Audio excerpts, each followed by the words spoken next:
Hey guys, welcome back to Say What Reacts. We're back again with our second live stream of the day, our tea time unboxing and concert recap.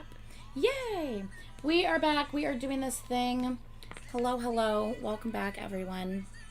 Let me get your chat on the screen so we can see what everyone is talking about. Let's see. There we go. Live chat. Live chat on the screen. Let me refresh this as well. Ba-da-da-da-da-da. Live chat. Thank you. Okay. All right. We're back. Display. Stream status. Yeah. All right. And let's... I think... There we go. Yes! Let's put this down here. Yeah. Actually, this can go a little bit more this way.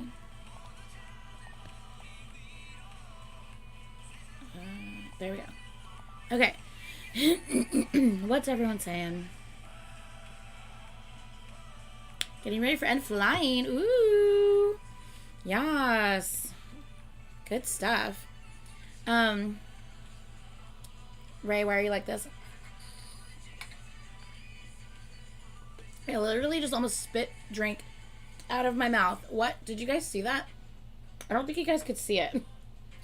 I didn't actually spit anything out, thankfully. But almost. Okay. Yas. Hi. How are you guys doing? Hello, it's back. Little me by myself. Yeah, I'm solo. Going solo. Shout out to Jenny for her birthday, yes, and all the other birthdays, like Dio and Kai, and there's a bunch of others, like a bunch of birthdays this week. It seems like a bunch of them. So yeah. Anyway, hi. Thank you. My staple black bow. Sun Quan, yes, like Sun Quan. Like his birthday? Yes. Alright, you guys. We have a couple things we need to do this live stream. Like A. Hey, Sandy. Like A. We need to talk about my purchases from the K-pop store. Yeah. That's what we have to do first. Let's talk about my purchases from the K-pop store. Yes. So...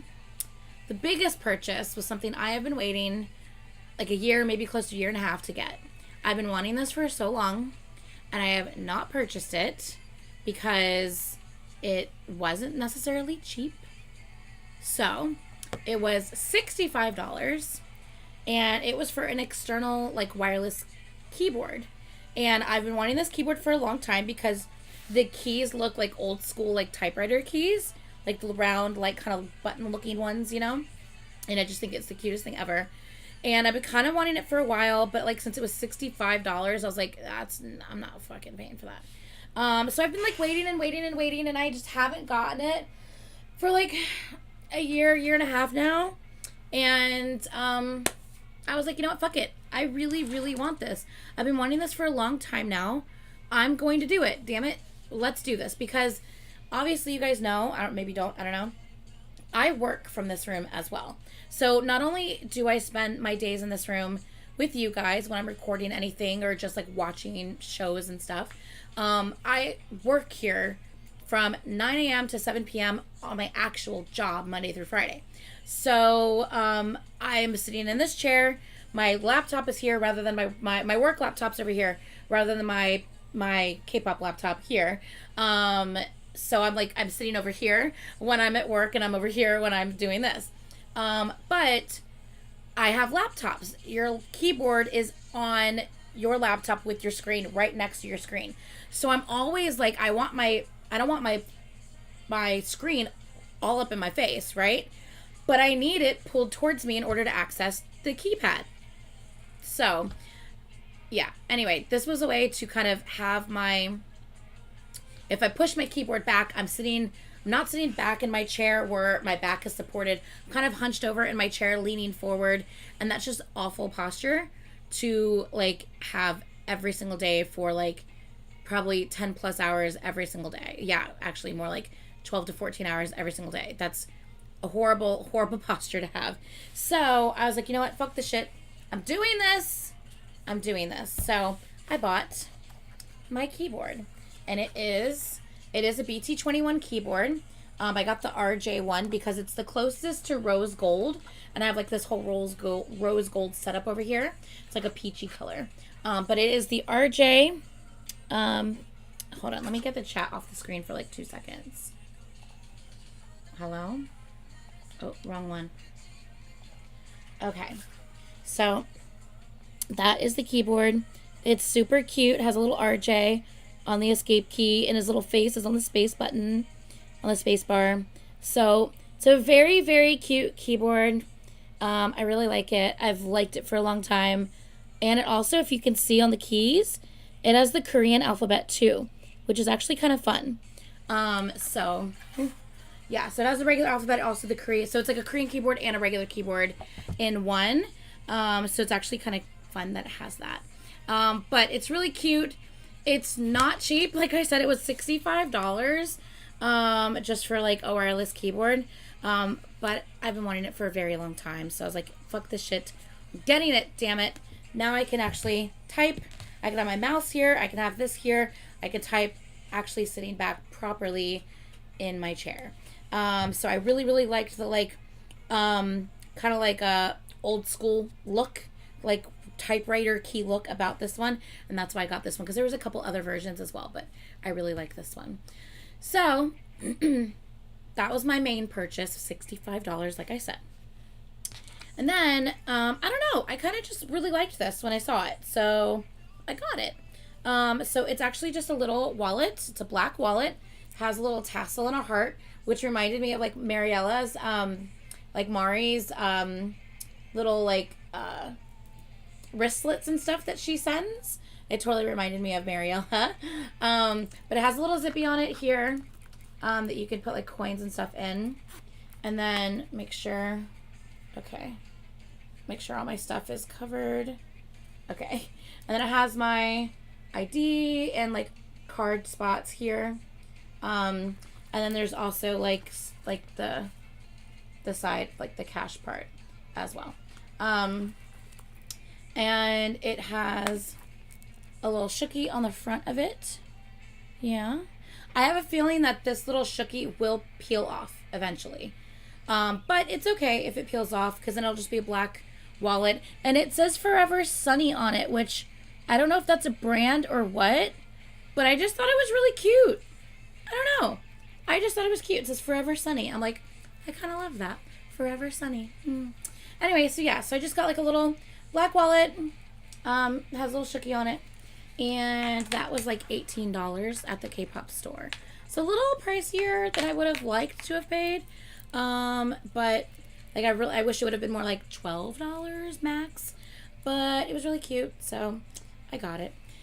And then last but not least, I only got 3 things. Last but not least, I only got I got something for you guys. So I already said it in my first live stream, but I got the Stray Kids pack of posters. So it's it's 12 sheets and 1 sticker sheet. So I thought it was only 10 posters. It's 12 posters plus a giant sticker sheet poster, which I will probably do what I did last time, cut it in half and do like giveaway or something like that. I don't know. But anyway, it's a it's a big old pack of posters. This was only $15 for 12 posters and a giant sticker sheet. Like, that's amazing. So I already gave 1 poster away today during the giveaway today. Let's go through and look at the other ones, because I have not seen the other ones yet. So let's watch. Let's look at the other ones. Oh yeah. Ooh, these are fun stickers. Oh my god, Hyunjin looks magical in this. I gotta show you this one sticker. Holy shit balls, dude. Look at Hyunjin here. Oh my god. Look at him. Are you kidding me? Wow. Is it not gonna... Hello? Focus? Jesus. His eyes. My God. Yeah, these are really cute. These are super cute. Anyway, so huge sticker sheet. And then we have, I've not seen any of these. Oh, this is cute. Oh, it's them from the concert. Then we have this one from them from the concert, doing like their picture at the end. That's a cute one. Then we have, ooh, oh wow. Oh, okay. Lino in the shirt though. Hello. Then we have this one. That's a really nice one. I love that shirt on Lino. And then we have, let's see what's next. Oh, Felix in that shirt. This is Maniac era. Oh my God, Ayan is too cute. Oh, Hyunjin, your eyes are gorgeous. I can't. This is really cute. Oh my goodness. All right. Then we have the Maniac era fun picture. I don't know if it's like actually focusing. There it goes. So we have that poster for giveaways. And then... Oh, stop it! They're so cute! Shut your face hole! Oh no. Oh, they're really cute in this one. And then there is this one, which is so freaking cute. They're wearing all the little hats and stuff. Oh my goodness. This one's so cute. I like that one a lot. That one's really cute. Ooh, this is a good one. Ooh, this is a good one. Oh my God, Binny, your tatas. Binny's bitties. I can't. Okay. Then we have this one. Yes. Yes.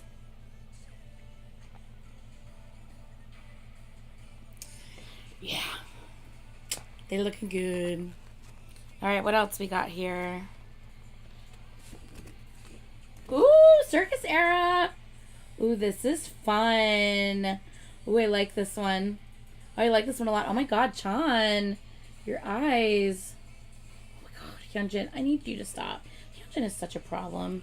He is such a problem. All right, then we have circus era. This is a really good one. I like this one a lot. Yes. I really need to buy. I think I'm going to look online today and try to find one of these for ATs. Let's see if I can order. This is also circus era, but it's all close up. Why are you biting your lip? No. Hyunjin, okay, look, I can't. Why is Chris biting his lip? Ayan's all cute and pouty. Hyunjin's all puckered up. You know what? I can't. This is really freaking cute. I can't. This one's really cute. What's next? Oh, they looking a little serious in this one. Hello. Oh, they look pretty serious in this. Oh my goodness. There's except Ayan. Ayan's like the only one full on like smile. He's not teeth smiling, but he has a smile. Everyone else is straight face, but Ayan's smiling. Of course he is. I can't. So cute. I can't. All right, 2 left. We have, ooh, what is this? Oh my God, they took this picture, and when they took this picture, it looks like either Lino's looking over at Seungmin like, what are you doing? Or he got distracted by something happening down the hall from them, and he looked over right as they took the picture. That is actually hilarious. That's actually really funny. Look. Lino's like, what's going on down there? It's a cute picture, though. Everyone looks so cute. That is too funny. Okay. Oh, wait. We still have 2 more. Oh, my God. There's still 2 more. There's a lot in this pack. My God. 12, to be exact. Oh, stop it, cutie pies. Oh, my gosh. They're cute. Shut up. Shut up. They're so cute. Look at them. So cute. The AT's version of that poster set's on Amazon. I knew it. I'm gonna buy it. I'm gonna buy it. How much is it on Amazon? They just didn't have any at the store. But it was only $15 at the store, so I hope it's similar pricing on Amazon. Okay, and last but not least, we have this photo as well. Wait, hold on, I can't see anything. 1 second. Okay. Then we have this one as well. Yes. Yes. 19. Man, it was cheaper in the store. It was cheaper in the store, damn it. Of course it was.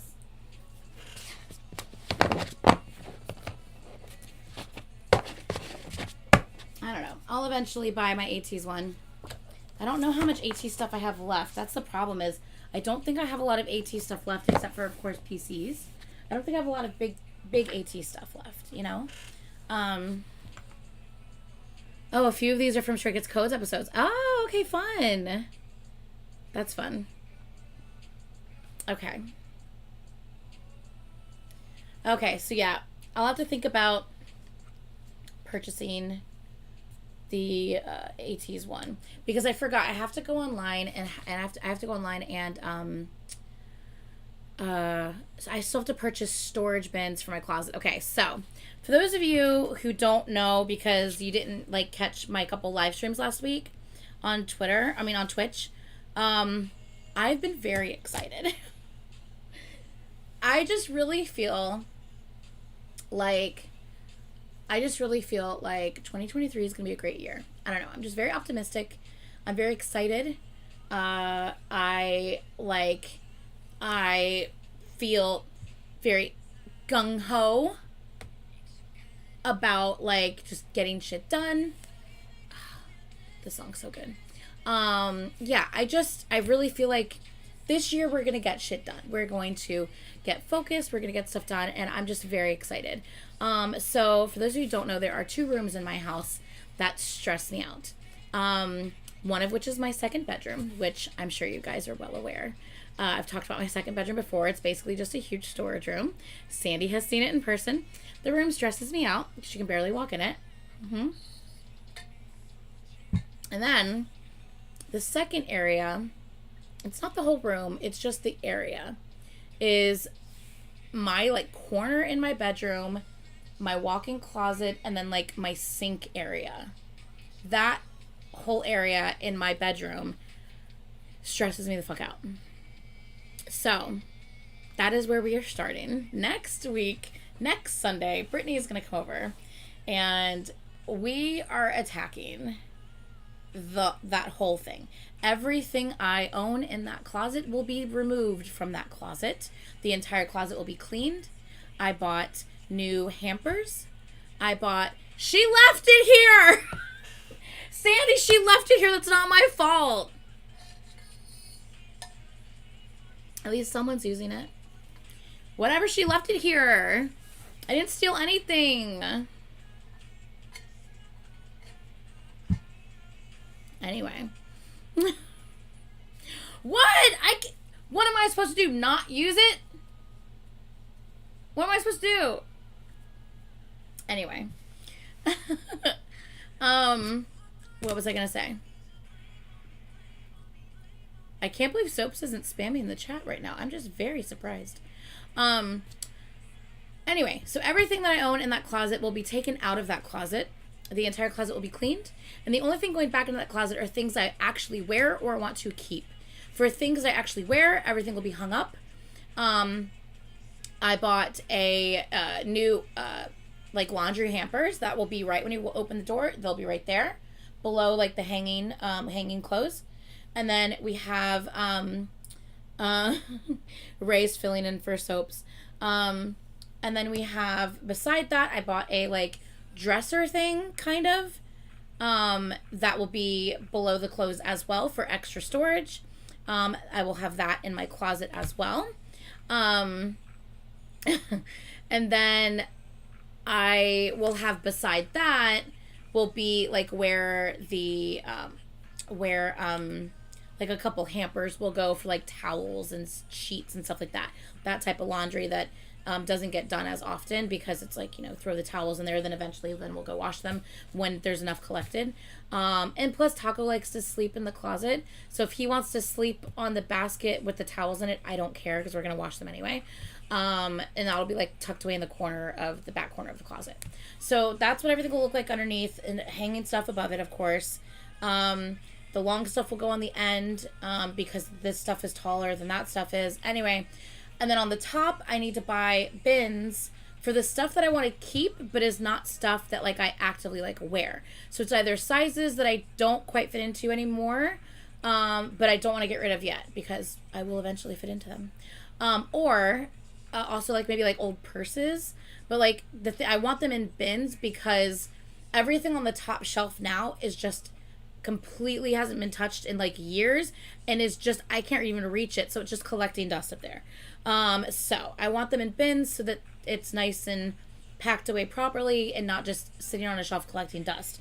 I can dust off the top of a bin with like a duster thing better than I can like a pile of like bags or clothes. I can't really dust that off properly by just swiping a thing up there, you know? So I'd rather it be in a proper bin, storage bin, that I could just get like a Swiffer thingy and dust the top of, you know?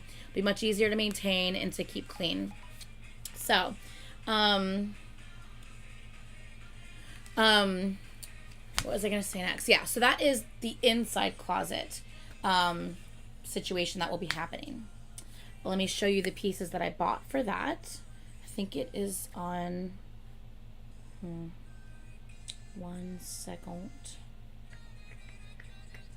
It's on the... Of course it's on the one that I have music playing on. I got you.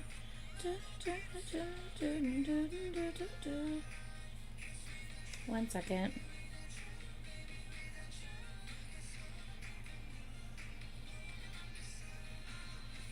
Okay, so this is, there's dimensions all around it, so just ignore the dimensions. But this is the Vanity that I got. And you're going to see a picture of a mirror. The mirror that you see slides open and has additional storage behind the mirror. So like your crap that like you need, but you don't necessarily want out on your vanity cluttering everything, like your hairspray or like your deodorant or, you know, your lotion or whatever that you use every day, that you need, that is like tall, that needs to go like on a shelf, can still be on a shelf, but you can have it on the shelf behind the mirror so it's hidden and there's not just like shit out in the open on your vanity table, which I love that concept. I fucking love that so much. So yeah, so that's why I went with this one. I really, really like the idea of being able to have my everyday items that I use hidden behind like the mirror. So I think that's really cool. So this is my, this is the, let me put it on desk cam. Yeah, this is the vanity table that I ended up getting. So hopefully you guys can see that, maybe. So as I said, the mirror slides open to the left, and you can store stuff behind the mirror. And it's hard to see it, but there is shelving. It's hard to see it, but there is shelving to the right of that as well. Let me see if I can show you a picture of it with the mirror open. Yeah, so here's a picture of it with the mirror slid open, so you have a better idea of like what I'm talking about. So that's it with the mirror slid open. So you can see how much crap you can hide behind the mirror, which I like that. It's gonna help keep your everyday items out of the way, because I don't want when you walk in to see a bunch of crap cluttering the top of my vanity. You know what I'm saying? I want it to look nice and clean, not cluttered. So the fact that I could hide the everyday items away is perfect. Hey, Caitlin. This is the gonna let me go to it. Okay. These are the kind of like laundry hampers that I got for right when you walk in. They're gonna come up pretty much right below where my hanging clothes end. So these are the laundry hampers that I got. For those of you who don't know, my entire like bedroom area is black, white, and gray. Everything in my bedroom is black, white, and gray. So these are the laundry bins, the hampers that I got to go right when you open the door to the closet. Those two will be right in front of you. And then I got, beside that will be this inside of my closet. This will be inside of the closet below the clothes as well. So yeah. So that will be next to the laundry hampers. Kind of like in the center of like the walk-in closet area. Yeah. So it's gray and black. And then beside my vanity, I need a little trash can, right? So I just got a little simple trash can. You know, it's a trash can, just a black trash can.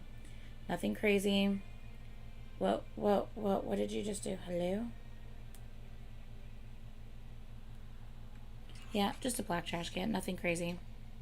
It's like a rectangular, like circular, or oval. It's like a big oval. Anyway, black trash can. So yeah, so that is everything I ordered for my closet redo next week. Only thing I have left to order are the storage bins that I need to go on top of my closet. So this is starting next week. I am doing this shit. Everything in my corner and everything in my closet is coming out. I'm gonna have a huge pile of stuff on top of my bed that then I need to then one by one just go through. I'm gonna have a pile of trash.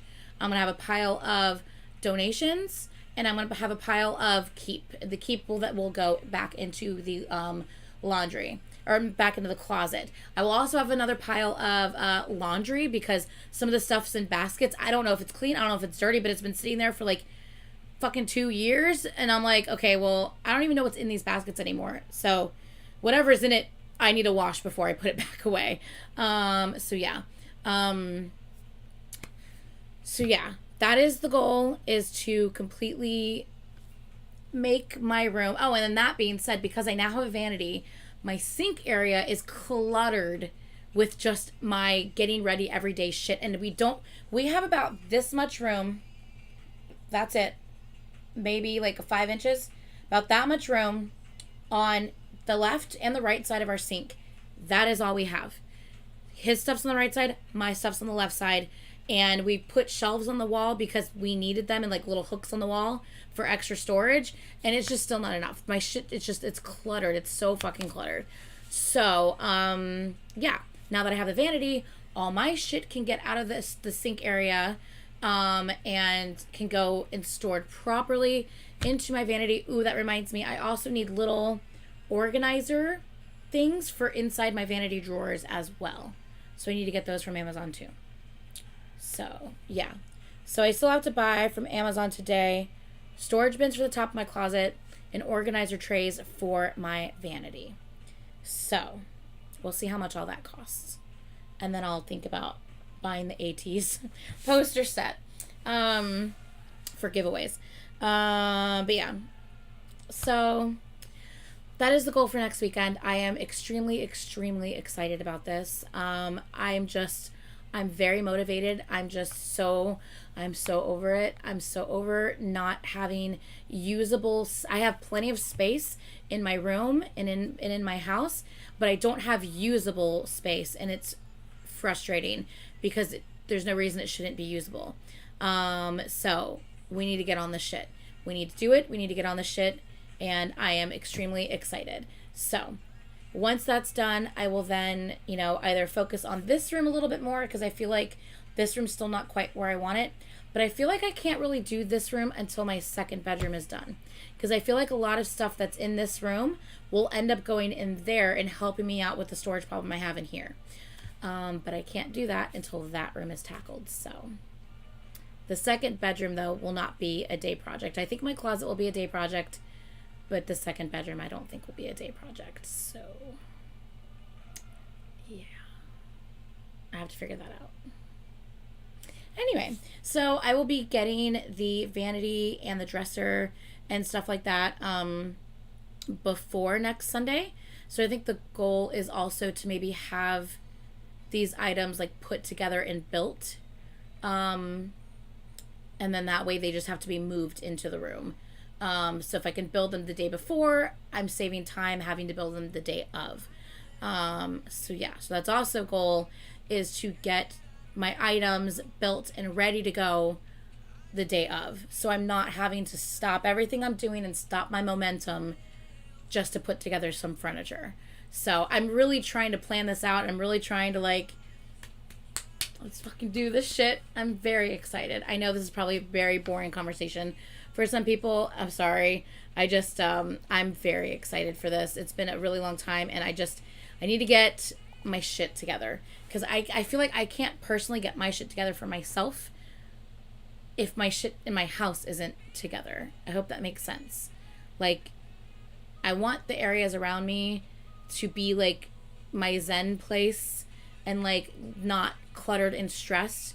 And I feel like once like the areas of my house that stress me out are like good to go, I feel like then I will be able to focus on myself. You know what I mean?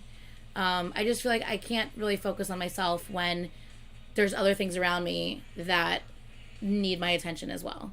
So it's like I feel like I need to get my shit straight outside of me in my house, and then I can get my shit straight with myself. I hope that makes sense. But yeah, I'm just really excited. I just feel very motivated, and I don't always feel motivated like this. Let's be real. A lot of times it feels very daunting. It feels very overwhelming when I think about all the stuff that needs to be done. And that's how I've always viewed it before. And I don't know why, but for some reason, I'm not viewing it like that right now. Right now, I'm just viewing it as like, I'm just excited. I'm excited to let's do this shit. Let's get this shit done. Let's make it happen. I don't know what changed. I don't know what's different, but like, I'm just excited to do it. I'm not overwhelmed by the thought of it anymore. I'm just ready to fucking get in it and to make it happen.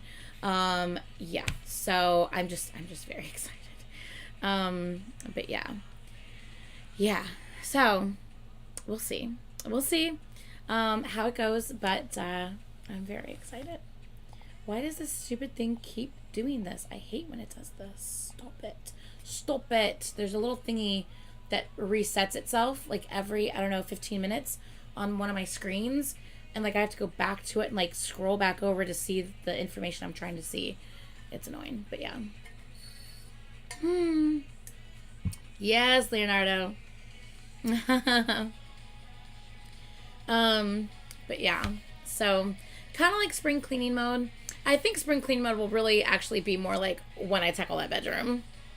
That bedroom is not going to be a day project. Like, I feel like my closet, I feel pretty, if I can get the furniture built and everything like that ahead of time to where everything's just ready to like take everything out, clean everything, start putting everything back, sort through everything, make your piles of laundry, keeps, giveaways, donations. I know Brittany's going to go through the stuff that I don't want anymore, and take what she wants. I know Caitlin wants to go through the stuff that I don't want anymore and take what she wants as well. Anything left over from that will then be donated. If it's not in good condition, it's just going to be thrown in the trash. So yeah, I feel like as long as I can, and I have so many laundry baskets that I feel like I can have enough space and storage to be like, donations, keep, da. So yeah, I feel like I'm just ready. I feel like as long as I organize myself properly, I'll be able to do my closet and my corner area there in one day. I really feel like I could do that in a day. So this room will not be one day, only because there's a lot of stuff. And the problem with this room is a lot of it's donation, honestly. But because there's stuff I want to keep in there, it needs to be like organized and sorted and stuff like that. And there's not really anywhere to organize because it's going to go in that room, but it has to come out of that room before it can go back into that room. And I'm like, where the fuck do I put all this shit like that's coming out of the room that I want to end up keeping? So I'm going to end up having like piles of stuff in my dining room until that room's cleared out and ready to go and I can put everything back in. Not only that, that room has a big queen size bed in it, and beside the queen size bed is a treadmill. That's pretty much taking up the entire room. And then there's boxes of stuff on top of the bed and boxes of stuff like beside and around the bed. And that's where all like storage stuff is that needs to come out. But it's not a big room. So having a huge queen size bed and a treadmill in it is like kind of engulfing the space to where there's not a lot of space left in there. So my goal, and they're just kind of expensive. So like, I feel like this is going to have to wait until, you guys know I'm paying off my AC unit that I got last year, right? I'm paying like $450 every single month on the AC unit. My last payment is May.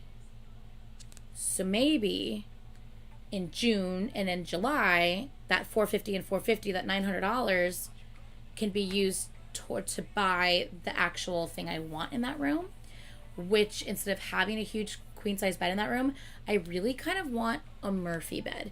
I don't know if you guys know what that is, but it's the kind of bed that like it goes like, it literally like you pull it down from the wall, and when you're done with it, it goes back up into the wall, and it looks just like it's like a wall unit. It looks like a wall unit with like display shelvings and stuff like that. It looks like a wall unit. There's even Murphy beds that when you put it back up, there's like a desk that comes out from underneath it. So like it folds up when it's down and you're using it as a bed, and when you put it back up, the desk comes out, and it's like a usable desk area that you can have as well. So like there's a really cool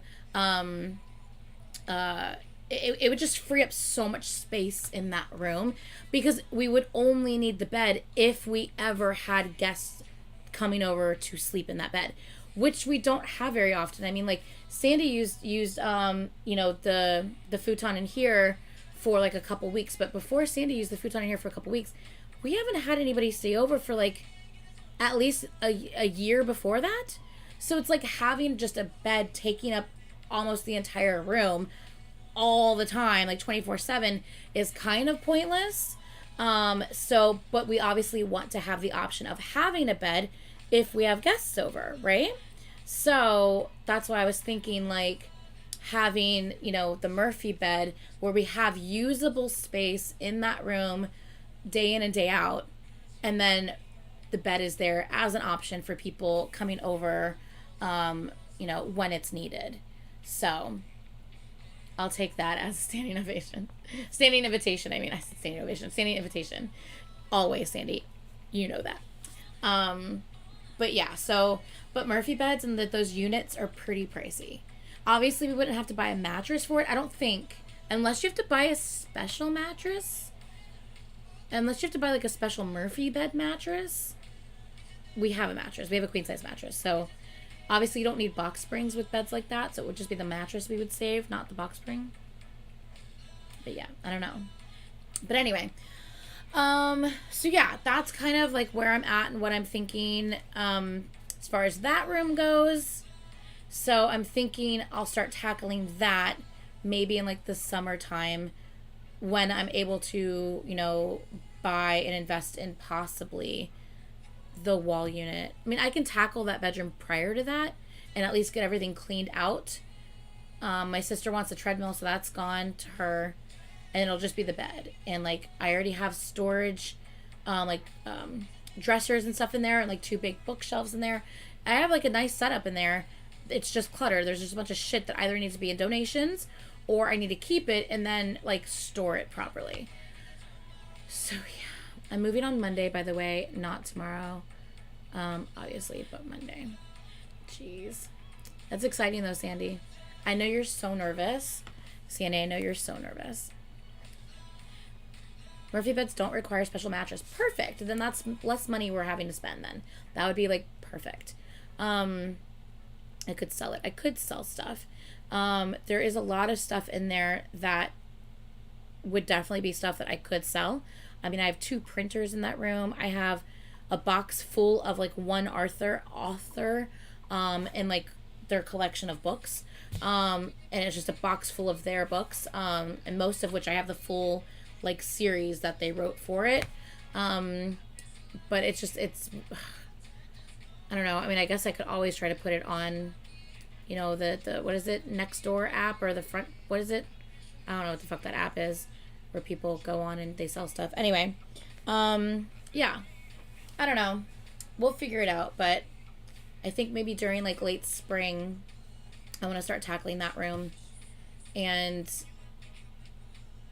maybe during the summertime buy the wall unit I'm looking for. I want to talk it over with Brian, obviously, my boyfriend, and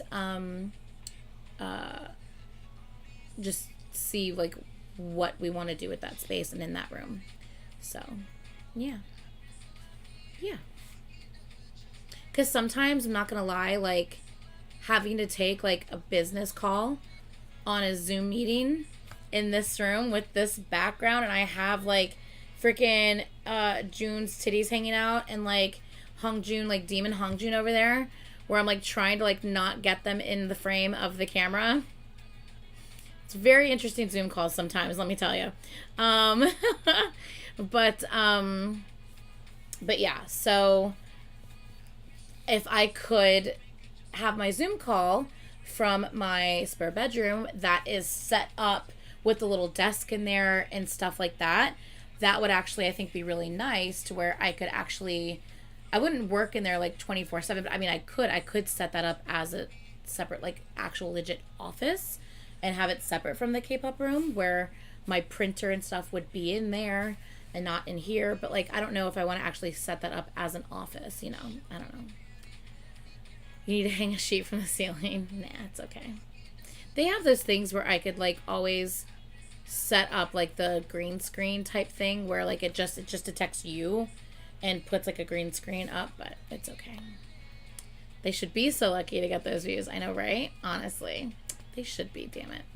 Anyway, so yeah, I'm just so ready, guys. I'm so ready to just get shit the way it needs to be, you know? I'm so ready for it. It's not even funny.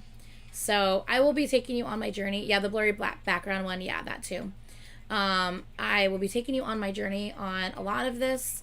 I probably won't take you on my journey of my clearing the closet out, only because there's like clothes in there and I don't need y'all to see my bras and shit. So probably will not have you on the journey of cleaning out the closet, but will most likely have you guys on my journey of maybe when I organize and sort my vanity. I'll probably live stream that with you guys, because I know you guys really like organizational and like sorting type of live streams. I know you guys have fun with those. So yeah, maybe we can do something like that. That'll be next Sunday. Yeah. But yeah, anyway, super excited about that. Yeah, no sharing of the unmentionables. No, we don't need all that. You don't need to see how big the cups are on my bra, because they're huge. Anyway, so yeah. So today I need to buy the organizational bins, and I think I will then have everything I need. I think. Pretty sure. So yeah. Anyway. Yeah. So I come to bra discussing. So yeah, so those are my purchases from the K-pop store. I have to get used to typing on this though, because I'm not used to typing on something like this. So I do have to get used to typing on this. Might even need to buy like a thing for my wrist to sit on, because right now my wrists are kind of up because it's so tall. So I might need to buy like one of those poofy bars for my wrist to sit on, so my wrist isn't bent as much. I don't know. Of course you do, Brittany. So yeah, I don't know. We'll see. But I really like my keyboard. It's really freaking cute. Yeah. Okay. So what is next? Should we do a concert recap, or should we get into tea time? Squishy wrist cushions. Exactly. I could roll a towel for now. Very true, Alexia. I could. I know the keyboard is really freaking cute. I just love the round buttons, like the little like old school typewriter round button look that it has. And I think it's so fun that it's also not only an English, like American type keyboard, but it's also a Korean keyboard, which is just super fun. Yeah. So, really fun. Yes. Not that I'll ever really... Well, maybe one day I'll need it. Maybe one day I'll need that. I don't at the moment, but one day I might. You know? Yeah. The buttons are easy to pop off too. So if you need to clean in between or whatever, you can easily pop off the buttons to clean the buttons as well. So that'll be a lot of fun.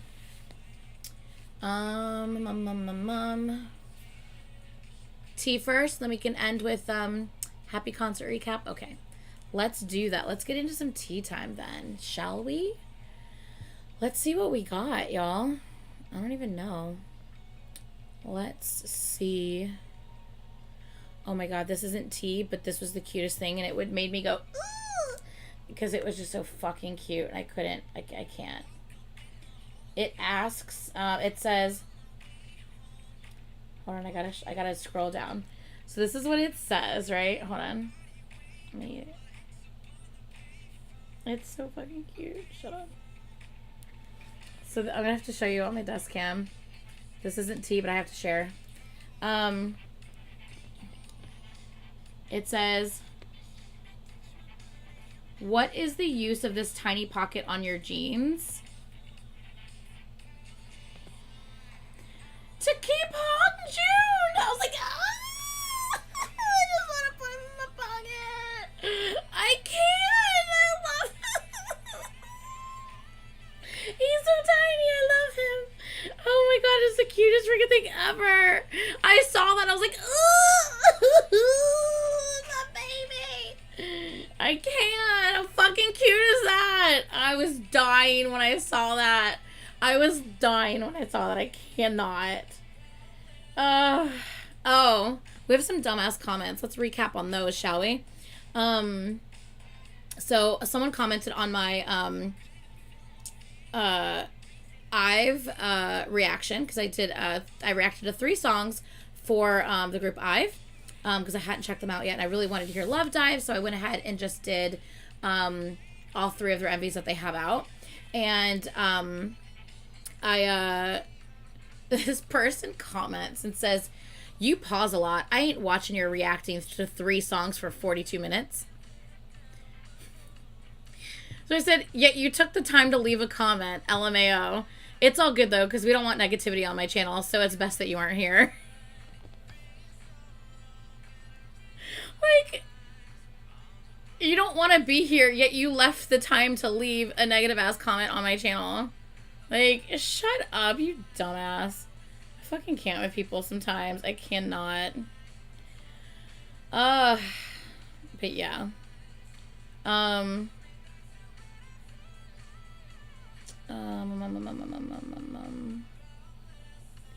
Where is it?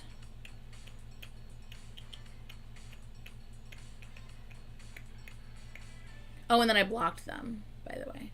I blocked them after I commented that back. There's others. Hold on a second. I have a couple other dumbass comments.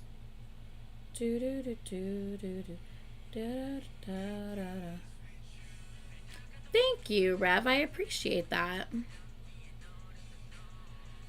I know people, when reactors pause to express how they feel about the song. Oh my god, you paused. Like, yeah, bae. Yeah.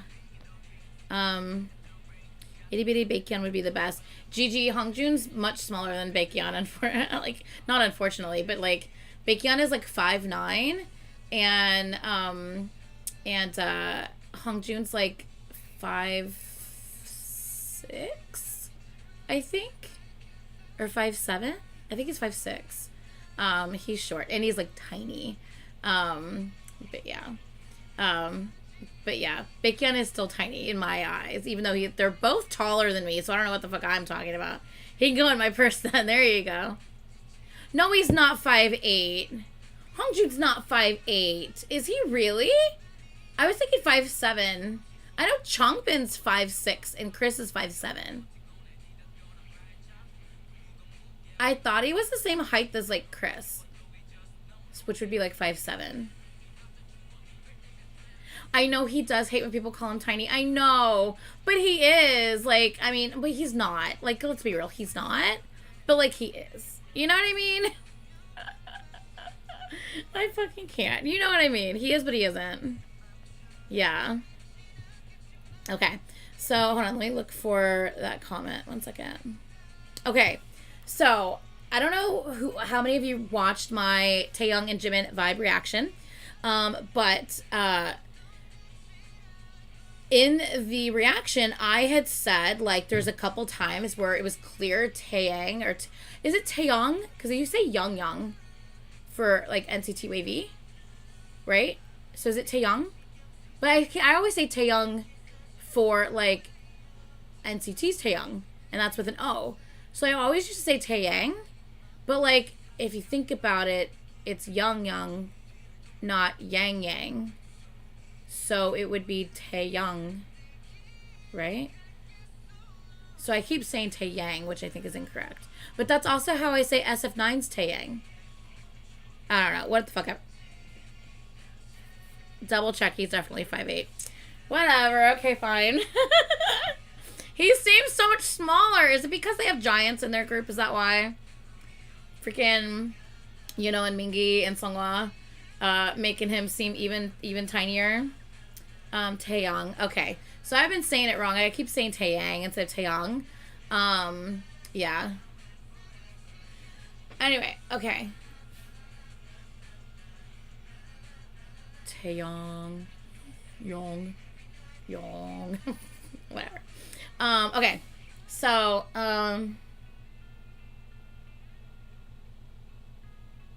yeah, like, I haven't seen one idol that's not taller than me. All the male idols are taller than me. I have not... There's even one, like, really short male idol. I think he's from Highlight, and I still think he's, like, 5'3", if I'm not wrong, which is still taller than me. I'm only 5'2.5". So, yeah. Ray, calm down. Okay, so, anyway, in the reaction, I had said, because there's several moves that Taeyong,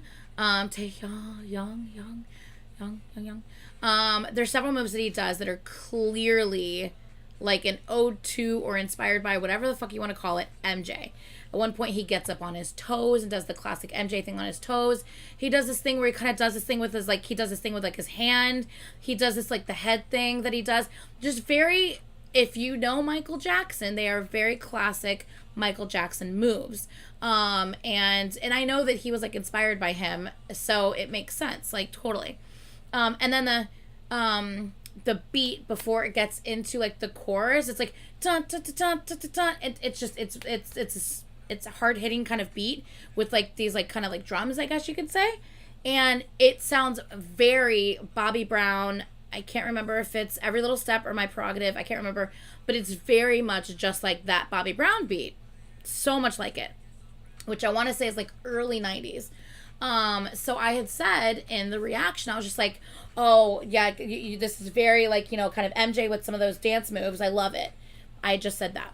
And then later on, I was like, oh my God, this beat totally reminds me of, you know, like a Bobby Brown, like, I can't remember which song it is, but it's totally like a Bobby Brown thing. This is very, I love this. Is kind of has this, like, a little bit of, like, this retro feel. Really, really cool. You know, I made those comments in the reaction. And I've watched a ton of other reactions, and a lot of people mentioned the MJ thing and, like, kind of like the 90s feel to the beat a little bit. A lot of people mentioned that. It wasn't just me. So clearly, I'm not crazy or smoking crack. There's clearly other people noticed it as well. That being said, anyway, okay, let me read to you what they wrote. They said, can you please stop comparing them to all the different artists and just enjoy the song? Please give them their own time. They work very hard on this collab. What? I didn't compare anything. I never said Taeyong isn't doing it like Michael, or Bobby Brown's beat was better. Like, I never compared anything. I made a reference to a certain sound. I made a reference to certain moves because they were clearly references to MJ and clearly references to that 90s style beat that was being used. I wasn't the only one who pointed them out. That's not comparing, I'm referencing so that you guys understand what I'm talking about. If I didn't give like an example, that's what they were, examples of what I was talking about, then you guys may not know what the hell I'm talking about. Exactly. A lot of people pointed out the MJ move. So they were like, can you stop comparing and just enjoy it? First of all, I very much enjoyed it.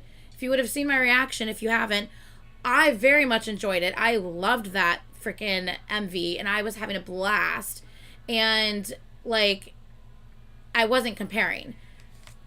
Giving reference to something isn't comparing it to something. Comparing it would be me analyzing his moves compared to Michael's moves and saying which one I thought did better. That would be comparing them. That's not at all what I did. So, yeah. So that's what they said. So then I just commented back and I just said, if you can't see that they're clearly doing signature MJ moves and are using classic early 90s beats, which is what I was pointing out, then that's on you. I never compared them to anyone. I made a reference to the dance style and the beat. There's a difference. I clearly enjoyed the song and the MV immensely, yet you're here complaining about someone who is supporting this amazing collab. Like, that's weird. Like, and I think that's the thing that I don't understand. If someone is clearly just excited and loving the MV that they're reacting to and they're smiling and they're giggling and they're having fun and they're clearly just enjoying themselves, how are you going to sit there and decide to comment to bitch about something? You're giving negative energy towards someone who's happy and having fun and supporting an amazing artist or creator. You're choosing to give and to give out energy towards someone who's being happy, positive, and supportive. That's weird. Wouldn't you save your negative ass energy towards something that actually really matters? You know what I mean? Like, if someone's clearly supporting something, having fun, and enjoying themselves, why on earth would you comment something negative towards them? If it's not your vibe, that's cool. You don't have to watch it. That's no big deal. Click off the video. It's not your thing. That's cool. It doesn't have to be your thing. But to go out of your way to leave a negative comment towards someone who's clearly having fun and enjoying themselves and supporting the artist that they're watching, it's just weird. Like, why? Why are you choosing to expend your personal energy on someone negatively towards someone who is just happy and having fun? You're literally trying to like ruin someone's day. For what? Because it's not exactly how you would have preferred it to be. Guess what? That's fucking life, sweetie. Nothing's going to be exactly how you want it to be. Because everyone's different. Everyone has different opinions. Everyone reacts to things differently. So if you're so worried about someone else not having an exact opinion or reacting exactly the same way you would react, you need to seek, like, you need to get that under control, because in the long run it's not going to be beneficial towards you and in your life. Because not everything's going to go your way. Not everything's going to be done exactly the way you want it to be done. So to expend negative energy towards someone simply because they didn't do something exactly how you would have done it, I don't get that. I just don't get it. It doesn't make sense to me. And shout out to Alice's World. They commented and said, what? 70-year-old Army here. This is a reaction video, and if the reactor sees it, they should say it. She's not the only one to make that comparison, which it wasn't comparison, but still to make that reference. Clearly there are some echoes of MJ here, and even Bruno Mars, I feel. So very good job on this reaction. Happy New Year. So that was very sweet. So shout out to Alice's World for commenting there. I appreciate you. But yeah, just like, I just don't get it. Like, I don't understand. Some people don't like to see others happy, which is very weird. It is, Yahet. And that's obviously just a reflection on them, honestly. You know what I mean? Like, I don't have energy to, like, you know, kind of focus a bunch on that. I just, you know, like, I'm going to talk about it because that's what I do during tea time, is I'll talk about things that are just, like, you know, shitty or not right, or behaviors that I don't think that are okay. and I point them out and we'll discuss them and we'll talk about them. And if you guys think I'm wrong, you guys will tell me in the chat and we can have a discussion about it. But also, I don't know who's listening to this or who's watching this back. Maybe someone who's watching this is the type of person where if they don't like something, they'll comment and be like, yeah, totally didn't like this. Not my style of reacting. I think that you could have blah, blah, blah. Maybe there's someone who is the type of person who would leave a comment. Maybe they need to hear how a reactor feels about a comment like that. You know what I mean? Like, a comment like that does nothing happen. Like, it will literally, and I'm not exaggerating, a comment, like just kind of a negative comment towards you when you were having a great reaction and you really enjoyed what you were watching, a negative comment towards you on a video like that is extremely discouraging. You could have 100 amazing comments and you get one shitty comment and it just deflates you. I'm not exaggerating. I'm not lying. It really does. And it sucks that it's like that and you don't want to focus on the one shitty comment compared to all of the other lovely comments you've had. Unfortunately, it sticks with you. It does. It doesn't for me as much as it used to. I can kind of just look at it and be like, wow, they're fucking stupid. And like just comment back a little comment to put them in their place and then block them or just leave it be and then move on about my life. Yeah, true. They're so much louder, unfortunately. They really are, Sandy, and it really sucks. But yeah, so that's why even though like I say, don't take any time on it, you shouldn't focus on it, people will take that and be like, well, then why the fuck do you talk about it during tea time? You're contradicting yourself. No, I'm not contradicting myself because I talk about it during tea time because I think it's something that needs to be discussed, needs to be said, because I don't know who's watching this and maybe they need to hear that because maybe it's something they do and they don't realize how negative it is for them to do something like that or how much it might impact the reactor negatively for them to leave a comment like that. Instead, go to a video you do like and maybe leave a positive comment on a video you do like, rather than choosing to leave a negative impact or negative comment on something you don't like, simply because it's not your taste. You know what I mean? I think it's different leaving a negative comment on something that like someone really did something like fucked up. They said something fucked up and wrong and it's not okay. And you're like, no, I need to say something. I need to speak up because this isn't right. There's a difference. Commenting on something like that's one thing, but just commenting and saying, you know, I don't like that you did this. This, you know, you shouldn't have done this, blah, blah, blah, blah, blah. When it's just like pausing a video or talking too much or whatever the fuck you want to say, it's just really shitty. Like, just because it's not your style doesn't mean that you need to express your opinion on it. Just click off the video. Not everything's going to be everyone's style. Click off the video, find something that is your style. Focus on that, you know? Yeah. Yeah, exactly, Allison. Exactly. Yeah, exactly, Vivi. Or Vinny, sorry. Yeah, Hasina, very, very hard to. Exactly, and a lot of times if someone actually hated on something, they ignore it. That's the weird thing. People are really, really quick to kind of push negative towards someone who hasn't really done anything wrong. It's just something that they didn't like it, so they're expressing their opinion about it. But the people who they actually feel did something wrong, they don't fucking say anything to them. They don't speak up and stand up and say, like, what's right. You know what I mean? Instead, they're quiet in moments like that. Yet they're fucking loud in these types of moments where it's like, this isn't, like, this doesn't even make sense. Like, why are you so angry at someone who, like, hasn't done anything wrong? They're just enjoying themselves and talking about their opinion on a music video, which is what a reaction fucking is. I'm reacting to what I am seeing. Like, make it make sense, please. Here's another one. You ready for this one? This is on my IVE video as well. My God, I've never been so angry in a react.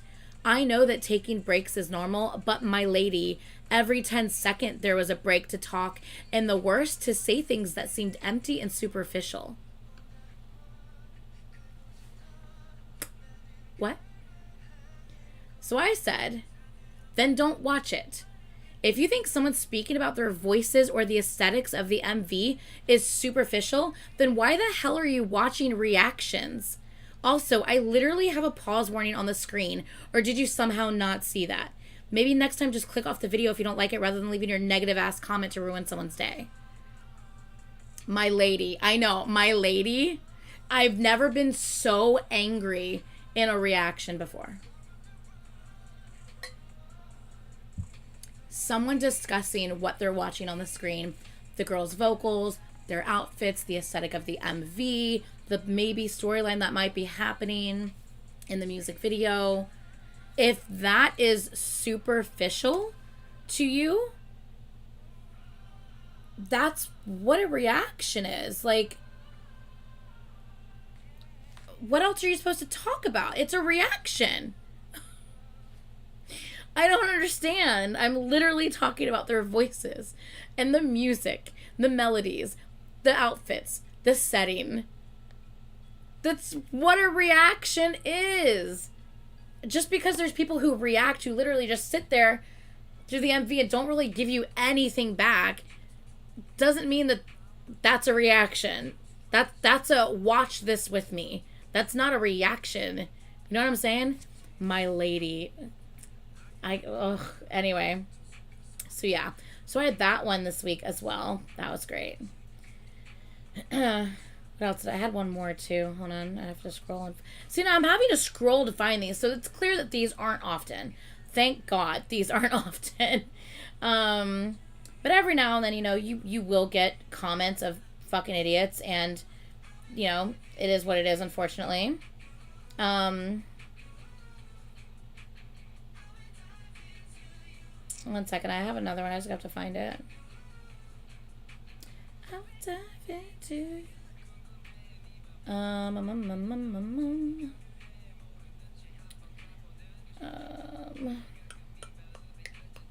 See, I'm having to scroll pretty far to find the one I'm looking for. Here it goes. This person. Your videos are unwatchable because you pause so much.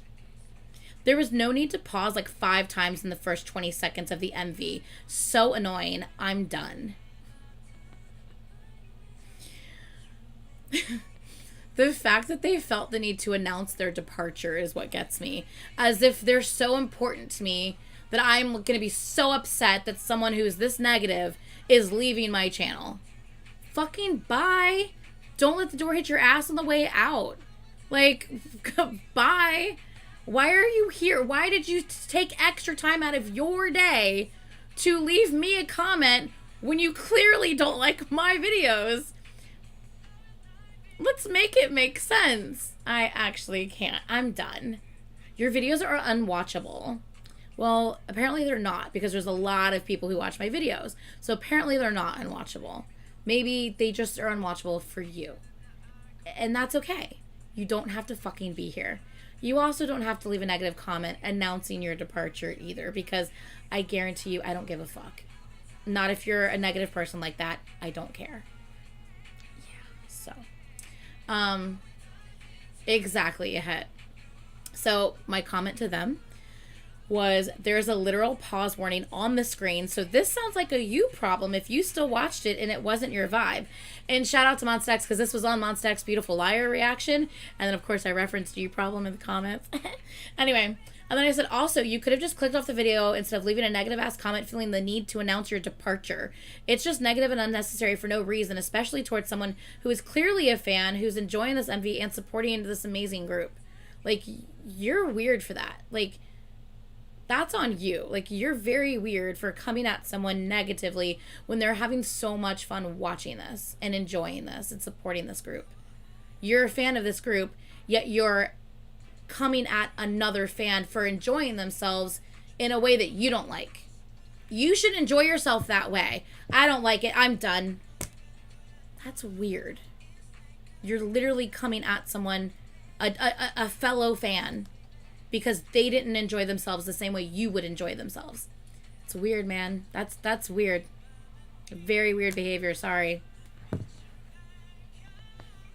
That's a you problem. You need to get your shit straight. You need to figure yourself out, because no.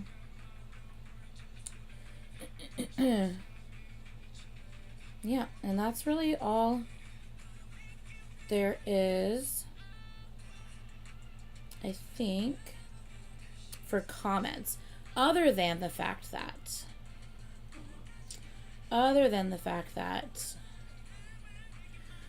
it was extremely frustrating to see on my IVE reaction. Let me find it. 1 second. You ready to hear this? This is on my IVE reaction. You ready? Please react to card LeSeraph and LeSeraphim. LeSeraphim? Anyway. Another one. You should definitely do New Jeans. Another one. You should react to LeSeraphim as well. I feel like you would like them. Another one. Please react to New Jeans also. Another one. I hope you'll also react to Gravity and WJSN and Cosmic Girls. They're all in the same company together as Monstax and IVE. Please react to Treasure. I hope you check out more girl groups, even co-ed groups. The amount of fucking people who asked me, like, and said nothing about the group I was reacting to. They literally saw I was reacting to someone new, I guess, and took it as their opportunity to say, you should do this. They're not bots. No. These aren't bots. I can tell the difference between a bot and this. There's a couple bots that commented on that video, but these weren't it. Or maybe it was a different video they commented on the bots. Because I've seen 3 new bots pop up on my comments. I was like, oh, that's what they're doing now. That's the type of comment they're doing now. Interesting. These aren't. And these aren't copy. No, these aren't copy and paste either. They're all different. They're all different comments. They're all, they sound different. They're requesting kind of different things. Some of them I'm not expanding on. Some of them are long comments, literally listing out the different MVs, providing links to the MVs. Like, it's literally like, they're all different comments. They're not exactly the same comment. I just feel it's extremely frustrating to see me react to a group for the first time. And not even for the first time, anytime. Me reacting to a group and someone comes in and just says nothing at all whatsoever about the reaction I'm posting, about the group I'm watching, nothing. They could give a fuck less about that group or my reaction to them. They just are saying, hey, you should do this. That, to me, you will never get my attention that way. I can tell you right now, you will never get my attention in a positive way if you do that. 100%. That's just how, if anything, it makes me not want to do it even more. It literally makes me go like,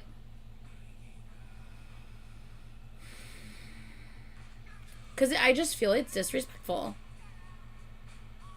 And then you react to their suggestion. They will comment more suggestions on the video. Exactly. Oh my God, Austin, that's so true. You then react to this group they want you to react to, right? But if you haven't reacted to what they wanted you to react to, they will then be like, you should also do blah, blah, blah, blah, blah, and list out everything else you still need to do for them.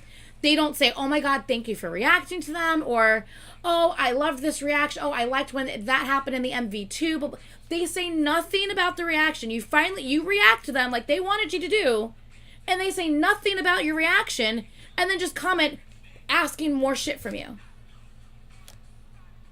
We're not robots. We will react to things when we want to react to them, when we have time to react to them. Number 1. Number 2, as you know, it's not like we get paid by YouTube to post these videos. We don't make money off these videos. It's very rare you can actually monetize anything, which isn't the point for a majority of us. I don't really care about that. But my whole point in saying that is the fact that this is something we do because we enjoy doing it, right? So don't make us feel like what we're doing isn't good enough and you are just going to continue to demand more and more and more free content from people. We're sharing this with you because we want to, because we enjoy this. This is what we like doing. And when people come in and be like, you need to do this, this, this, this. Like, I literally posted a reaction and someone, I don't even know who it was. All I remember is the comment. I don't remember who it was. I don't even remember which reaction it was on. But I posted a reaction. It was a couple days ago. And the whole comment was, when are we getting Stray Kids replay? Or like, when is Stray Kids replay? Question mark. First of all, Stray Kids replay came out in December. Like towards the end of December. Okay?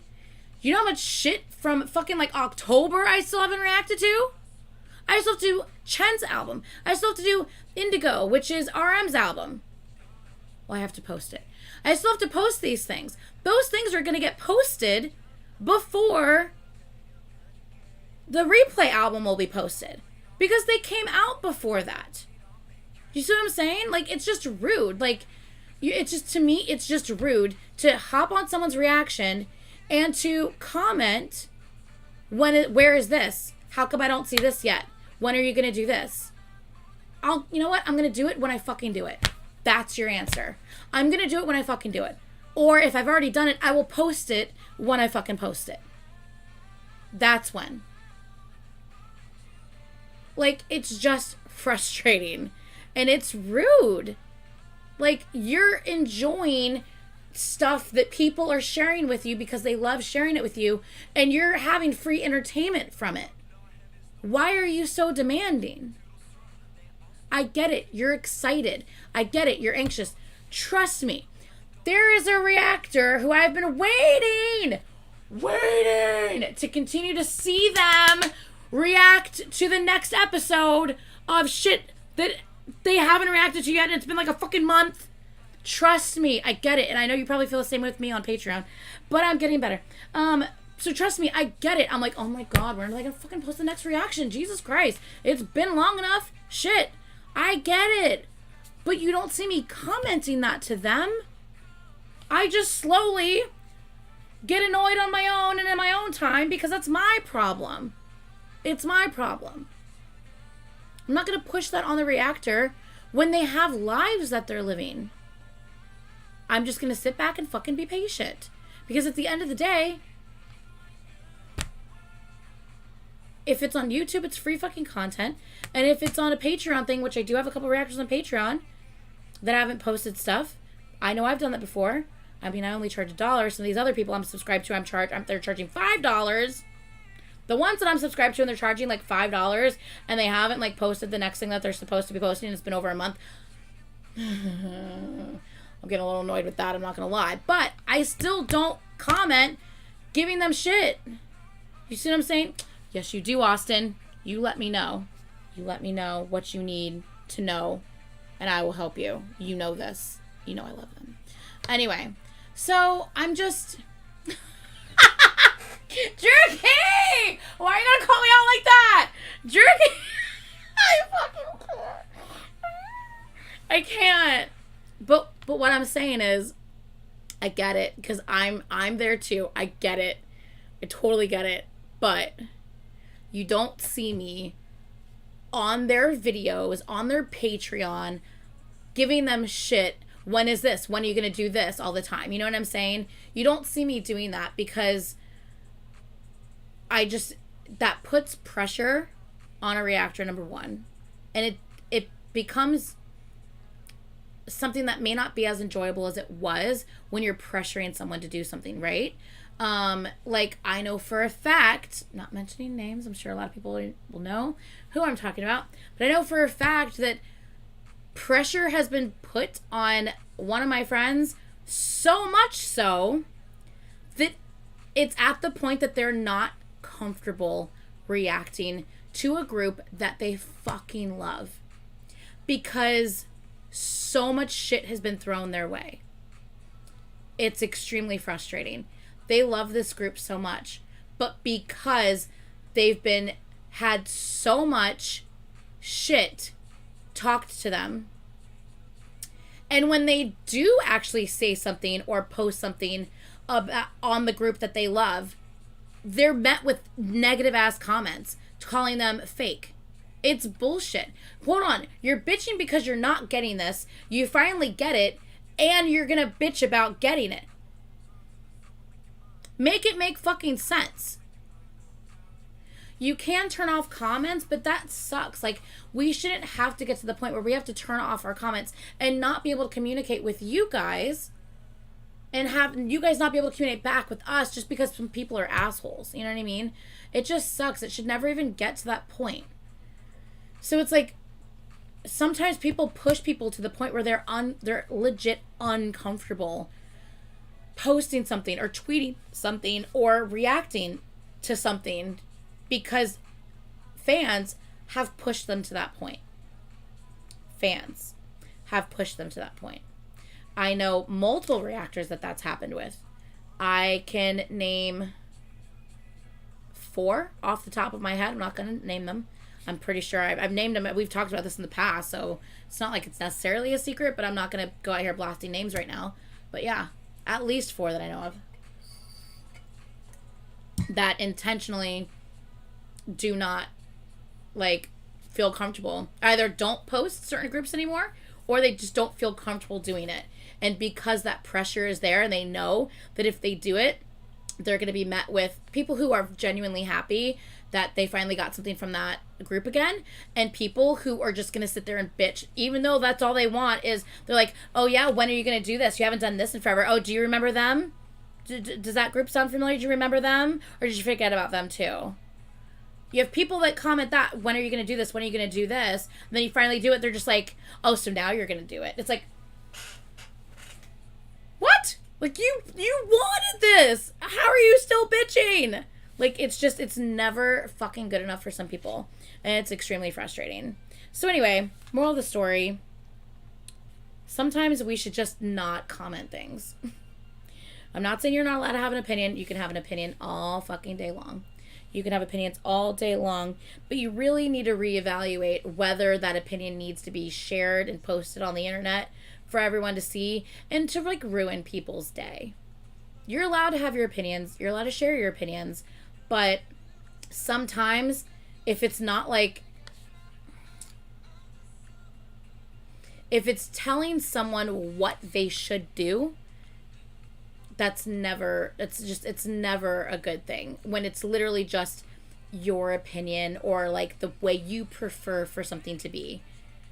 If I were to do everything that someone suggested for me to do, my reactions would be so not genuine and not me that it's like, what's the point?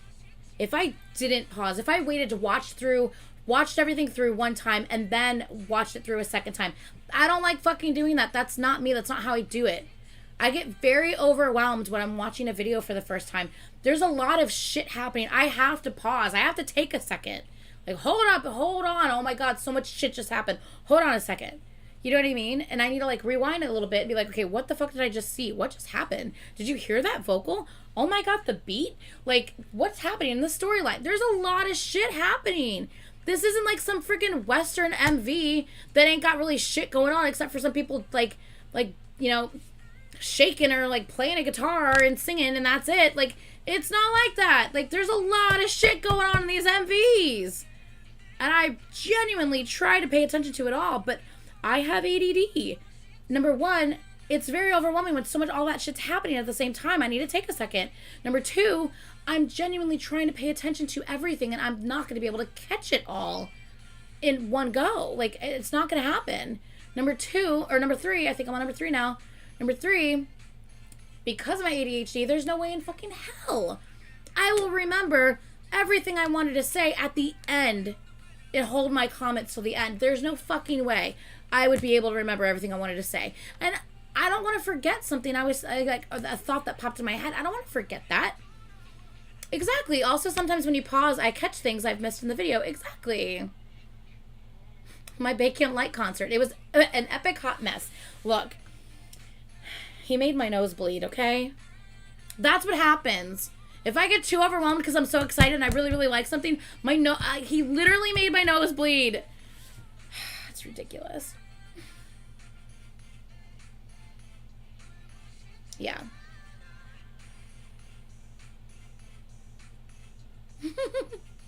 Cordy Cat, I love all the pauses you do. Sometimes I don't enjoy reactions from other reactors when there's not enough pausing. Yeah, I'm kind of like that sometimes too. Not all the time, but I know what you mean. Because, like, sometimes it's like there's like a moment, like a moment happen, whether it's a crazy vocal that just happened or like a crazy moment in the MV. Like for instance, oh my god, for instance, Halazia, right? On Halazia, that moment where San is like, and he like pulls the thing in his face, and he's like, and you're like, oh my god, like it just, that face that he makes when he looks like he is just giving everything in his being to save that thing from like floating away, right?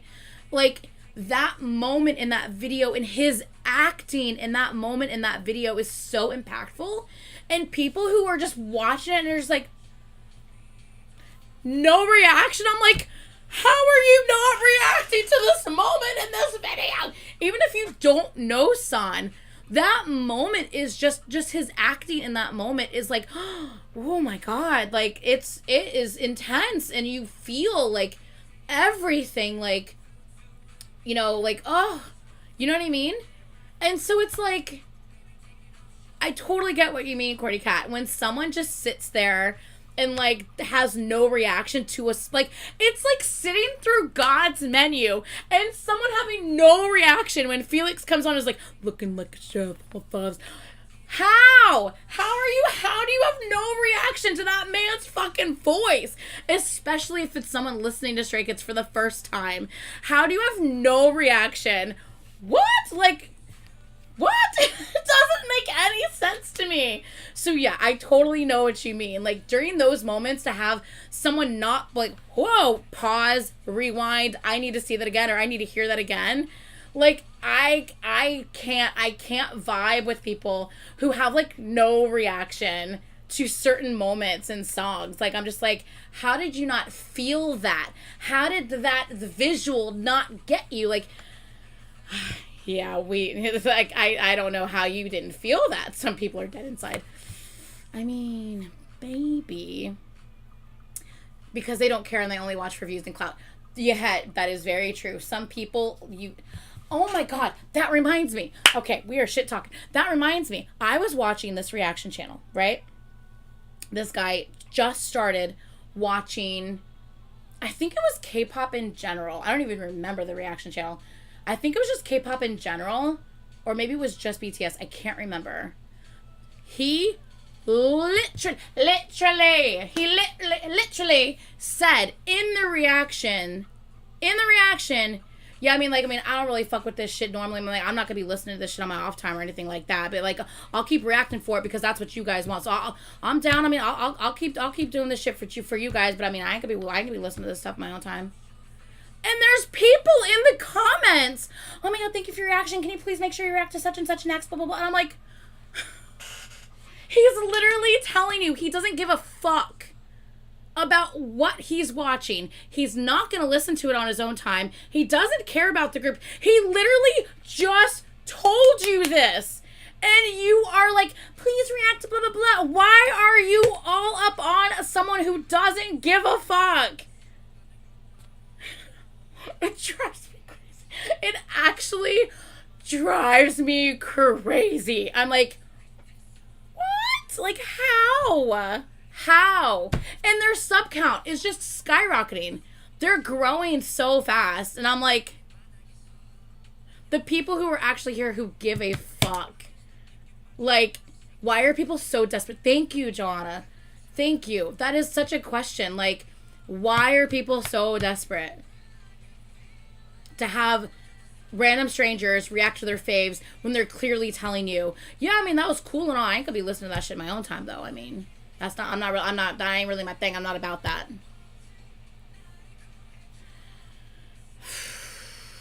I can't. I need the fan on. I'm getting hot. Yeah, I know that reaction. I know what you're talking about. The girl was showing people, like, different groups to her friends, and the friends were just there in the background, like, they couldn't give a fuck less what was on the TV. She's there, and she's excited, and she's, like, kind of bopping and singing along, and the friends are in the back, like,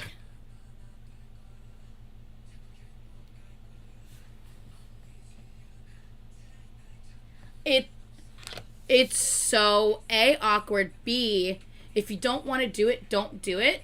Because you behaving that way in your friend's video is disrespectful as fuck to your friend. If you don't want to do it, be like, hey, that's not my thing. I don't want to do it.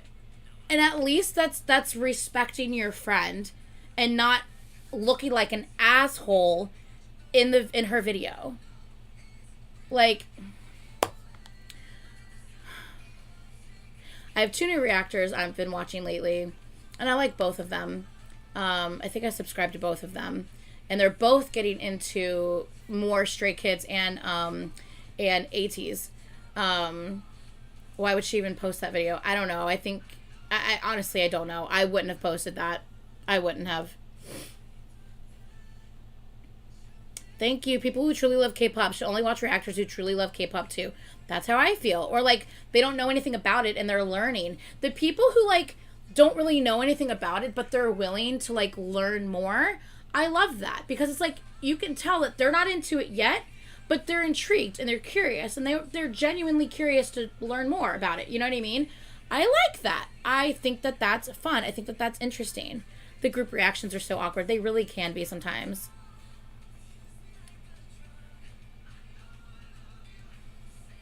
Oh, wow, that's really annoying. Such bad friends, exactly. Exactly.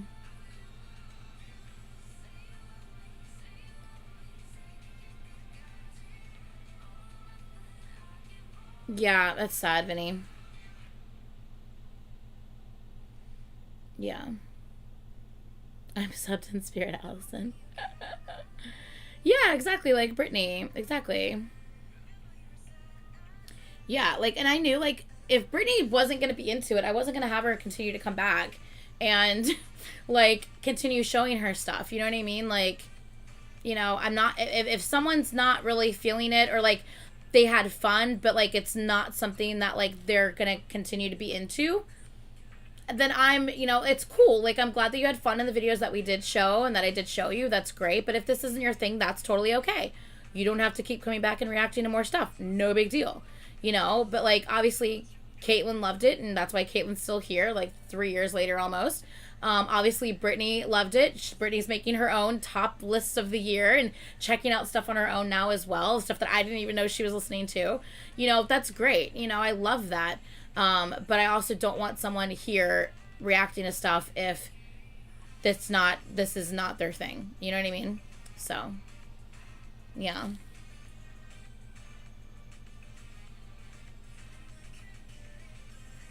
Oh my god, Allison, your mom's hilarious.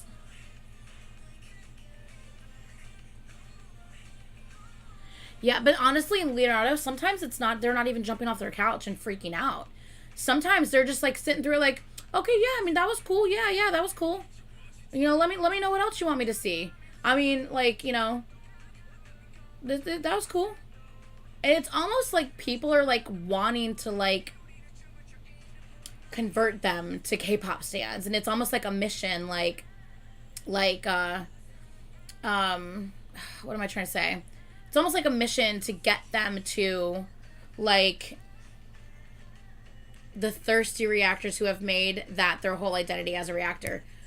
Druki, I need to mention that. Yes, because yes, like I literally saw like a reactor who like it was the whole, like, literally all they've done are ship videos on groups they don't even know yet.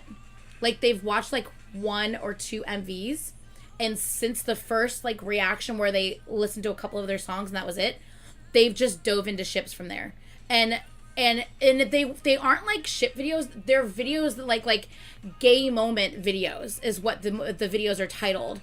And, you know, they're gay, the reactor's gay, and they're only watching gay video moment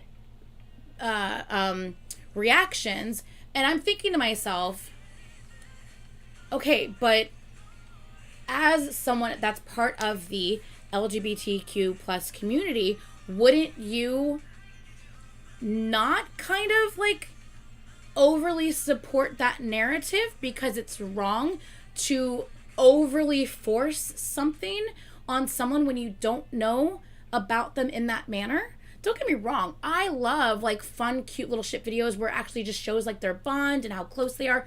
I love that shit so much. so much. You know I love my Chanbek. You know I love my my Wowquan. You know I love my Lino and Han. I love that shit. But freaking I don't even know. I can't even fucking think. You know, my Veeman videos. Like, I love cute videos that show moments between reactors. They're beautiful. Woosan, oh my god, that's the one. That's the biggest one. I fucking love my Woosan. And you know, it's fun to watch videos celebrating the closeness of their friendships and of their bonds together. I love that. But you're literally intentionally seeking out and only reacting to things that literally say like gay moments in the title of the video.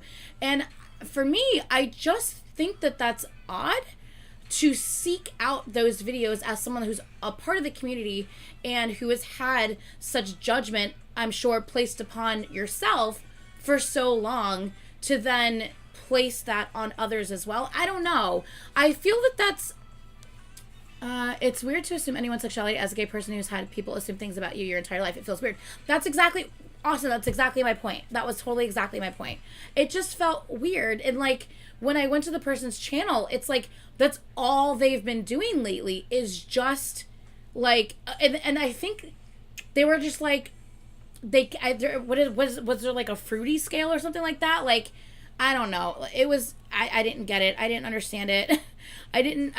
I get, like I said, I get reacting and wanting to watch like cute moment videos because it's so beautiful and refreshing to see people not hold back in expressing their love for one another when they are of the same sex, because you just don't see that, unfortunately. At least here in the West, you just really do not see that at all, unfortunately. And anytime that is like that, everyone's like, gay, and it's like, no, like, stop. Like, don't automatically assume something like that because of your prejudices towards that. Like, that doesn't mean that's what it is. It's just two people who are very close, who have no problem showing that they love each other, whether it be platonic, whether it be, you know, brotherly, like family member type love, whether it's friendship, whether it's more than that. Like, you don't have to put a label on the fact that these two are clearly close and, you know, feel bonded in some sort of way, regardless of whether it be,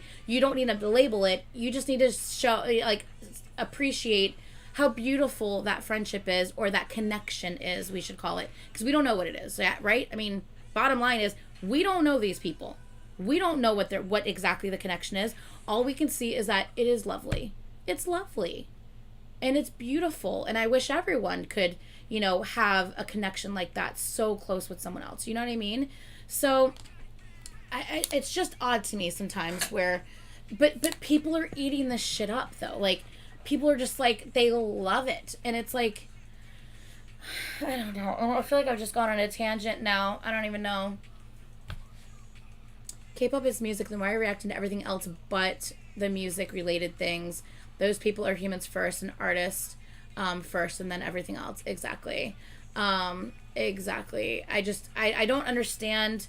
Obviously, I get, you know, like, in order to really get into a group, in my opinion, I first of all, I need to like their music. If I don't like or vibe with their music, I'm going to have a disconnect with the group, right? So first and foremost for me is I need to like their music. If I like their music, then I'm going to want to know more about the people who are making this music. And I'll look more into the actual members and then the group themselves, right? And then from there, I'll check out all their music stuff and like dance practices and stuff, and to see what kind of artists they are, what kind of, you know, overall artists they are, whether it's musically, whether it's dance-wise or whatever. But I'm also going to want to, if I'm going to dive more into them, I'm going to want to make sure, if I'm going to start becoming like really their fan, I'd like to see what kind of person they are. Now, I know that does not mean that we can see everything about these people, because we can only see what they show us, right? But at least we'll have an idea, a little bit of an idea, at least of part of their personality. Maybe not their full spectrum scope of a personality, but at least majority, maybe part of their personality, we'll have an idea, right? So it's like, for people who don't give a fuck about the members or anything like that, like, you're standing in a group you really don't know anything about, I don't want to stand a group that possibly has complete assholes in it, right? Like, I don't want to do that. It doesn't matter how much I like someone's music. If someone's a fucking dick, I want nothing to do with that, right? That's like so many people like love like Chris Brown's music. And you're right. I think Chris Brown has catchy songs and stuff, but I will never stan Chris Brown.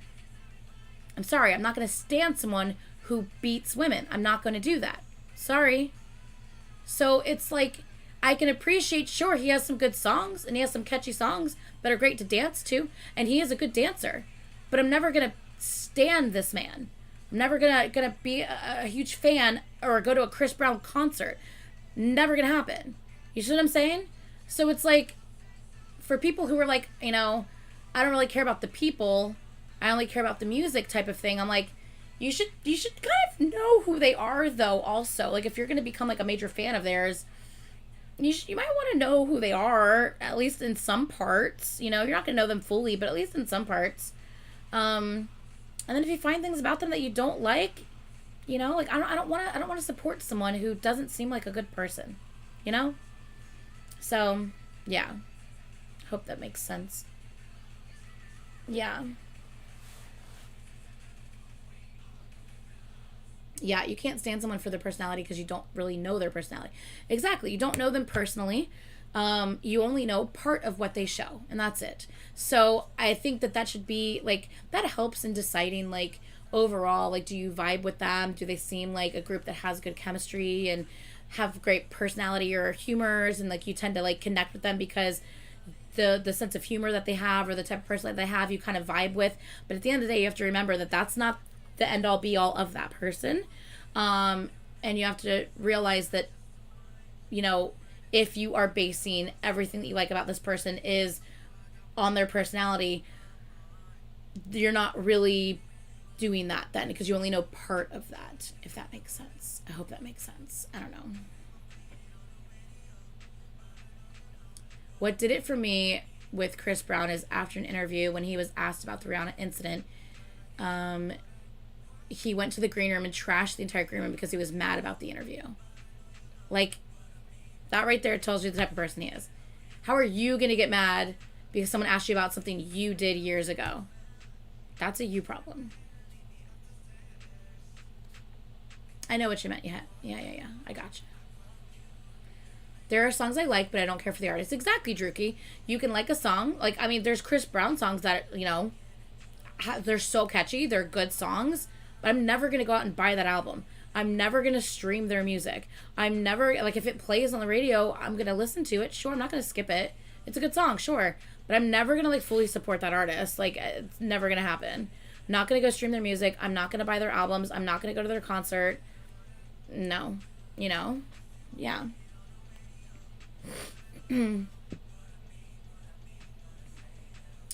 Right, exactly, Aaliyah. I don't really support the separate the art from the artist either, really.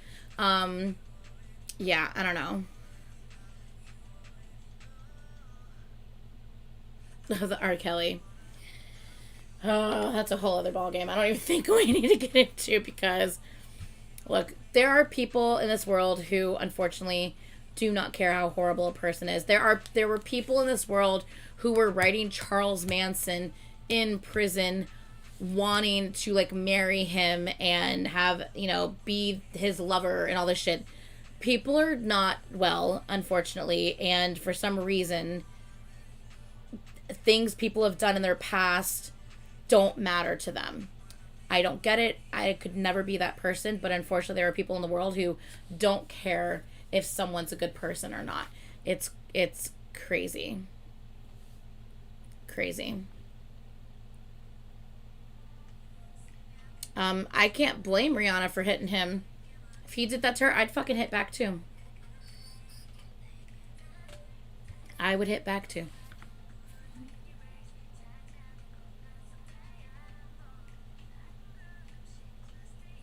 Right. Yeah, Crystal Snow, I agree. It was never proven. Like, all those years, all of the accusations, and not any of it was ever proven. So it's like, when it's stuff like that, that's when I'm like, until there's something that's proof, that's when I will then make my decision and have like a solid decision on it. It's like all these accusations that people have on these K-pop stars. Until I see proof on something, I'm fucking neutral. I am neutral territory. You know, I'm not, no, you know? Right, exactly. Yeah, it's very odd. I don't get it. But yeah. Yeah. FBI tailed him for a decade and found nothing. Yeah. Oh, Rev, we've bounced around on this top on everything so much. I don't even know what the fuck we're talking about. I was gonna say I'm Switzerland too. That's so funny. I was literally about to say that. All right, let's move on to the next topic because we have been we kind of went off on like a fucking tangent. Let's reel it back in. And where is it? See, can we talk real quick about Subin? Because holy fucking shitballs, okay?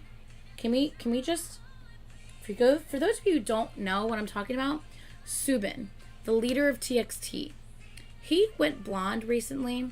He's been blonde for months now, and I already started having issues with him before he went blonde, and then he went blonde with the dark eyebrows. That's key. And I'm struggling. I'm having a very difficult time because this man, he's just beautiful. And so my problems with him have not gotten any better because his promo photos are now coming out and this is what is going on. Are you actually kidding me? Are you actually kidding me? He's like 6'2". Isn't he 6'2", 6'1"? Like, are you actually fucking kidding me right now?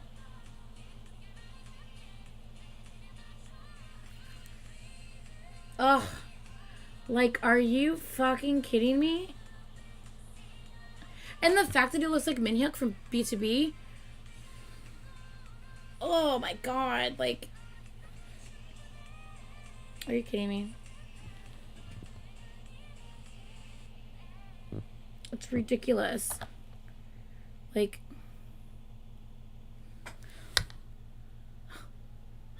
he's so beautiful. It's dumb. He's so beautiful. He's beautiful and handsome. My god. So, yeah. I keep saying he's a problem, but I said a while back that I'm pretty sure he's like my wrecker now. And this just, yeah, I'm for sure. I've been saying it for a while, and this just solidified it for sure. All of their concept photos, though, are actually ridiculous, though. Like, are you fucking kidding me? I actually can't.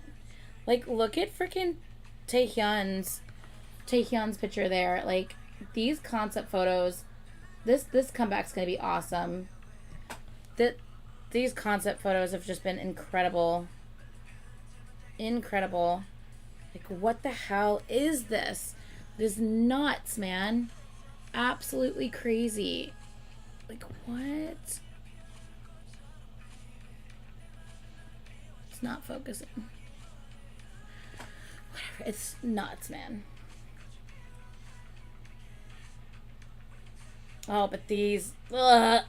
His smile here. Subin's smile here, though. Like, are you kidding me?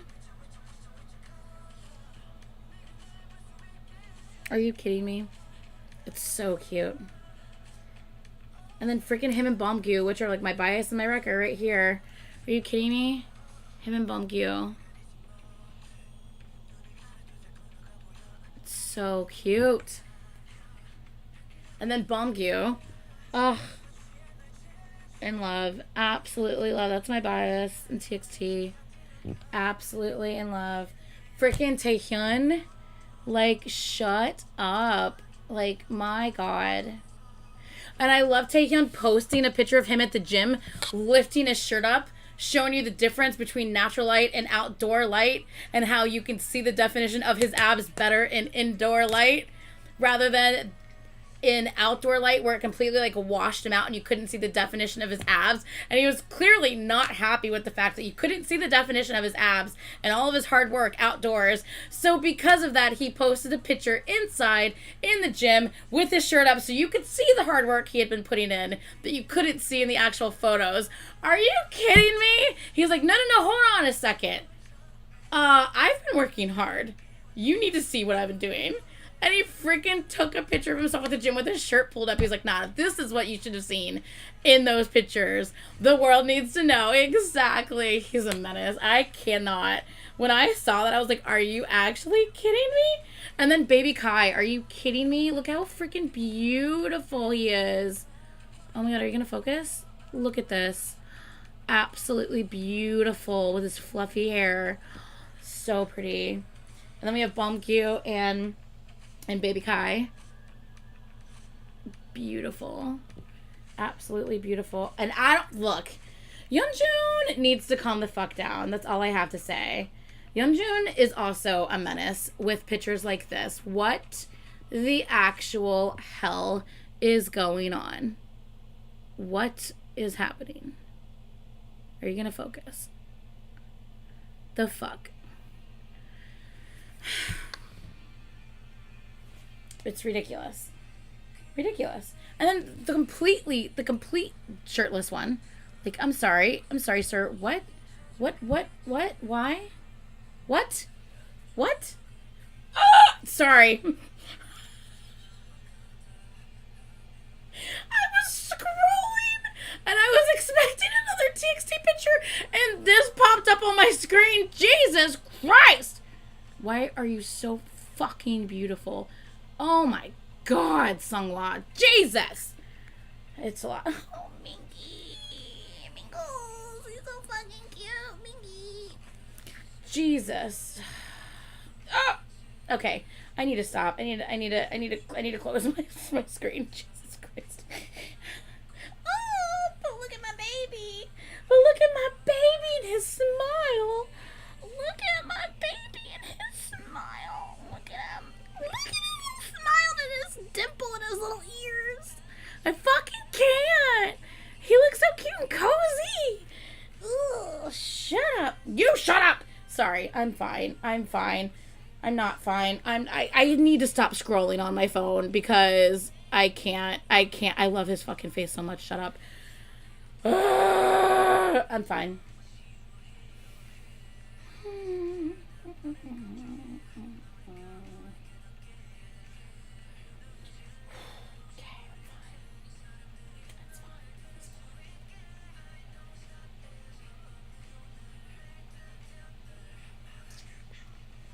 Everything's fine. I think I did, Allison. It was in that video that you sent us when you were going through them, right? Arguing with herself. I don't know what you're talking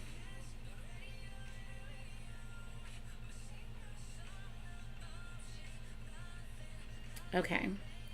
Is that everything I have here? Let me make sure that there is... Oh. Now, look, one thing I do want to talk about is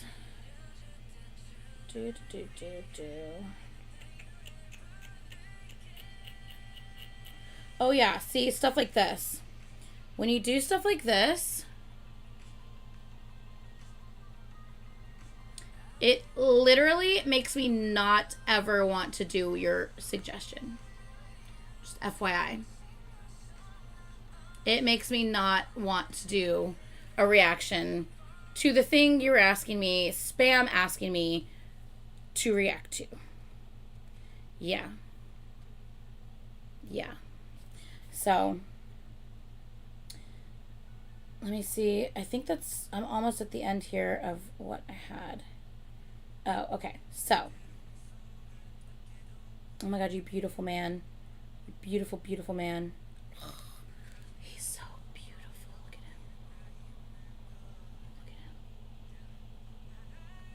Beautiful. Beautiful man. Spamming the same comment. I hate it.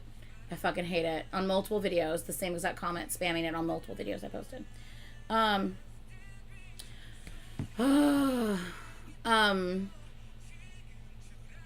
was I gonna say?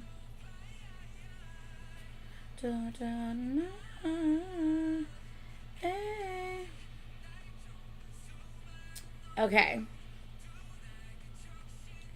So I guess there's two things I want to talk about. So there's this first one is I have to pee though. You know what? Talks amongst yourselves. I'm gonna go pee real quick. And let me see what song is up next though, because I need to make sure it's not a song that's gonna like get my shit blocked. Nah, it should be fine. Okay. Maybe. Hold on. We'll move that to there. That to there. No. That to there. Okay. Alright. You talks amongst yourselves real quick. I am going to go use the bathroom real quick, and I will be back. See, I don't have someone with me today, so they can't entertain you while I'm gone. So I'll be right back, y'all.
Begin. Oh, I love cake.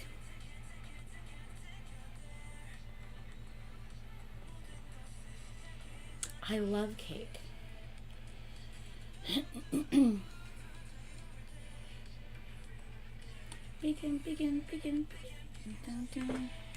Okay. So, what was I talking about?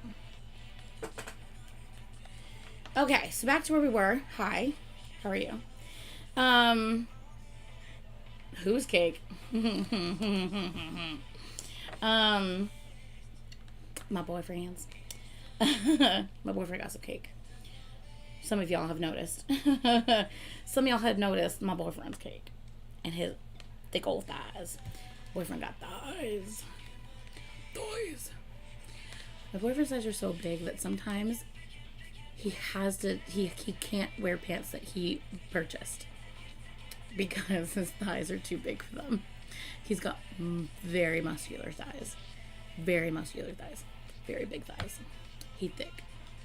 Yeah, he thickens. Anyway, so I'm just saying. What? Want us all of them. No, bigger. GG, bigger. Much bigger. Much bigger. Yes, Laura, I will.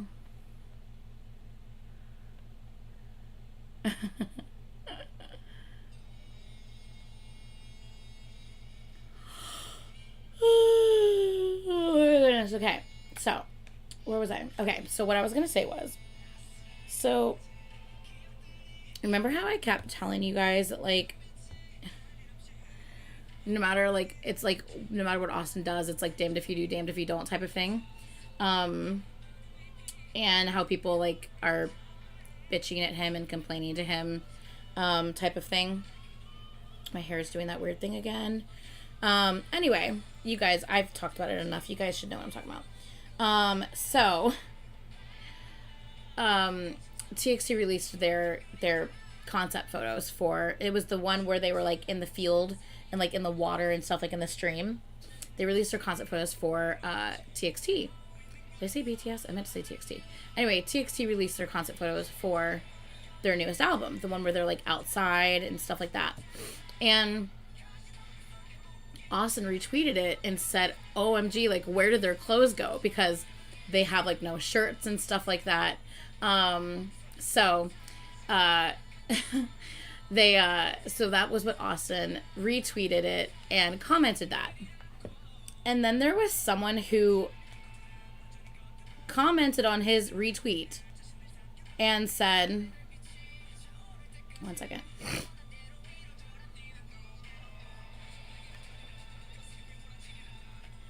This is what they said. Does Big Hit have an original bone in their body? Yeah, I like this concept back in 2017 when EXO did it for the War album. Do you remember that group, Austin? Or has all the constant robot auto-tune affected you?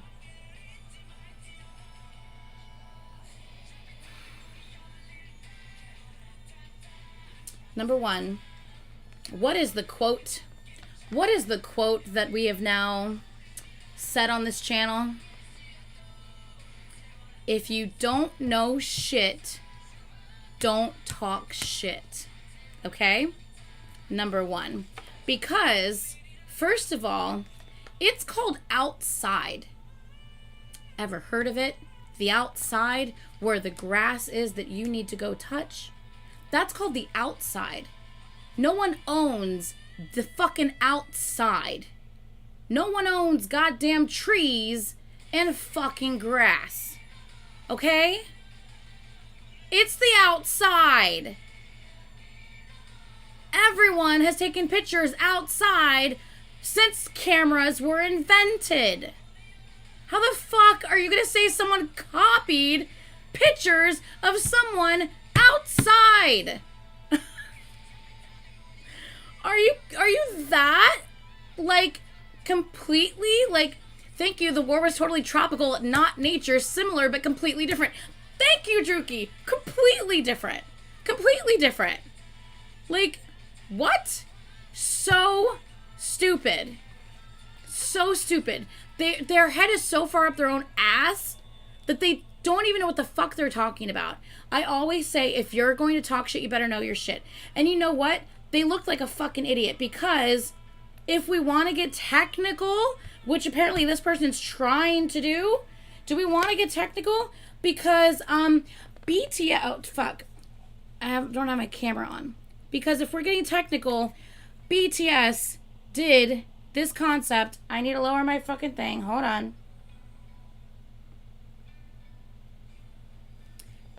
In 2015. That's BTS. Laying in grass. Outside. They did a whole outdoor thing. In 2015. BTS 2015. Right there. BTS don't own the outside either. And before BTS did it, guess what? Other people did it before them too. It's called the fucking outside. So don't sit here and mention, oh, I liked the concept too back in 2017 when EXO did it. Because you sound like an idiot, and now you just make us look bad. You are making EXO-Ls not only look bad, but look like fucking idiots. Because if you knew your shit before you talked your shit, you would know that BTS did it in 2015 before technically EXO did Outside in 2017. So now you sound like a fucking idiot, and you're making EXO-Ls look dumb. And petty, for no reason. You're a fucking moron that's making the fandom look bad. Shut up. Like, shut your fucking face hole. And before BTS did it in 2015, other people did it before that too. It's the fucking outside. Shut up. Number one. That's my first point. Number one. There was a first-gen group who did a nude book out in nature too. There you go. Exactly. I feel like it was more about me and less about TXT. But they didn't make it about you. Totally. They also made it about when they're going to sit there and say auto-tuned robots and shit, they're not just making it about you, they're also making it about Big Hit. Because here's the thing, I also have a shit ton of pictures. One second.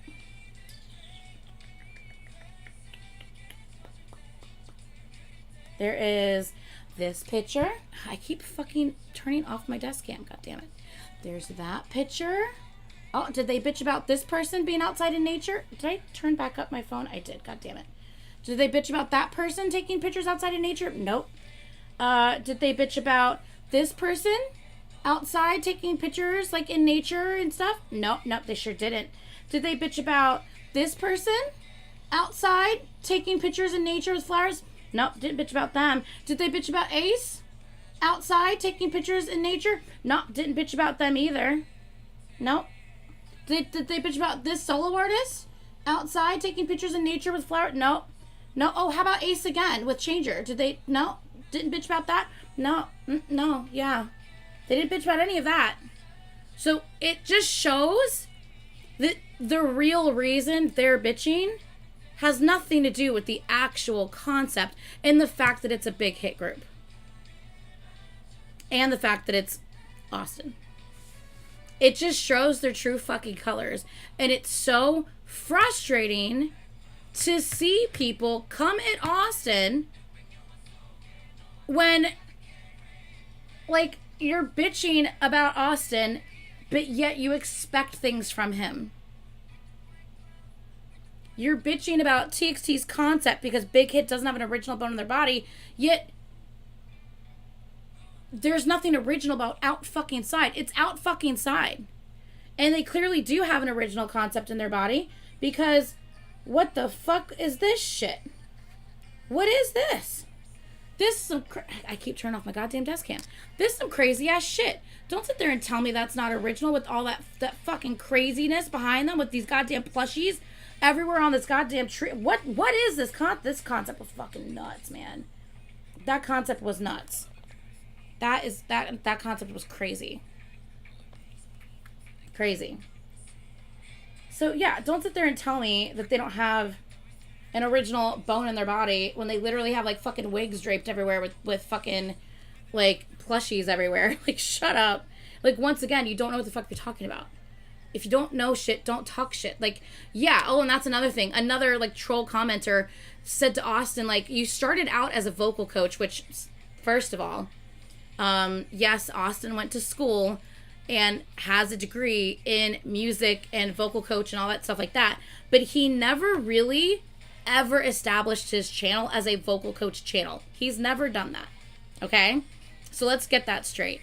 But somebody commented to Austin, you started out as a vocal coach, then, what was it, Austin? You started out as a vocal coach, then a K-pop fan, and now a Hive employee. Yeah, this shit doesn't sit right with me, is what they said to him. Literally, Austin got that commented on one of his reactions the other day. It was on his Taeyong reaction, actually. You started out as a vocal coach, then became a K-pop fan, and now you're a Hive employee. Yeah, that shit doesn't sit right with me. Literally what he got commented the other day. And people expect him to be comfortable reacting to things anymore? Like, what the fuck? I don't get it. Keandra Sweetie, I see you're sending me emojis, and I appreciate it. But sometimes emojis like that, spam like that, can sometimes mess up with the chat. So just try to keep it down to a minimum, sweetie, okay?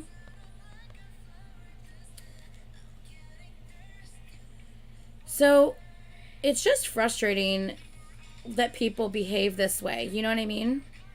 Very frustrating that people behave this way. So that's the first thing I wanted to talk about. That ridiculousness, that ridiculous comment, the ridiculous behavior. It's just...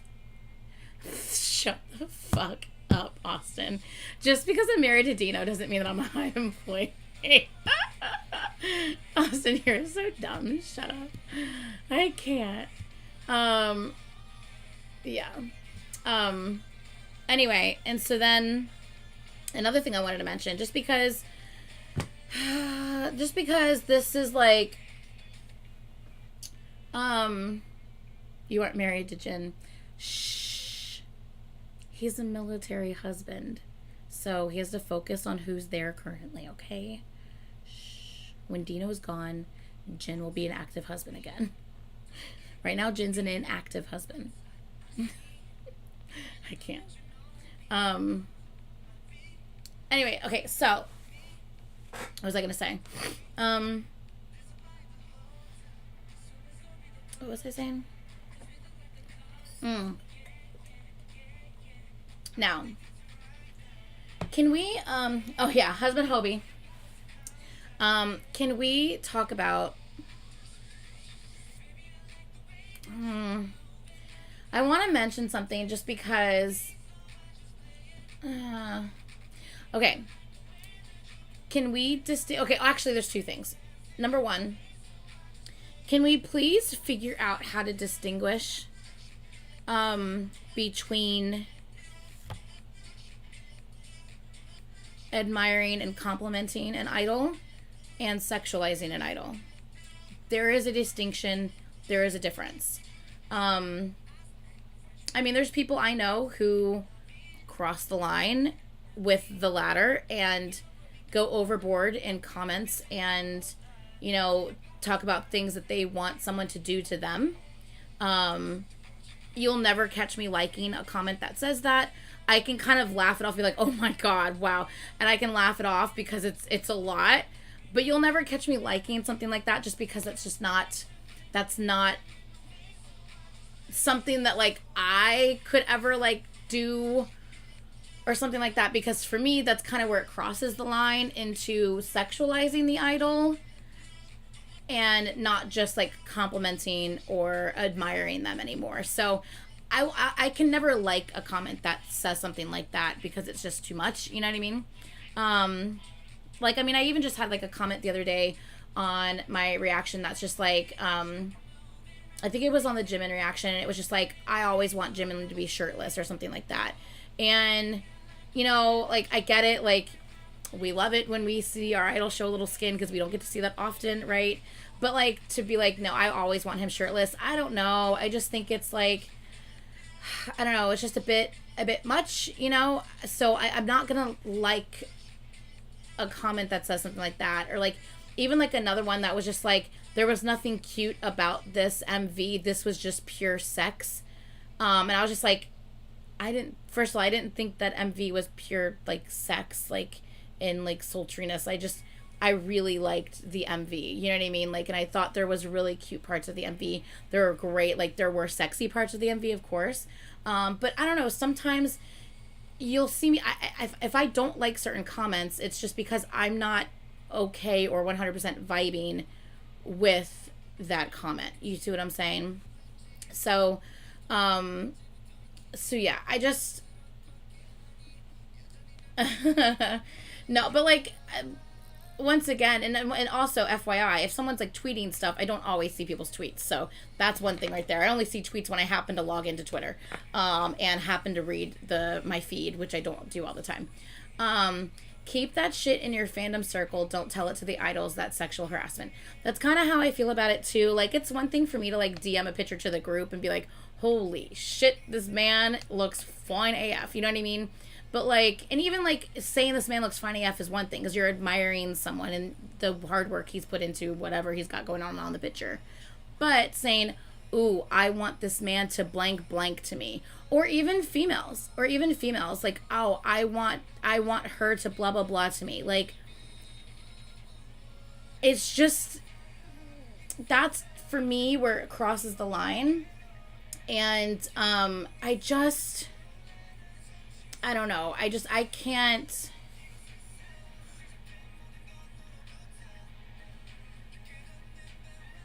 We can joke about censoring with BT21 sticker and so on and say they look fucking amazing and hot, but there needs to be boundaries. And that's kind of me. That's kind of how I feel too. Like, there needs to be boundaries. And not only do I think there needs to be boundaries, I also kind of feel like the double standards really need to stop. Because a female commenting about a female in a girl group and saying, oh, I want them to blah blah blah to me. On the flip side, if a male tweeted or commented in a reaction or whatever, if a male commented and said about a female idol, oh, I want her to blah blah blah to me, everyone would lose their shit. Like, that's not fucking okay. That is creepy. That's crossing the line. That is not okay. You're being extremely disrespectful. That's sexual harassment. That guy would be canceled in a heartbeat, as he should be. So why is it okay when a female says the same thing about another female? I think it's a double standard, and I don't think that's fair. It's the same thing. We want people to be treated equally in that sense, but yet we don't freak out when a female says that about another female, but we definitely freak out when a male says that about a female. And for me, it's the same thing. Like, it shouldn't be different just because it's a female or just because it's a male. Take gender out of it. The comment is still the comment, regardless of the person's gender who made the comment. You see what I'm saying? Like, I don't know. I just don't think that, I don't know. Like I said, like, and I'm talking about when people are like, I don't know. I don't want to say too much because, like, I don't know. I just personally don't agree with going that far and saying, I want so-and-so to do such and such to me. I just don't think... You're allowed to appreciate the G-booty, Austin. I very much appreciate the G-booty. But appreciating a G-booty and saying, I would like to blah, blah, blah to that G-booty, that's a whole other ballgame. That's not okay. There's a difference. And I think people need to recognize the difference. And I also think that not only do we need to recognize the difference and, you know, call it out when we see it as what it is, we also need to make sure that we're not ignoring it when it's a different gender saying it doesn't make it any better and doesn't make it any more okay because it's coming from a different gender. It's still just as bad regardless of the gender that is saying it. It's still the same comment, and the kind of hypocrisy on that is just, I just think that there's, I see it a lot. And I'm like, that's not okay. Like, it's not okay that people are okay with one gender saying something like that and not another. It's still the same comment regardless of who it's coming from. So I don't think it's okay, you know? Once again, like, I will I will freak out. I'll get flustered. I will comment about an idol, be like, holy shitballs. Like, I'll freak out because they look amazing. But you'll never catch me being like, oh, I want him to blah, blah, blah. No, I will never say that, because that's where the difference comes into play. Like, and it's just, I just want to go to a theme park with my favorite idol and ride roller coasters and play carnival games with them. That's literally all I want to do. I don't want them to do anything to me. You know what I mean? I don't want that. Like, I don't know. To me, it crosses the line. So if people do that, and that's what they want to do, that's on them. That's fine. But you'll never see me liking a comment that says that. I can laugh at a comment that says that sometimes, because sometimes the way people word things are very creative and kind of funny. But at the end of the day, we have to remember that, like, this could make people uncomfortable. And if we reversed roles here, gender roles here, would this be okay? And if the answer is no, people would freak the fuck out, then that's your answer. Then that means it's not okay. Just because the gender roles reversed doesn't make it okay. And it's a big double standard. You know what I mean? So a big double standard. Yeah.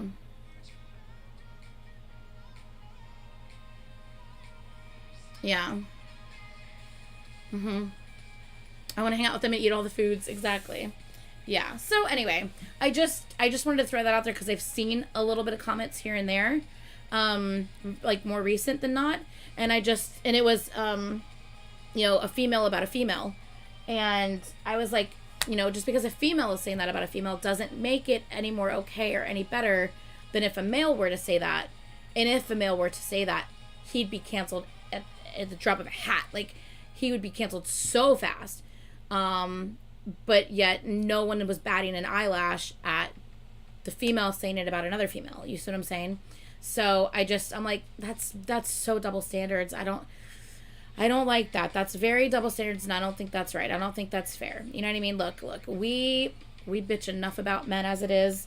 We, rightfully so in some occasions, but there is also a double standards and like a kind of like an unfair, treatment towards them sometimes as well, which is not right. Okay. So I just wanted to point that out. Like, if you're ever not sure, take gender out of it or switch the gender roles in that situation. Would you find that acceptable? If the answer is no, then the answer is no, regardless of the gender involved, in my opinion. So that's just how I feel about that.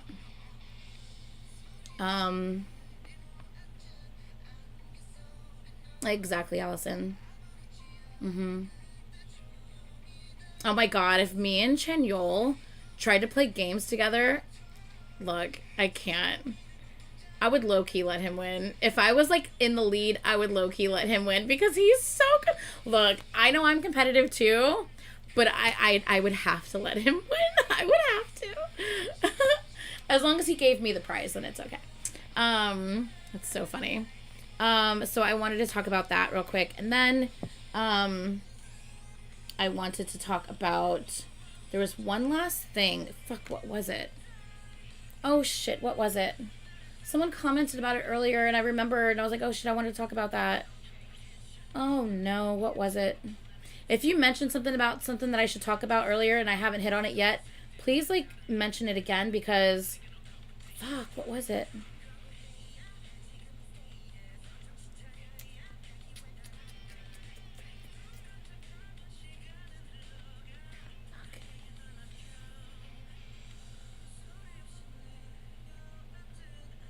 What was it?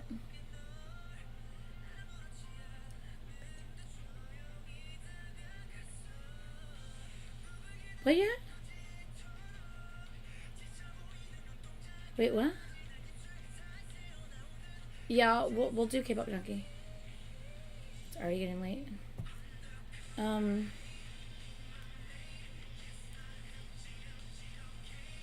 Shout out to V, by the way. Oh, that's so stupid. Yeah, that thing is so fucking stupid. It's literally just people being fucking idiots. Once again, if you don't know shit, don't talk shit. But I'll still talk about it. I'll mention it. No, we already mentioned thirsty reactors.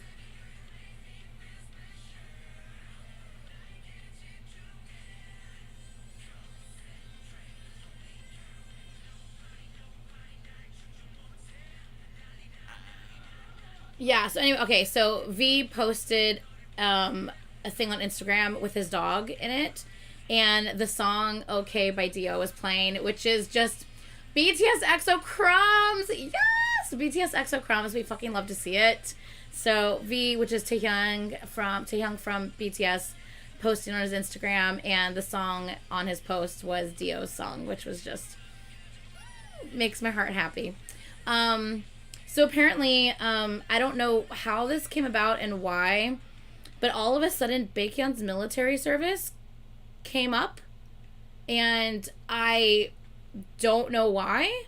For those who don't know, Baekhyun has he gets out at the very beginning of next month, I believe it is. He has hardly any time left. We're so fucking happy. But he gets out very soon, less than a month. He gets out, and for some reason, someone decided to start talking shit again about him and his military service.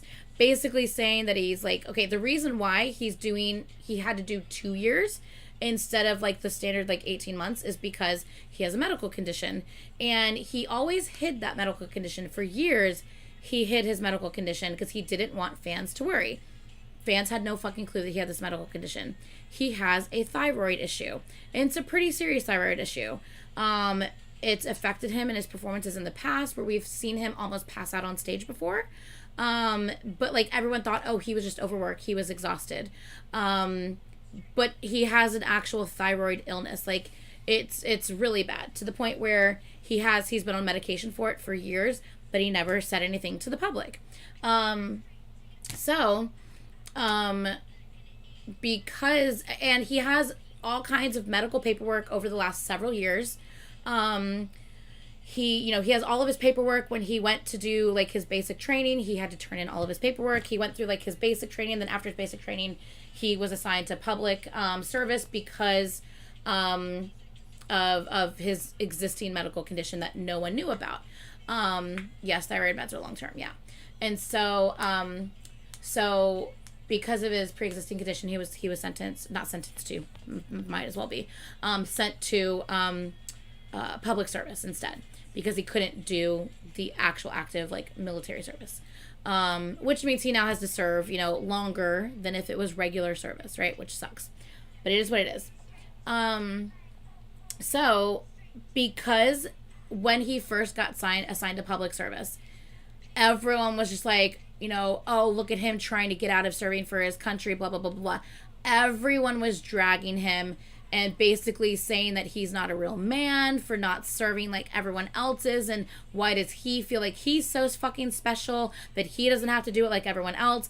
He was getting dragged through the mud, so much so that he had to come forward and he had to say that, hey guys, didn't want to have to say this, but apparently I have to reveal something about myself that I didn't want to have to reveal, but because everyone's being such assholes and accusing me of lying and doing stuff, I now have to reveal something that I didn't want to have to reveal and that I'm not comfortable revealing. But here it is. I have a medical condition. I've had it for years. I've just never told you guys. I've taken medication for X amount of years. I have to, exactly, as a special diet. I've taken X amount of medication for X amount of years. I have all of my medical paperwork and documents that I had to turn in to show everybody all of my history so they could see what my history of this illness is. I just never told you about this because I never wanted you guys to worry. Every time I'm on tour or every time we have a comeback, I just didn't want you guys to just focus on that if you happen to see me not feeling good during a performance or looking tired. I didn't want someone to constantly bring up my medical issues. So I just never told anybody. And that's literally where it was, and that's how things were. So, and he went and did his public service. Now it's like, okay, now everyone knows. And it just got re-brought up again because I guess someone, as Aaliyah was saying, there's someone brought up like the fact that some people are trying to fake illnesses to get out of actually doing military service and wanting to do public service instead. And it's like, okay, great. That's great and all. But once again, can we please know your shit before talking shit? How many times do we have to repeat this? Please know your shit before talking shit, because they're like, yeah, like Baekhyun. And it's like, you literally have no idea what the fuck you're talking about. What do you mean, yeah, like Baekhyun? Baekhyun has years and years of medical documentation and of prescriptions for his thyroid issue that affects his health that he turned in, that they looked through. They physically examined him themselves. He has to go through that whole examination themselves. Like, you literally have no idea what the fuck you're talking about. You're literally just throwing his name into the mix to drag him for no reason. Just because you're a shit person. So once again, he gets dragged into bullshit. He's not even doing anything wrong. He's just trying to finish out his military time. He has less than a month left. He has 15, 16, 21 days left. He has 21 days, maybe 20 days left. 20 days left. That's all he has. He just wants to fucking finish out his military service and be back with his family and friends and members. That's all he wants. And we have people throwing his fucking name into this mix with this fucking bullshit because they don't know what the fuck they're talking about. It's obnoxious. Obnoxious. I think Suga will have civil service because of his shoulder surgery. There may be things he can't physically do in active military service because of his shoulder surgery. It makes me wonder if Kai is going to be able to do the full military service because he's had multiple surgeries, a surgery on his ankle, and I think he's had, maybe I'm thinking of Lei. Someone had a back surgery. I can't remember. But yeah, so it just makes you wonder, what, if they can do it or not. And once again, and if they have to do, possibly JB as well, exactly. And if they have to do civil service, their names are gonna get dragged into all this bullshit because people just want to drag them and want to talk shit about them because it's easy to do that, Yeah.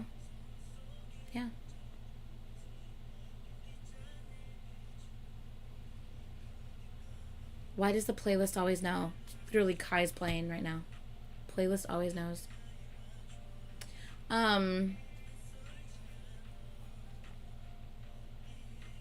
Yeah, it makes me wonder, like, Jung-ho has broken his leg, or I forget what he did, with ATs. I don't know if he'll be able to end up doing it. Depends on how it healed. And I know even after he was in a cast, he had to then sit out again for, like, having leg issues after that. You know what I mean?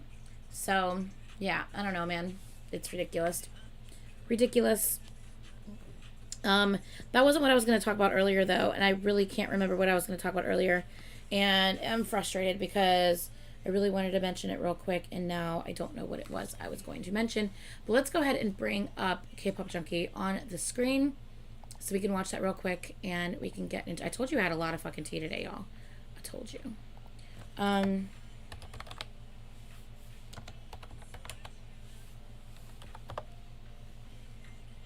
Okay. Put you on pause. Let's see.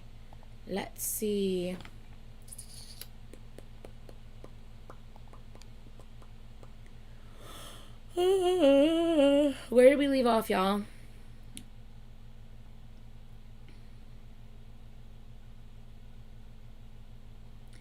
So it's about Ravi. So Ravi will have to list again if the accusations are proven true.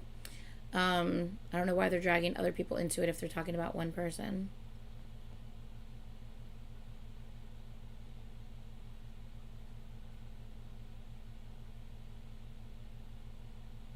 We left off on the Ginny abruptly leaves thumbnail. Really? We haven't done it for 3 weeks?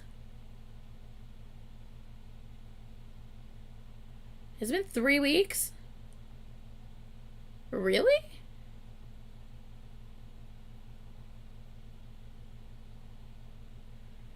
Maybe it's just because I've already watched all of these. I'm just like, I swear to God we watched it.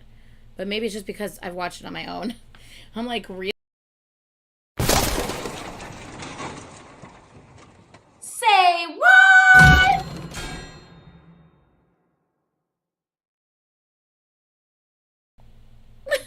Sorry about that. That's really funny. That's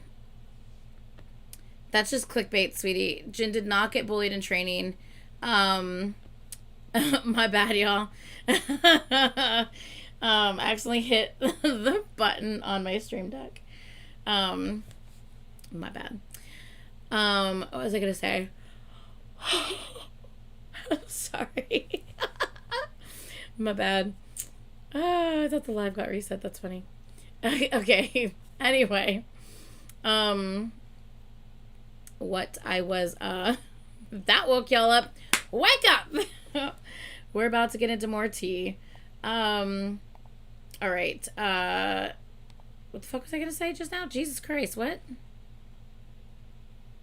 Oh, Jin. Jin did not get bullied in the military. So part of military training, part of police training, part of anything like that, part of any officer training, you have to go through very unpleasant things. For instance, my brother, when he was training to become a guard in the prison, you have to basically go through, like, he had to be sprayed with pepper spray because you basically have to know what it's like in case someone uses your weapon against you. Like, you have pepper spray that you have on you.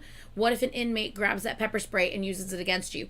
You have to know what the feel is like, how to calm yourself when that happens to you, so you can still try to properly respond and act in that situation in that moment. So you have to know what that's like in case it happens to you, so that, you know, so that type of thing, right?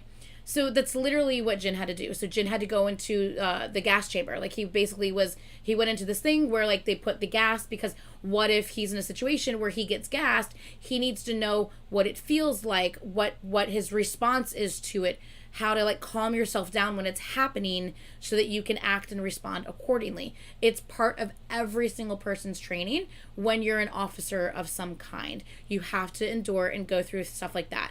So the Sasang picture is what we're going to call it, because no one should have taken that picture of him to begin with, and A, and B, no one should have spread that picture around. So the picture going around that shows him looking kind of distressed and kind of with his you know, eyes closed, and it looks like he's in pain, and it looks someone's like pouring water on his face. That's just him after getting out of the gas chamber, and they're trying to pour water on his face to kind of clear, you know, it from, like, his skin and his eyes and stuff like that. That's literally part of normal training. That's part of the deal. But of course, someone took the picture of it and spread it around to make it look like he was being bullied and abused in the military, because his face looks red, he looks distressed, when that's not what actually is happening.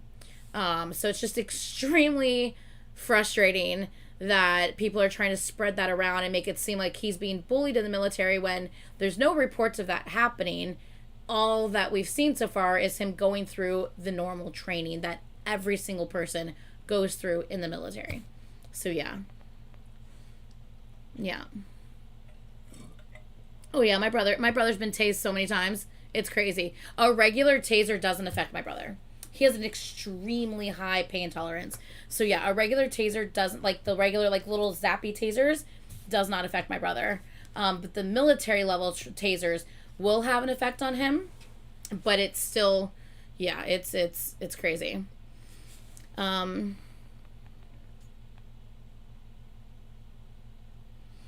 exactly. Who the fuck allowed this picture to be taken? Yeah. Is someone who was there, or I don't even know if it was, like, another person, like another officer who was there that took the picture sneakily, or if it was, like, some sasaeng with, like, some crazy super duper lens who took it. I don't fucking know. But it's crazy. Yeah.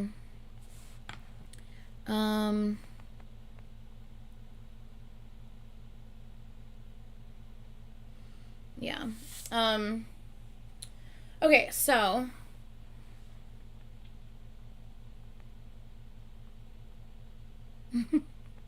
yeah, it honestly, Druki, it's a person by person basis. Some people don't handle the training well. Some people are great with the training. They come back, like, you know, even better, you know, like, mentally and physically. Some people don't handle it well. It really depends on the person. Every person is completely different from one another. And, like, in Schumann's case, for instance, he did great. Like, he was sent to serve the border between South Korea and North Korea, which is the most dangerous place that you can serve. And because of how well he did in his training, they thought he was fitted for that type of environment, that they trusted him to be in that area. So yeah. It's crazy. You never want to see someone in such a they literally call the place the most dangerous place on earth, is what they call that place. The what is it, the zone, the demilitarization zone or whatever is what they call it. So yeah, it just depends. It's every, person by person. No one's gonna react the same way in those situations.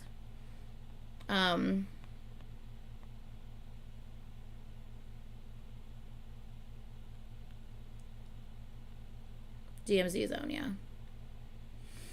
Okay, so all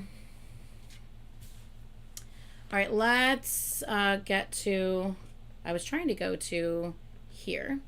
But we can take off that from the screen because we don't have that anymore. Let's see what. Why is it not? There we go. Okay. So I guess we're starting with this one. I can't believe it's been 3 weeks. So I don't know if we're going to get through all 8 of these today because we still have to do concert recap. But yeah, let's go.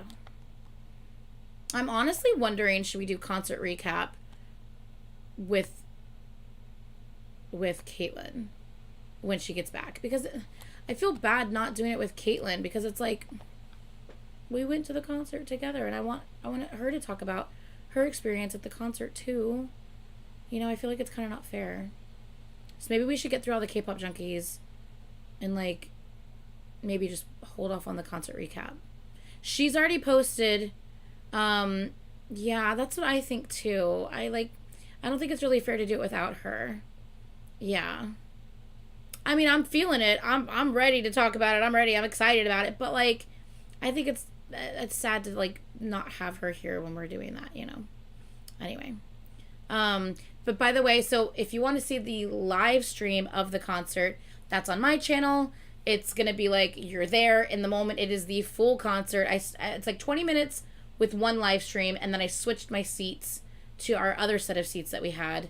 And then I streamed the concert from there, for the rest, like the other 2.5 hours. So if you want like the full, like I'm at the show concert experience where it's the full shebang, then you can get that on my channel. If you want like the nice like 4K quality like cam sex clips and segments, then that'll be on Caitlin's channel, which she did post today.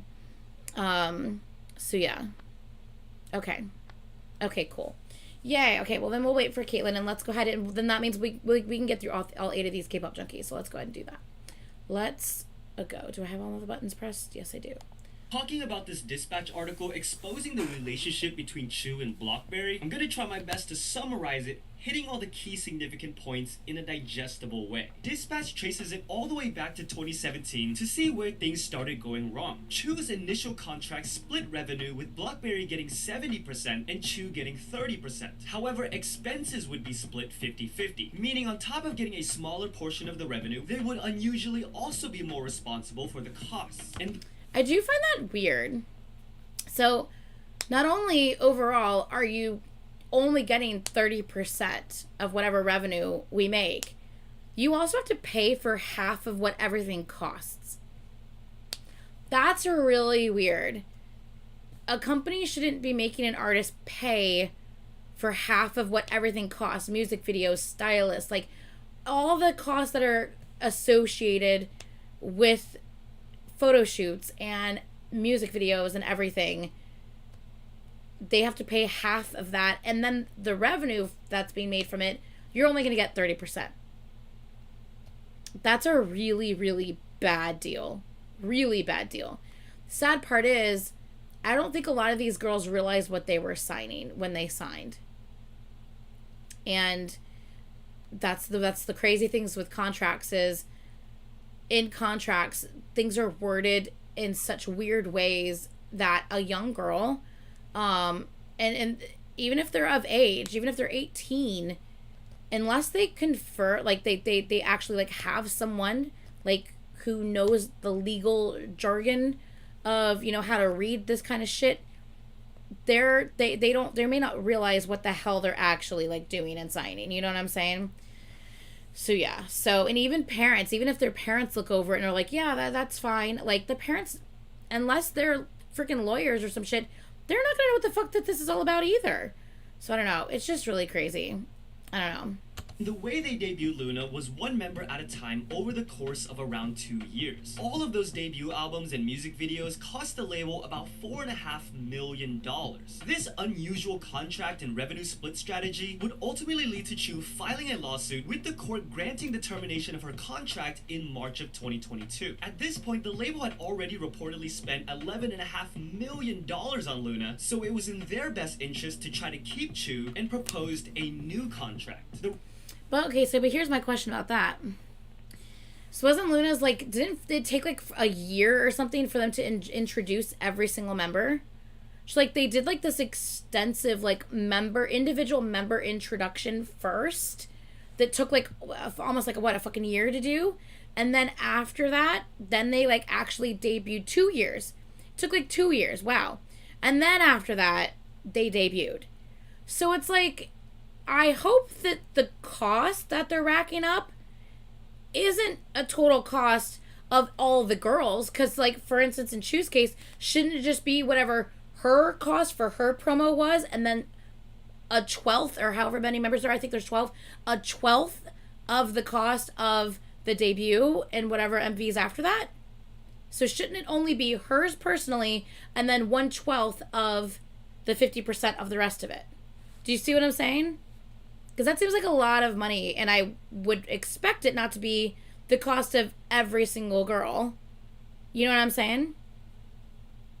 I don't know. This just doesn't make any sense. The revenue split would now be reversed, with Chu getting 70% and Blockberry getting 30%. On top of that, if the expenses ever exceeded the amount of revenue they made, Blockberry agreed to cover half of that. Chu was also able to negotiate the right to abstain from certain activities for a certain amount of times a month to ensure her own personal schedule. A fine would be paid by either party if the contract is ever violated. That being said, fast forward to May. It's very interesting, though, that, like, Chu sought out legal, like, you know, help and stuff regarding this contract because it was so jacked up, and obviously she wanted to make it better, and why no other girl in the company did this. Like, were they scared to do this? Obviously, girls aren't happy with this contract. So it's like, were the girls just scared to go against the company and what they signed for? And she was like, I don't care, I'm doing this because this isn't right, type of thing.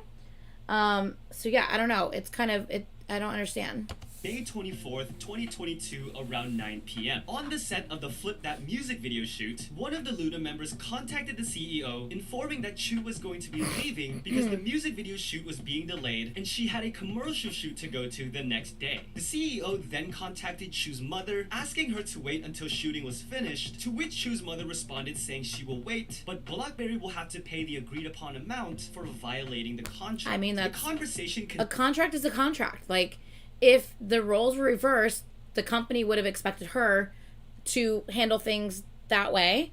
So the company shouldn't expect anything different just because the roles are reversed. Same shit. Continues between text and phone call as the members were waiting on set. The CEO ended up apologizing for the delay that was going to affect Chu's commercial shoot the next day, and Blockberry would pay the agreed upon fine. Filming ultimately resumed with Chu leaving around 3 a.m. after filming the group scenes, excluding a specific scene the CEO had requested, which ended up getting thrown away along with the set that was prepared for it. Chu would later explain to Dispatch that the reason they wanted Blockberry to pay the fine was because this wasn't the first time they violated the contract with something like this happening. Blockberry denied this and revealed more text messages between August 2021 and July of 2022 to back up their claims of Chu's hostile personality and abuse of power, where it seemed like she had just lost trust with the company at this point and accused her of lying to make her look bad. This article goes on justifying both sides, why Blockberry would be to blame for this because of their unusual contract practices, which they stated was the best way to save the company and that they did explain this to the members, but it also justifies why Blockberry would see Chu's actions and harsh words toward them as an abuse of power. As we know, this would all result in Blockberry being the ones to remove Chu from Luna. Dispatch was also able to get an interview with Chu where she... Exactly. They called her hostile because she stood up for herself. She may not have used proper, like, honorifics and stuff like that, and maybe that's why she was deemed, like, hostile or, like, angry or whatever, like, and her attitude was unfavorable or whatever. So maybe that's why, like, people, they were trying to say that about her. But, like, at the end of the day, she was standing up for herself. And sometimes when you're standing up for yourself, you can't be nice. You have to be firm, and you have to say what needs to be said. You don't have to be rude or anything like that. But when you read the messages, it doesn't really look like she was, like, flat out rude towards anybody. She just said what needed to be said. And sometimes you have to do that. So, I don't know. Yeah. It doesn't make sense to me that they're trying to flip it. Further explains that she didn't know what she was signing at the time of debut. Like many other aspiring artists, they were just excited to take the next step toward their careers and dreams. It was after another Luna member had mentioned it to her that she had done the math and come to the realization that the structure they were under, along with the position they were in after the way they debuted, meant their debt would be increasing as they worked. Yeah. Chu also talked about not wanting to participate in Queendom because of the lack of trust with the company, but at the same time didn't want to give up on Luna. She would also go on to explain that the reason her attitude sounded harsh later on in their relationship was because she felt she was being treated like a child, but admitted that speaking like that was a mistake on her part. Of course, Luna are scheduled to come back on January 3rd with 11 members. However, we will now wait to see what happens between them and if this will impact fans' current boycott of the comeback or even strengthen it. In the meantime, we do have an update on the filming accident involving NCT members Johnny, Jaehyun, and Jungwoo that was later updated. They're in good health, trust me. The guys had fallen due to a jungle gym collapsing on set of a commercial shoot for who we now know was Puma Korea. The members were quickly transported to the hospital with the exception of Taeil, who did not wish to go, assuring he was fine. Since that last video where we were waiting for medical updates on the other three members, SM has come out to confirm that the additional examinations concluded no major injuries other than minor aches and bruises. The guys were eventually sent home to rest with their upcoming schedule postponed for them to recover. Puma Korea then came out apologizing for what happened, saying they take full responsibility for the accident, will ensure that nothing like this happens again, and promises to aid the members in any way possible during their recovery. Luckily, we have more positive things this week to celebrate in K-pop. Yeah. I'm adding in this interaction just because it made me smile between Shiny's Minho, who just made his solo debut, and Stray Kids Lino, who just bonded so quickly and seem to have great chemistry together simply because they share the same name. 선배님 멋지십니다. 아, 또 우리 리노 씨가 저랑 이름이 같더라고요. 리노. 제 이름이 If you search my name, only your stuff comes out. That is hilarious. I love Minho. I think he's so funny. If anyone didn't see Minho on The Korean Englishman, you should definitely watch that episode. It was really funny. 아, 또 우리 리노 씨가 저랑 이름이 같더라고요. 리노. 제 이름을 검색하면 우리 리노 씨만 나와요. 아니, 아유, 감사합니다. Very cute. I've said before that my favorite part of K-pop award season is just the interactions we get to see, like Stray Kids trying to enjoy Kar Ji-woo's performance on their table in the most respectful way possible. Now, there's actually a backstory behind this moment. Ji-woo later explained to fans that she was actually supposed to perform on an empty table and that Stray Kids were supposed to be seated at a different one. And if you watch that clip again, there's an empty table right behind them. However, it seems like there was some miscommunication. The coordinators probably seated them at the wrong table by mistake. Ji-woo said she was in a hurry, so she got on there as planned and later reflected how embarrassing it must have been for them. But hey, they won Album of the Year that night, so I think they'll be just fine. With even more award shows taking place... It is really annoying how the fans responded to that, though. Like Stray Kids fans, or her fans were attacking, the Stray Kids fans were attacking Stray Kids, and then Stray Kids fans were attacking her. It was kind of just, dumb how the fans were kind of handling that. Because it was clearly just an innocent mistake. Either they got seated at the wrong table or whatever. But, they handled it well. They were super respectful. Obviously, there's a woman in a dress and a short skirt performing on top of your table elevated. So they're just kind of, jamming along with the song while kind of, not really trying to look at her because they don't want to, make it look like they're looking up her skirt or anything like that. It really wasn't that serious. it's one of those things where a situation happened, it happened, no big deal. But the fans were being fucking stupid about it, which is, why is it always the fans? Why? Like, it's never the artists that have issues with things. Hardly ever. I shouldn't say never. It's hardly ever the artists that have issues with things. Or it's always the fucking fans that are going to make a big deal about something or complain about something. It's like always the fucking fans. It's so annoying. It's different. This now. What? TXT concert announcement. I don't know about what? What? I did not get to go to the last fucking concert. What is this concert? What? Hold on.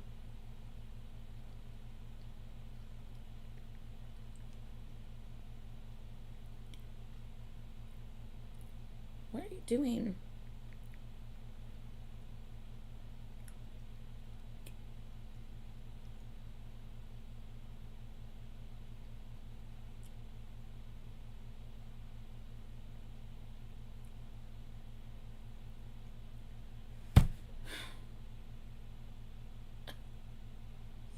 Charlotte, North Carolina?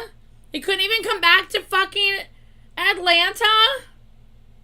Where the fuck is Belmont Park? Duluth. Wait, where's Duluth? Duluth? I don't think that's by me.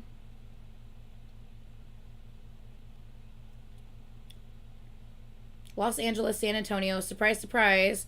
There's 2 over there. Well, where's Belmont Park? And where the fuck is Duluth? Is Duluth in Georgia? I thought that sounded fucking familiar. Hold on, there is a Georgia. Hold on. Hold on. I'm like, why does Duluth sound so fucking familiar? Stop typing an S. I'm typing a D. Where's Duluth? Oh my god, it's even higher up than Atlanta. Fuck, it's even further away. God damn it. It's about a half an hour further away, I think. That's fine. One of our Airbnbs that we stay at are more towards that area, actually, anyway. So, you know what? It's fine. It's annoying, but it's fine.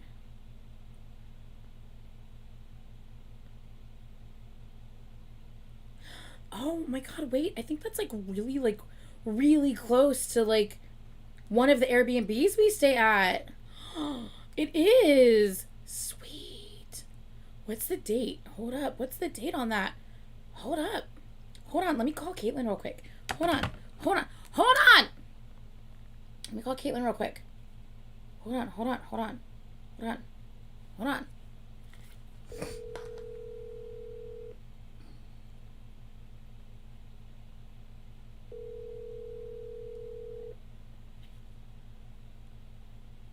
Hello. We are not missing it this time.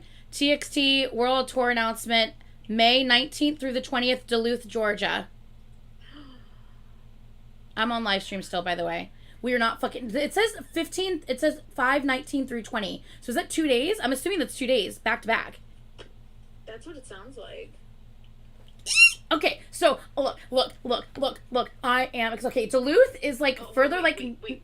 What? Wait. 2 minutes. Let me clock out of work and then I'll call you back when I get Okay, hurry up. Okay, bye. Oh, shit. I accidentally started calling my boss. Fuck. I went to hang up. She had already hung up, so it clicked on the next name in my, list of, calls. I hope that didn't go through, or else she's going to call me back and be like, hey, did you just call me? Like, sorry. My bad. Okay. We're fucking getting tickets this time. I'm telling you right now. We are getting tickets this time. We did not get to see them last time. I finally have my TXT light stick, which I didn't have before. We both now have a TXT light stick. We are fucking doing this shit. I am ready. All I have to do is finish listening to the rest of their B-sides. I am so ready. I'm so ready. I'm excited. Sorry. Thank you for that, heads up on this. Hold on. I need to retweet this shit real quick. Hold up. Fuck you. We are so ready. Not missing it this time. May 9th and 10th, Jackson Wayne. May 11th, I'm not doing this shit again. I'm not doing this shit again. Wait, what? Wait. May 11th? Yeah, but isn't he not coming? Oh, but he's going to New York. That's right. Leonardo. See, you're fucking lucky, man. You live in New York where everyone goes. Ah, you're so lucky. Fuck, man. Man. I'm literally not going to be able to see Jackson Wang. Fuck.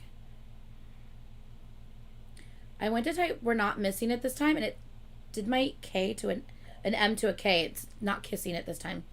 What the fuck? It's already not missing it this time. Okay. Tweet. Okay. Oh my god. Leonardo. Are you doing it? Oh, here's Caitlin. Okay. Girl. Okay, hold on one second. I gotta back up.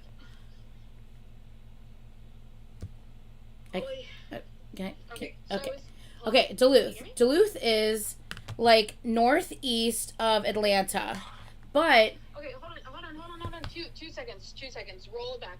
I was in the middle of doing my deposit when you called, so I genuinely don't even know what we're talking about. TXT tour.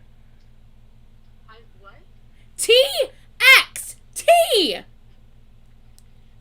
tour. Why are you quiet?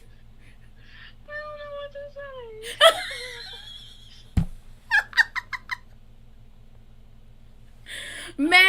May 19th and 20th in Duluth, Georgia. Oh, brother.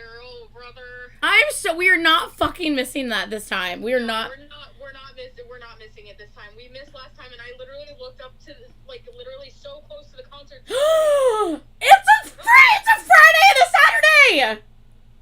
Perfect. That's so exciting. Oh my god, it's a Friday and a fucking Saturday. That's perfect. The 15th and the 20th. I'm sorry, the 19th and the 20th. Oh my god, we never get them on Friday and Saturdays. That's so exciting. Oh my god. I'm so excited. I didn't get too excited. I feel like I'm gonna throw up. Okay, so Duluth is in, it's northeast. Yeah, that's what I was about to say. It's northeast of Atlanta, and I'm pretty sure that's like where the Airbnb is that we stay at all the time. No, the one that we stay in. Whoa, I'm on live stream right now. Oh, right, true. The one that we stay in is not Duluth, but we have stayed in Duluth before. Okay, but the one that we stay in is the northeast of Atlanta, so it's in that direction anyway. Yeah, I think so. Maybe it would be not a very far drive. Duluth is like the Gas South District area, the arena, the Gas South District arena. That's perfect. Yeah. Who did we see there? Because Gas South District is where we stayed at when we saw ATs in January of last year, and that was that one Airbnb that was like with the chickens outside. Oh, but I liked that Airbnb. Yeah, that was Duluth because it was really pretty though. Yeah, that was a really nice Airbnb. The bed was comfy. The only thing you needed was an eye mask because it was bright in the morning. Yes, but that was that one, and it really wasn't expensive. No, it really wasn't expensive, and it was a nice Airbnb. We had a whole kitchen, a whole living room, a really big ass nice bathroom. Exactly. Hells yeah. That would be perfect. Oh my! I kind of want to okay, look, I know we don't have the tickets yet, but I kind of want to just if I want you to look at the Airbnb and see if it's free cancellation. What the fuck kind of word is that? If it's a free cancellation, because if it's free cancellation, just fucking book it, dude. Like, you know what I'm saying? Oh my god, I can't get too excited because I'm gonna throw up. I've eaten too much. Oh, it says that they think that we saw Super M in Duluth as well. We saw who? Super M. Was that at the Gas South Light? What? Oh, it was because we saw ATs and Superman in the same arena. Oh yeah, but we don't. I don't know if Allison or Tracy. We need to talk to Allison and Tracy because we might need to find something that's bigger than the one because that one just has it's just one bed. Yeah, it's just one bed, and it was only technically supposed to be one person staying in it, but she made the exception. Oh please. Oh my god. I'm so excited. Okay. All right. I'm slightly freaking out. When do the tickets go on sale? I don't know. It doesn't say. I'm reading comments. And Hyphen Tour just posted. What the fuck? Oh my god, hold on! What the fuck is this shit? What is happening? Hold on. What? I need you to not. Hold on, someone just said an hyphen. The 2 fucking concerts that we couldn't see this year. When? When does it say it? I don't see the post. What? When does it say it? Stress. Oh, I'm looking in hyphen members instead of in hyphen official. Where's fucking in hyphen? All I see is in hyphen members. What the fuck? Maybe I should just look on fucking Hybe. Hybe? Hybe official? Maybe? What? Where is the hyphen one? Who said something about an hyphen? Who said that? Who said it? Oh, and hyphen just says Japan. Tammy, that's literally what we do, is we talk about K-pop concerts. That's literally what we do. So yes, I will continue to talk about K-pop concerts.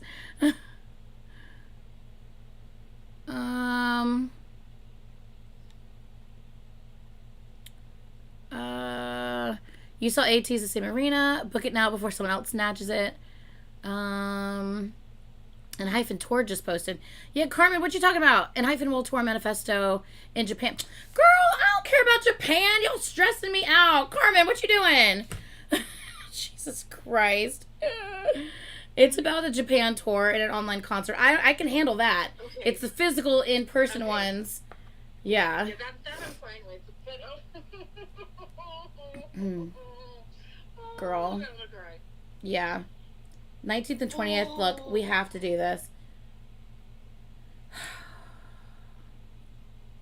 Holy This is shit, crazy. wow. Oh my god, like Are we trying for both days? Fuck yeah, we're trying for both days. Look, I'll be happy if we get one day, but if we get one day, I really, even if we get like shitty seats for a second. That's what I was thinking, because honestly, because like, even, like, you saw our view from, like, the second level, like, it was still fine. They have those big Jumbotron TVs and stuff. Like, it's totally fine. You can still very much enjoy a concert, even if you're not right all up on them, you know what I mean? Right, and because it'll be in the same arena that AT's was in, I don't know if they're going to have an extended stage or not, but we were still second level first row for AT's, and I thought our view was fine. Yeah, exactly. I thought so, too. And that's that arena, apparently. So yeah, even if they don't have an extended stage and it's just the one stage, it'll still be fine if we get. I would think they would have an extended stage, but you never know, I guess. I honestly don't know. That's crazy. Are you? That's crazy. Do you have? Do you have? We're so soon. Do you have membership? By the way. Do you have a MOA membership? Yeah. Okay, because we're probably gonna do a membership pre-sale. Ah! Here's the thing, though. Whenever those you have got to either be at my house or give me your login, because my internet is so much better than yours. Yeah. We just have to figure out when they're going on sale. Yeah, we don't know that yet. It was literally just announced, so we don't know when they're going on sale yet. That's so exciting! I cannot. I need to get home. I gotta get home. Oh my I know. God. I know. got in the car while I'm driving. What? What are you trying to do? What are you trying to do to me, man? Me? What? You? What? Yeah, you. Bitch, you weren't driving when I called you. You could have sat in your car and had this conversation the whole time. You're the one who chose to start driving, bitch. First of all, Oh, exactly. I can't sit in the car. I do not like sitting in the car in my parking lot because there are too many drunk people. Not my problem. I'm just saying you could have gone to another parking lot. I'm just saying. Shut your face. You are Shut in your control face. of whether you were driving right now, not me. I'm so excited. Oh my god. By the way, I still have your keys in my car. Okay, we'll just drop them off on Tuesday. Who says I was gonna come over there Tuesday? I mean, I'm just saying, if you wanted to possibly come by, I'm sure we can find something to react to. And I'm sure Emochina is calling our name. I'm just saying. I knew it. All right, let me let you go. We still have freaking K-pop junkies to watch, bit. And I am waiting to do the NCT concert recap until you are here, so we can both talk about it. No, you don't need. You don't. Oh, need that. they all want me to wait so we can hear from you as well. You don't need that. They don't need that. Yes, they do. Nah. Yes. No, just so you can tease me about Mark in person. Look, dude, you are such a hoe for Mark. It's ridiculous. He's so fine. He's so hot. Shut up. Leave me alone. Goodbye.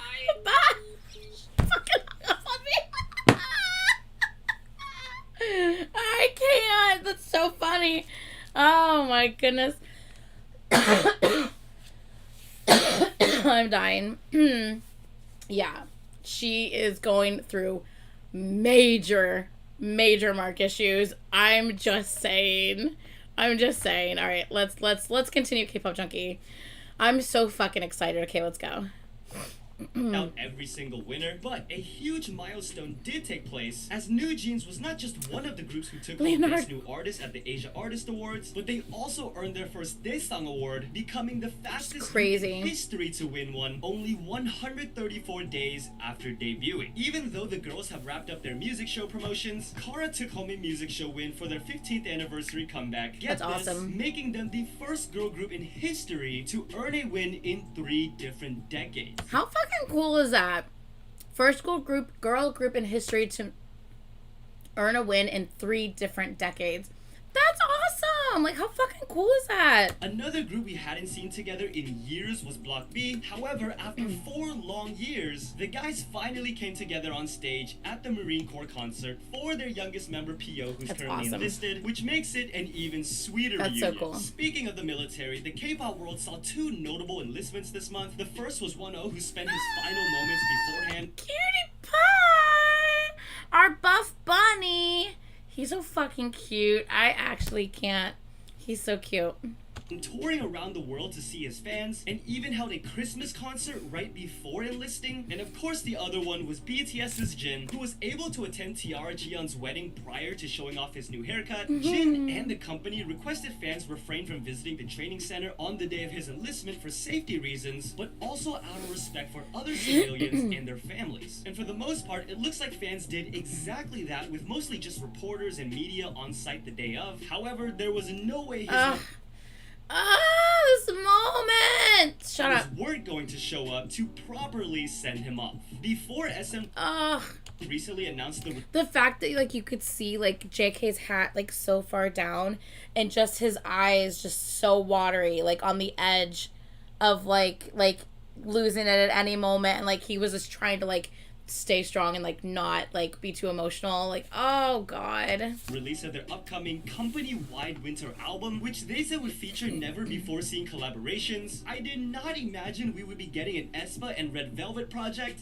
Yeah, that's really fun that they did an aespa and Red Velvet project. Let alone Christmas song. Just the still teaser photos themselves blew my mind, let alone the actual song and music video with all 9 of these. That's really fun. It's actually really cute.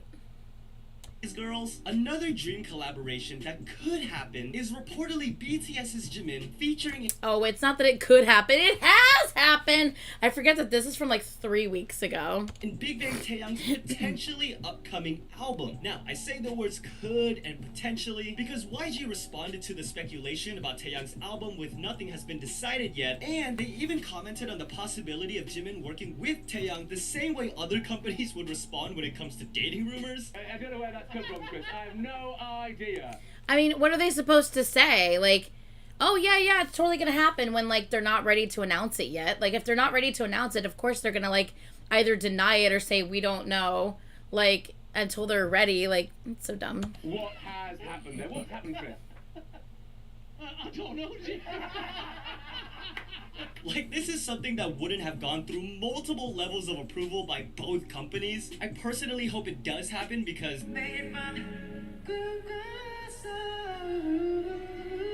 so funny. On top of being a fan of both of these guys, we've seen a lot of Big Bang and BTS interactions just in 2022. Jimin has also expressed his admiration for Taeyang in the past. I mean, who didn't sing Eyes, Nose, Lips every chance they had? Who didn't try? It's so cute.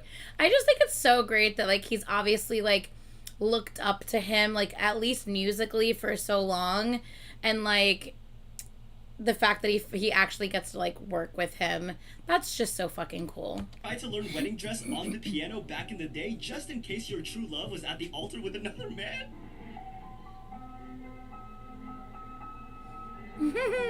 Like, how fun is that he then got to like work with him? And you know what, I don't really know how to end this video, so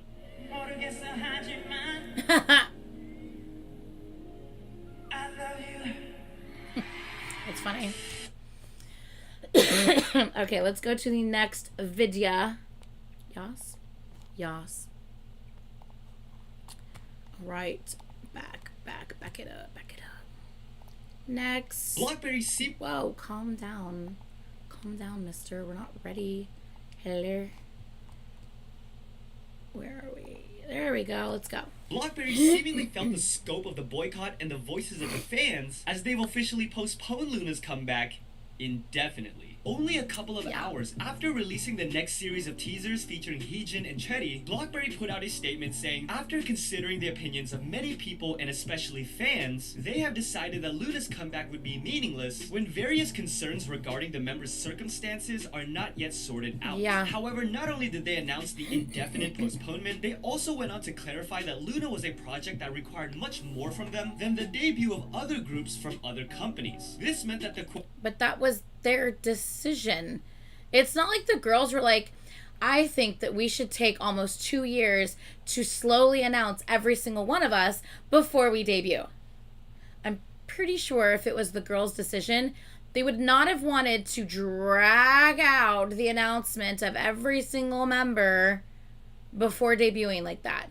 Because, like, let's say, like, you were, like, one of the first to, like, be announced, and you literally have to wait like a year and a half before doing your next project. You're just like twiddling your thumbs in the dorm because it's not your turn yet. Like, Jesus, that's the company's problem. Like, why are you be like, well, I mean, you have to understand that this project took way much more time and way longer. I'm like, okay, and that was your decision, company.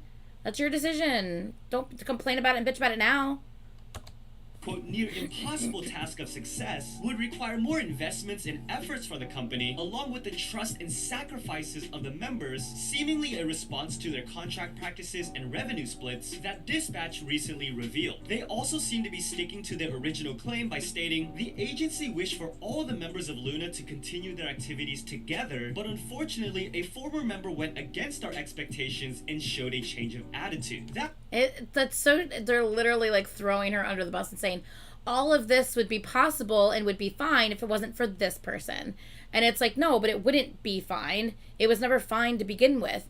This person finally had the balls to say something about it, you know? That being said, they ended their statement saying the recent events are a result of their own inadequacies and will continue to try to protect Luna and fulfill their dreams. And while we wait to see what the fate of the Luna members is going forward, it doesn't really take that long to debunk this rumor that spawned from a clip between fellow former IZ*ONE members Wonyoung and Sakura. The clip is not only going around online and on different platforms, but garnered over 2 million views on TikTok in less than a day, with people thinking there's some kind of problem going on between the two girls because it looks like they're avoiding each other. Now, usually I wouldn't even touch on an unsubstantiated rumor like this, but with the amount of attention it got, and more importantly, how easy it is to debunk, I had to at least make sure that you guys who have seen it as well also see that this was them embracing each other just a few days beforehand. So once again, if you actually look at that clip, it looks like she was looking at someone else and the one girl looked at her, but like didn't like say something to her because she wasn't being addressed. And then when she did look at her, she was like this and like kind of waved at her. And then as you can see from another point of view, they were embracing and they were talking just fine.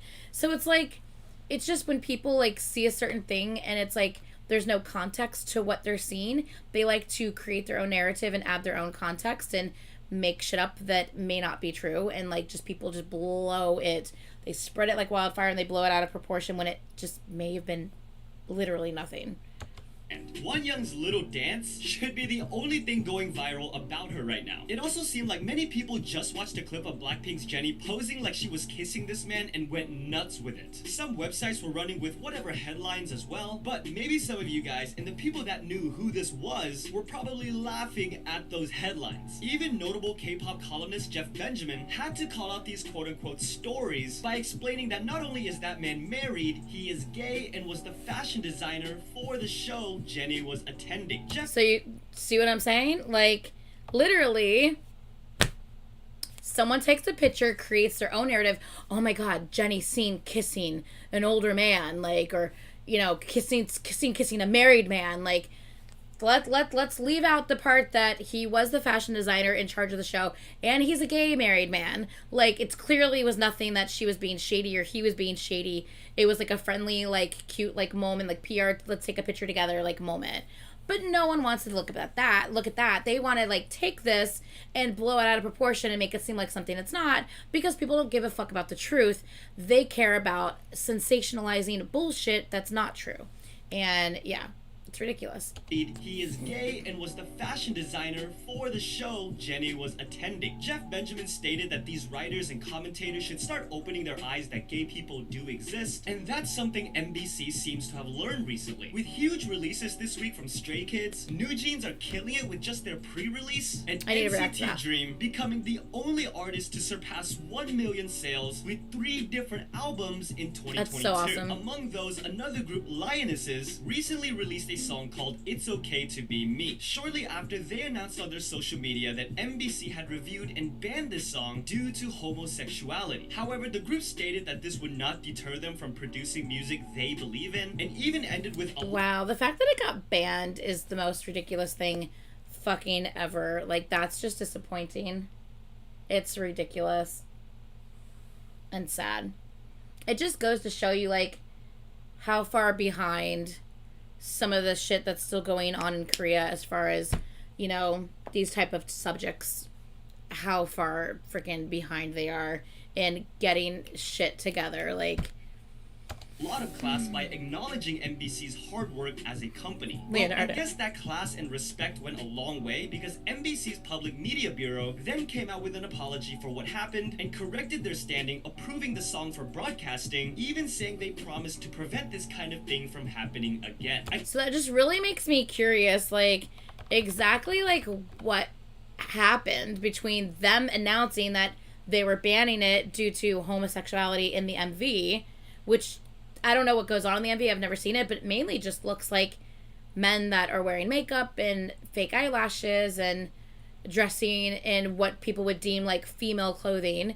But I don't know what else is in the MV, so I don't know. But I wonder like what happened or what kind of backlash they got to turn their decision around and say, oh, you know, under further review, it's fine, you know, like, we'll make sure this doesn't happen anymore. Like, it's very interesting how they, like, did, like, a complete 180 on that decision, like, out of the blue, it seemed. It's very interesting. Yeah, I think, however, slowly, okay, so yeah. Nothing really happens in the MV, mostly a dance video, songs about being yourself without shame, that's it. See?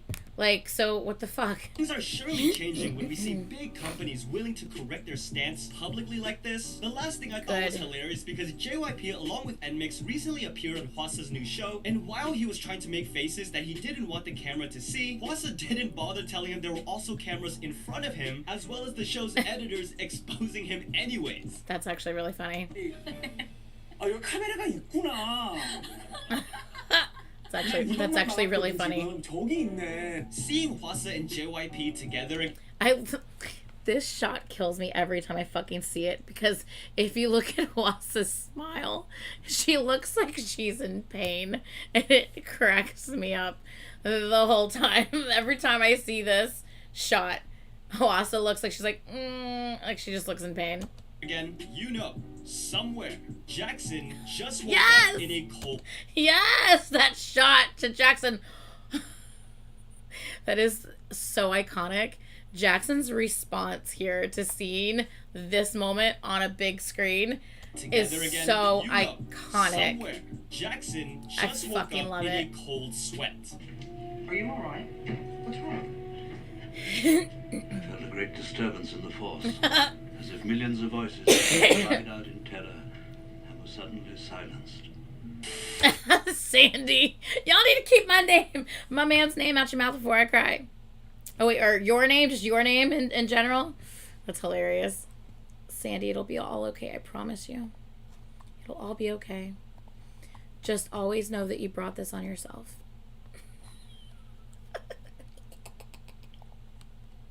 We just... Hold up, yo.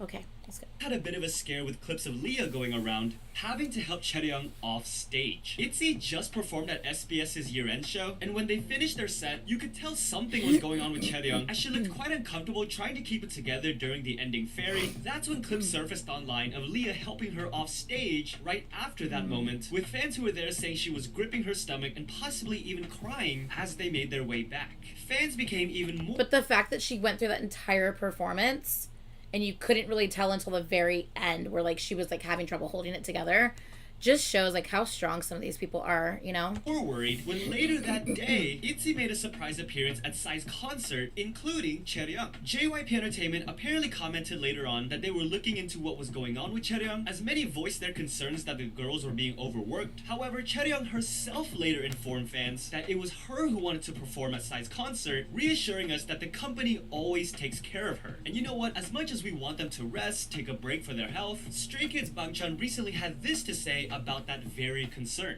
Bro, you should rest. Now you see about that. Company actually told me. They actually came up to me and they're like, "Oh, do you have any thoughts on resting? You know, because my body isn't that great. My condition isn't that great. So they were like, you know, you should really get some rest." But I told them, you know, we have a very important schedules for the rest of the year.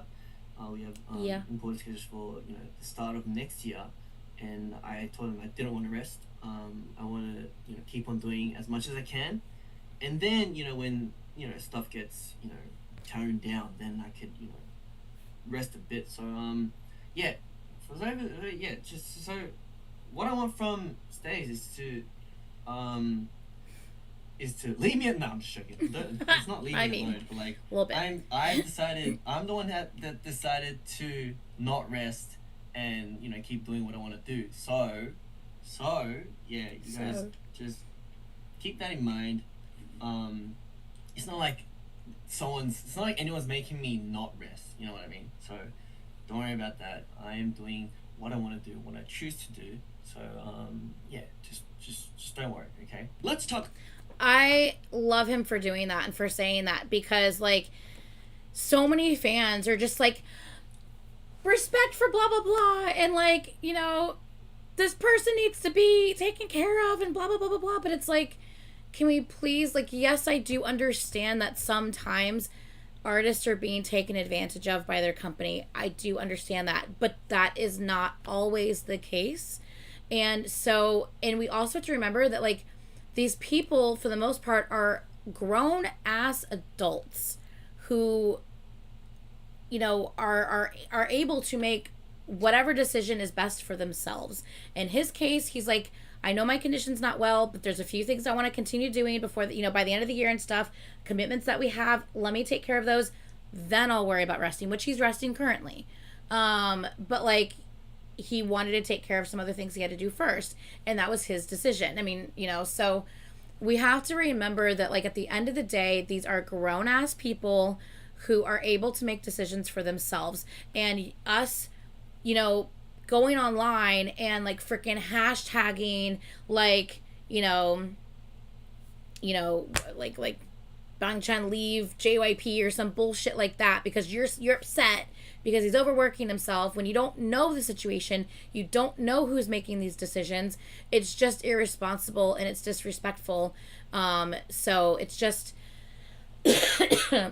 respect the idol and the fact that they're grown-ass adults, and they will hopefully, if not them, either their members or family members will help them out if they can't speak for themselves, and help get, you know, the right things done for them.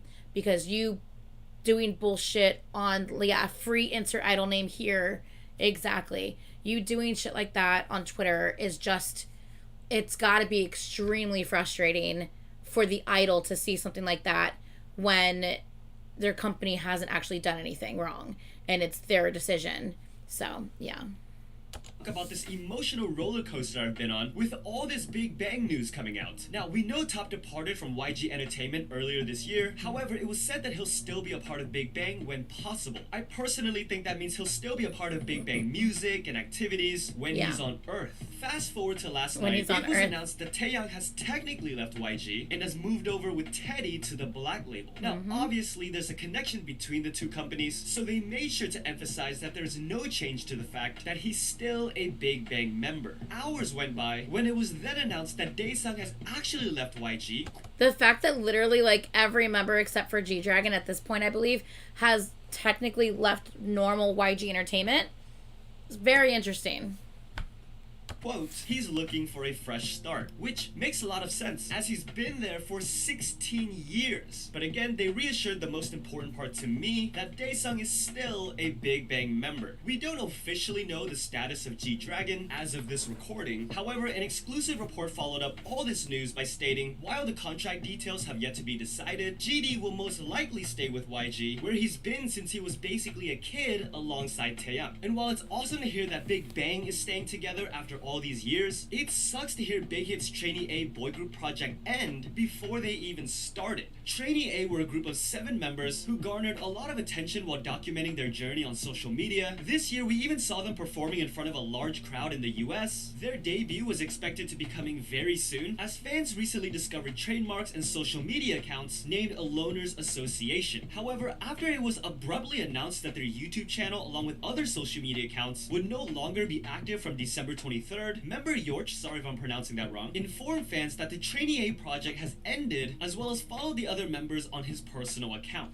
That's such a mystery though. Like how did a member go online and announce that the program has ended? Like, why the fuck did YG not make some sort of like official announcement and say, you know, unfortunately the plans that we had made are unfortunately no longer going to be able to happen, you know? But you know what I'm saying? Like, how is it that a member had to go online and announce this? It's just weird.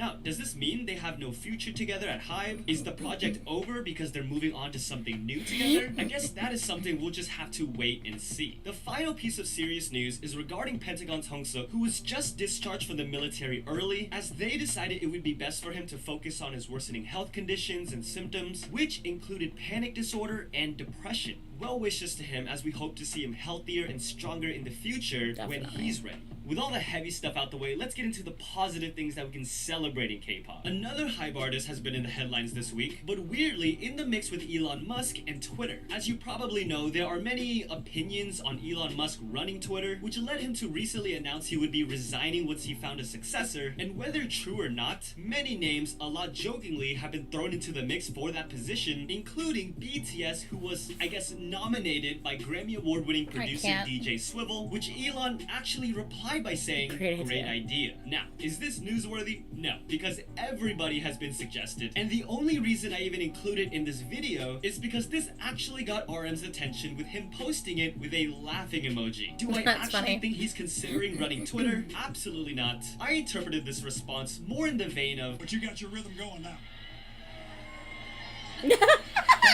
But back to things that are actually happening. We recently got an official update on Jin in the military. We also got an update from he looks so freaking handsome. Look at this man. Oh, he looks so healthy here. I don't know, he just really makes me happy. From Taemin. Makes me happy to see him like look very healthy while in a military uniform, you know? And enlisted on May 31st, 2021, he was later transferred to a different service, so his exact discharge date was unknown. But Taemin gave his fans the best Christmas present, as his recent update with his cat had an Easter egg showing D100, possibly letting us know that April 4th, 2023 will be the day he reunites with fans and SHINee. Oh, I know everyone's so excited for him to be back, you know? A reunion that I'm still not over, however, is Kara, who were recently seen at the airport and noticed Youngji reaching out for her members' hands. Oh, by the way, something I wanted to mention just because Sandy just reminded me when I saw Come Home. Not that there's anything wrong with that, by the way. No, but what it reminded me about that, I was watching, what was I watching? Fuck, what was I watching? I can't remember what I was watching. But it was like something about like a group that like was they were like in the military or whatever, and like there's people commenting like crying face emojis, and they were like, why did you leave us, come back to us, like, and I'm like, Okay, first of all, like wanting them to like come back home quickly because you miss them. We miss you. You know, I hope you're doing well. Can't wait for you to come home. Nothing wrong with those posts, but the why did you leave us crying face emojis, like, you know, I'm like, okay, first of all, stop. Don't do, you're like guilt tripping them for doing something they have to do. They literally have zero choice in the matter. They have to do this. And you're making them like feel like crap because like they can't control like how sad you are because they're not there right now. Like, I don't know. I'm just like, calm the fuck down. Like, don't do that. Like, why did you leave? Stop. Why did you leave? As if they had a choice. Shut up. I can't stand people sometimes. Jesus, sorry, I'm okay. It's just ridiculous. Like, why would you word it like that? Why would you say that?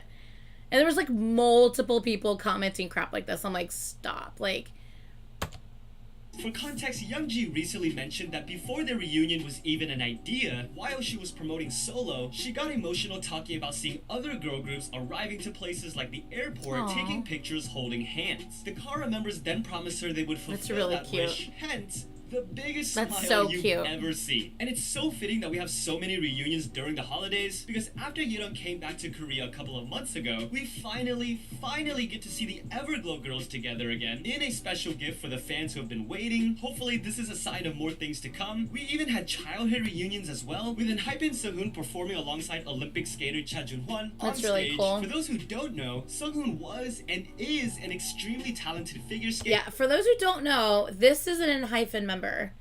So there's a member of Enhypen who used to be a very talented figure skater.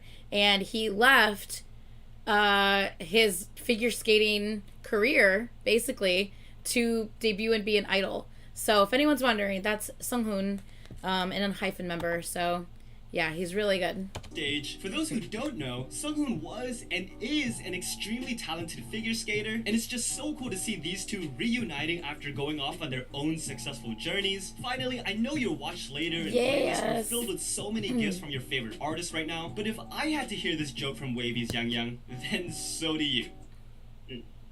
Fanta，这是一个 stick 嘛 ，chopstick，合在一起会变成什么 ？Fantastic！ Shut up. Don't leave me, oh no, don't leave me. We just had a Don't leave me. Oh no, don't leave me. I fucking can't. That was ridiculous. Absolutely ridiculous. Don't leave me. He knew it was bad. He knew it was really bad. All right, what are we on? Oh my god, we have so many of these to go through. Let's continue. I need to stop talking in them so much. Jesus. All right, let's go. ever Korean solo artist in history to enter the top 3. It wasn't that long ago when Twice's Nayeon broke the top 10 at number 7 with her album, which is also incredible. New Jeans also made history, already achieving their first ever perfect album. Yeah, like, what am I trying to say? The charts on New Jeans, like, right now, it's insane. Like, it's crazy. Like, the numbers and, like, the success that, like, Ditto and OMG are having on the charts right now. Like, it is actually, like, crazy. Anyway. I'll kill with Ditto, becoming the fastest fourth. Oh, shit, you're right. This is, I was watching it, I think, one of the other days. My bad. The K-pop Okay, world my decided bad. to throw one more thing at us before 2022 ended. One more thing. With iKON leaving YG and Blackpink possibly moving to the Black label. Last night, YG announced that after a long discussion with the members of iKON, everyone has come to a mutual agreement to not renew their exclusive contracts after they expire. And Like, honestly, what the hell is going on with YG? Like, all of Big Bang left YG, like with Taeyang going to the Black label, which is a part of YG, but it's still not YG. It's still not the YG, right? And then, except for G-Dragon, because we don't know what he's doing yet. And then, like, all of iKON left YG. There's rumors that Blackpink might be moving to the Black label, which makes sense, because if Teddy is running the Black label and Teddy does all of their songs, why the fuck would they move over to the Black label with Teddy, right? Yeah. And then on top of that, well, hold on, let's continue. Hold Just on. like many of you guys, I'm sure, my heart was going crazy for a second. However, the good news is that according to YG, the 6 members will be able to continue activities as iKON because they will continue to communicate with their fans through their social media as they're still doing. Not only that, it was also reported that all 6 members might stick together and sign with the same company. Hopefully, that means we'll still be able to hear the music DK has already produced, not only for his own solo project, but for the other iKON members as well. I'm just thankful I was able to see iKON live in person, and I really hope that those of you who haven't will still get that chance at some point. I do love their light stick. The light stick literally looks like a bat that you would like beat somebody with. I think it's so fucking awesome. I can't. I think the Black Label rumor was denied by YG. Yeah, I haven't really heard anything about it. We'll see if he says something about it. And it looks like YG's new... Okay, this is what I have to say. So, I find it very interesting, okay? I find it very interesting that when Blackpink was announced, okay, YG, had stopped kind of like, they started slowing down the promotions for 21, or 2NE1, whatever you want it, however you pronounce it, 21, 2NE1, whatever. They started slowing down the 21 promotions, right? And weren't really paying as much attention to them as they were previously. And then Blackpink gets announced, and they literally said Blackpink is the better looking version of 21. Like, literally your own company saying this about you. It's so fucked up, it's not even funny. And so I just think it's interesting how it was 2 years before we got a fucking Blackpink comeback. And then now there's rumors that Blackpink was going to possibly move over to the Black Label. And then all these, like, between Big Bang leaving and between iKON leaving. And now they're like, fuck, we need to tell them what we've got going on. Now they're like, wait, hey, we have a new girl group coming. Like, it's like, all these people are leaving. And now you're like, oh, but by the way, we have a new girl group coming. I don't know. It just seems to me that, like, history is, like, repeating itself. Like, they've barely paid attention to Blackpink, even though they had an insanely successful comeback after, like, 2 fucking years of waiting for a comeback. An extremely successful comeback. Numbers out the wazoo. They did amazing. That album was so fucking good. And I don't know. It's just, I find it very interesting. All these people are leaving YG. There's rumors about, you know, Blackpink moving over to the Black Label. And then now they're just like, oh, hey, we have a new girl group coming up. And it's like, is that what you've been spending your energy on? Is that where your focus has been? I don't know. I just find it very interesting.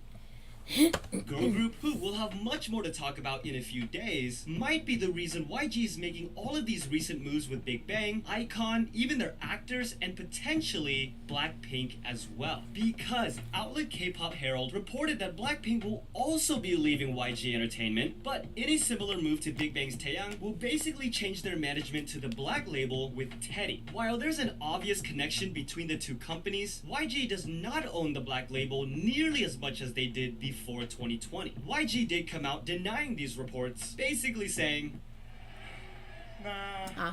There you go. iKON being able to control their own individual activity. However, just because they denied the report saying, like, nah, that's not true, I can't always, like, go off that because Blackpink hasn't renewed their contracts yet. If I'm not wrong, I don't think they've re-signed yet. So we don't know what the actual decision's going to be yet. So until that happens, we don't actually know what's going on. And just like they came out and said, nah, yeah, we can't really confirm, you know, what's actually happening, you know, with, you know, the Taeyong and Jimin collab. Nah. And then it happened. So it's like, I can't go off of what YG is actually saying, even if they've denied something. I can't believe it yet because we don't actually know the decision that's going to be made this year, later this year, when the contracts are up for renewal. So I'll wait until the decision on the contracts has been made to find out what's actually going on. activities now maybe possibly opens the door for them to work with a certain Mr. B.I. who also happened to be in the headlines this week. KBS recently announced 6 well-known figures who are now banned from their broadcasts, a list that includes B.I. These names have all been involved in legal controversies with either DUI or illegal drug cases. Although many people see this as unnecessary and wonder why the same rules don't seem to apply to politicians. Regardless, while that situation is far, far behind B.I., with him now releasing music again, emceeing on other TV shows, and of course all the charities and voluntary work he's been involved in, KBS being the national broadcaster of South Korea have always been way more restrictive on these things. For example, banning a Twice song for using the word damn, I got it. The final banning a song for using the word damn. Pieces of serious news deal with health. As always, around this time of year in the K-pop world, Pledis recently announced that the 8 wouldn't be able to participate at 17's concert in Jakarta due to medical advice, as he's been experiencing flu symptoms and has been receiving treatment and rest. And my goodness, did he dodge a bullet, because things could have gotten way worse for him, as this was the condition 17 was performing under. That's as nuts. You can see, the look at the downpour of rain. Are you insane? That's crazy. Worse for him, as this was the condition That's 17 nuts. was performing under. As you can see, the downpour and wind created a crazy situation on stage, which is why 17 are being commended not just for powering through it, but still putting on the energy and quality of show that they did, even after 29 shows since June. I don't know how they weren't slipping all over the place and just busting their ass everywhere. I don't understand how. Again, end of the year is always rough, as P Nation also just put out a statement informing that Hayes recently suffered a torn ligament and minor fractures in her left knee while practicing for her upcoming show. But as per her wishes, her first solo concert tour will continue as scheduled, with her wearing a brace as we've seen recently, along with the photos of her being in a wheelchair at other activities. And there's no way we're gonna end 2022 without celebrating the positive things happening right now in K-pop. There were previously unconfirmed rumors that Jisoo and Rose visited a tattoo shop when they were in LA. And now that seems it could be true, as recent pictures and clips from Blackpink's concerts have been trending, because you can see on Jisoo what looks like a tattoo. Not only that, her own Instagram picture provides another possible look. Hey, after that one outfit on her that made it look like she had a bunch of tattoos, I'm all for it if that is indeed what we think it is. And I think the reason this blew up so much was because nobody expected this girl to be the first one in the group that we know of Good for to her. get one. Thank you. Thank you. Congrats to Thank you. RM, hitting number 3 on the Billboard 200 chart with his album Indigo, making him the first He's so ever Korean handsome solo here. artist in history to enter the top 3. It wasn't that long He was so handsome there. I can't. ago when Twice is Nayeon broke the top 10 at number 7 with her album, which is also incredible. New Jeans also made history, already achieving their first ever perfect all kill with Ditto, becoming the fastest 4th generation group to earn one. Okay, that's what I wanted to talk about earlier, and now I just remembered. Okay, can we... Okay, hold up. Okay, I'm pausing real quick. Can we please acknowledge that everyone talking about how, oh my god, there's just been this like crazy, like almost like shift in K-pop. Like this last year, everything just kind of seems like different and crazy things have been happening and blah, blah, blah. Yeah, you want to know what that shift is called? It's called a new era. Can we please acknowledge that the groups that debuted in 2022 are 5th gen? Please? They're not 4th gen. They're fucking 5th gen. 5th gen started in 2022. That's the shift and the weird, everything seems kind of like there's been like this change and this like refreshing. It's fucking 5th gen. That's why. Jesus Christ. It started on January 5th when Trends debuted in 2022, January 5th. And all of the other groups that have debuted this year, they're fucking 5th gen. EXO was one of the first 3rd gen groups, right? EXO was one of the first 3rd gen groups. They debuted in 2012. Okay? 4th gen started debuting in like 2017. 5 years later. Right? So Third gen to fourth gen was 5 years, 2017, which is Stray Kids kind of did their pre-debut thingy. 2017 Ace was 2017. So yeah, okay, 2017. Add 5 years to that. Guess what year that makes? 2022. Fifth gen, 2022. Every 5 years. Why don't people fucking get this? It's fucking fifth gen. What? New Jeans is not. You cannot sit there and tell me New Jeans or Trends or fucking Les Seraphim or whoever the fuck else you want to say. You cannot sit there and tell me that they are also fourth gen along with Stray Kids and ATs and TXT and ITZY and aespa. What? No. I'm sorry, but New Jeans and Les Seraphim and who the fuck else, whoever the fuck else that debuted, Trends, all of the groups that just debuted, they're not fourth gen along with Stray Kids and ATs and TXT and ITZY and aespa. No, I'm sorry, they're not. They're fifth gen. Why are people trying to say that they're fourth gen? They're not fourth gen. They're fifth gen. So can all of us please do our best to try to be like, guys, this is fifth gen. Stop saying that they're fourth gen. They're not. 2022 started fifth gen. And I don't know why people are not making that switch over. Why are we not switching over to recognize that another era, another gen has started? Why are we, and team, there you go. Why are we not recognizing that another gen has started? Hello? You know what I'm saying? It's just me. Kiki Flows 2, well, they haven't officially debuted yet. But still, like, I know it's not just me. I know that a lot of the other of you guys have got to be feeling the same exact way. Because I'm like, hello? They're not fourth gen. You cannot tell me that New Jeans and Les Seraphim and I think IVE has been around since 2021, I think, technically. You can't sit there and tell me that these groups and Team and Kiki Fellas 2 when they do debut and Trends and whoever the fuck else debuted this year, you cannot sit there and tell me that they are fourth gen alongside Stray Kids and ATs and TXT and ITZY and aespa. Sorry, but no, they're fifth gen. A new gen has arrived. That's what this change in K-pop in 2022, that's what you're feeling. That's what everyone's been feeling. Oh, there's this new wave of like groups. Yeah, it's called the fifth gen. Yeah, I know. That's why I corrected myself on IVE because they debuted in 2021. But like that's literally what people are feeling. This new wave of groups in K-pop. Oh my god, it's like things like feel different. Yeah, it's because it's fifth gen. It's a new gen starting. That's why things feel different. Anyway, I'm so annoyed with so many people going on about them being like fourth gen. I'm like, stop it. They're not though. But they're not. I talked about this a long time ago with you guys actually. After Trends debuted in January, like shortly after that, I had this whole conversation with you guys back then. I'm like, guys, like they're fifth gen. Like, can we acknowledge that fifth gen is starting in 2022? Like, anyone who's debuting this year should be considered fifth gen. Like, what is happening? You know what I mean? I don't know. I just don't get it. I don't understand why people are still trying to say that these groups are part of fourth gen. They're not. They're totally starting their fifth gen. They're totally starting the fifth gen. Yeah, we've totally talked about this before. Yeah, I don't get it. I don't understand.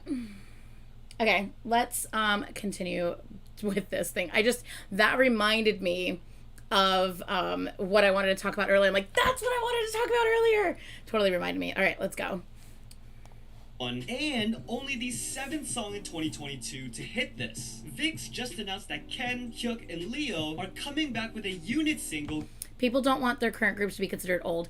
I get that, and it's not, I get the mentality behind that, but people need to get that shit out of their head. Your group isn't considered old just because a new gen has come about. You know what I mean? And I think that's why people are just continuing to say that, but like, you can't like deny like what's happening. You know what I mean? Like, you just can't. It's just like it was 5 years between when third gen started and fourth gen started. It was 5 years. Guess what? Another 5 years has now passed. It's now fifth gen. You know? Yeah.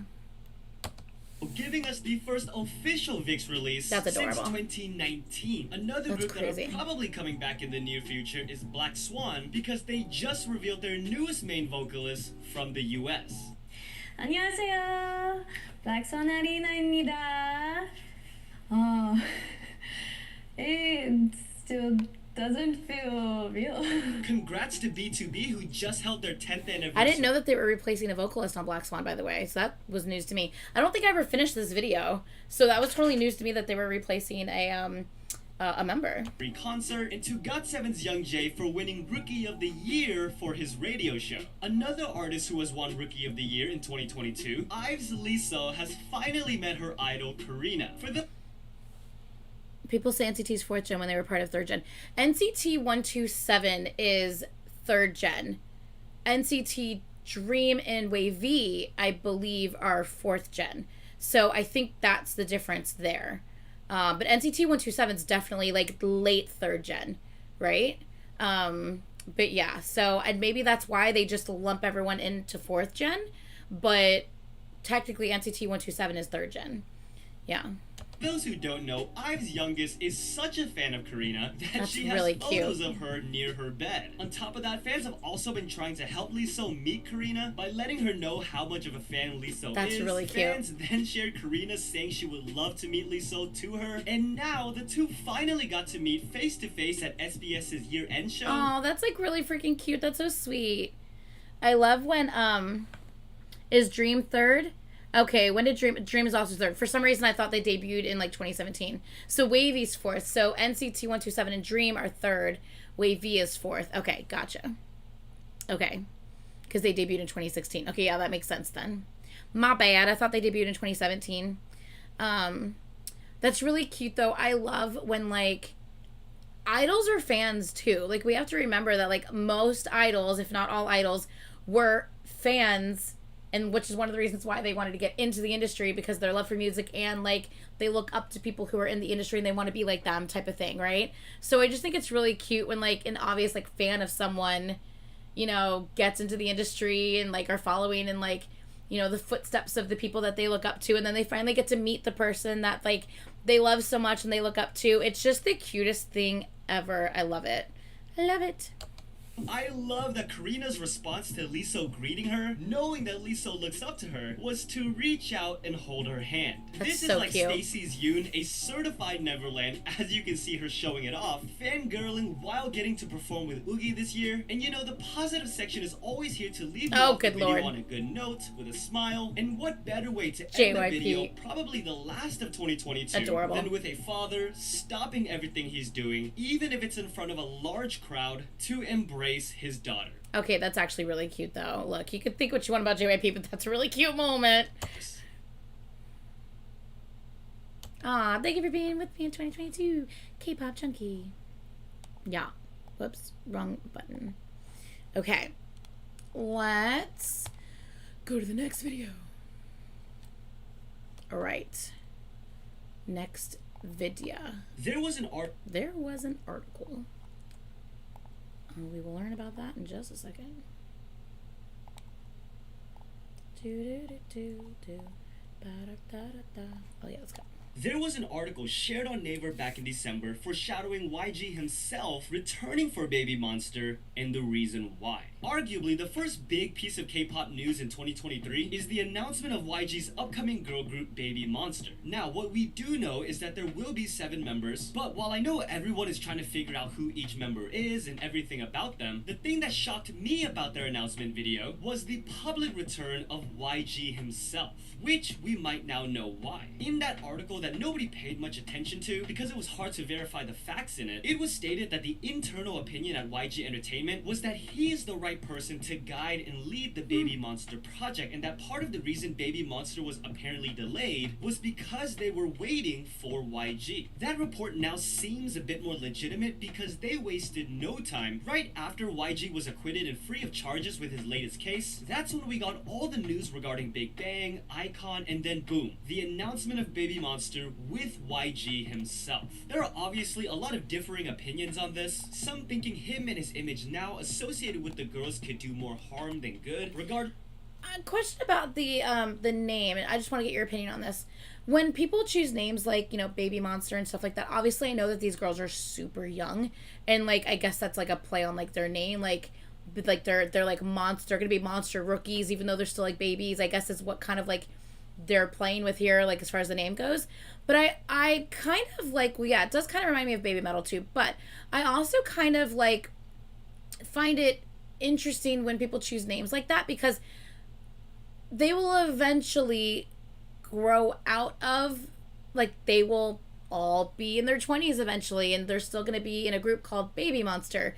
Like, I don't know, like, I just, when I think of names like that, I'm just like, I think of long term, like, how is this name going to hold up long term? And yeah, I just don't really care for the name because I'm thinking long term. So yeah, I don't know, because of that, I'm not really caring for the name too much, but yeah.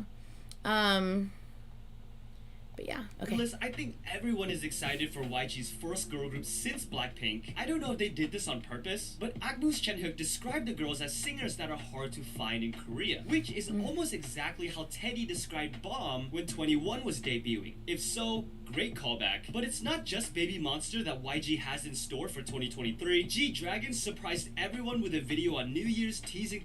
Yeah, but I think with Stray Kids, it's more like, a lot of people call, like, you know, other people like kids, like, you know, like, oh yeah, like, you know, kids, but like, I think the word baby and like kid, like, because like older people can call a person in their 20s and 30s a kid, because for them, because they're so much older, they refer to them as kids even though they're clearly adults.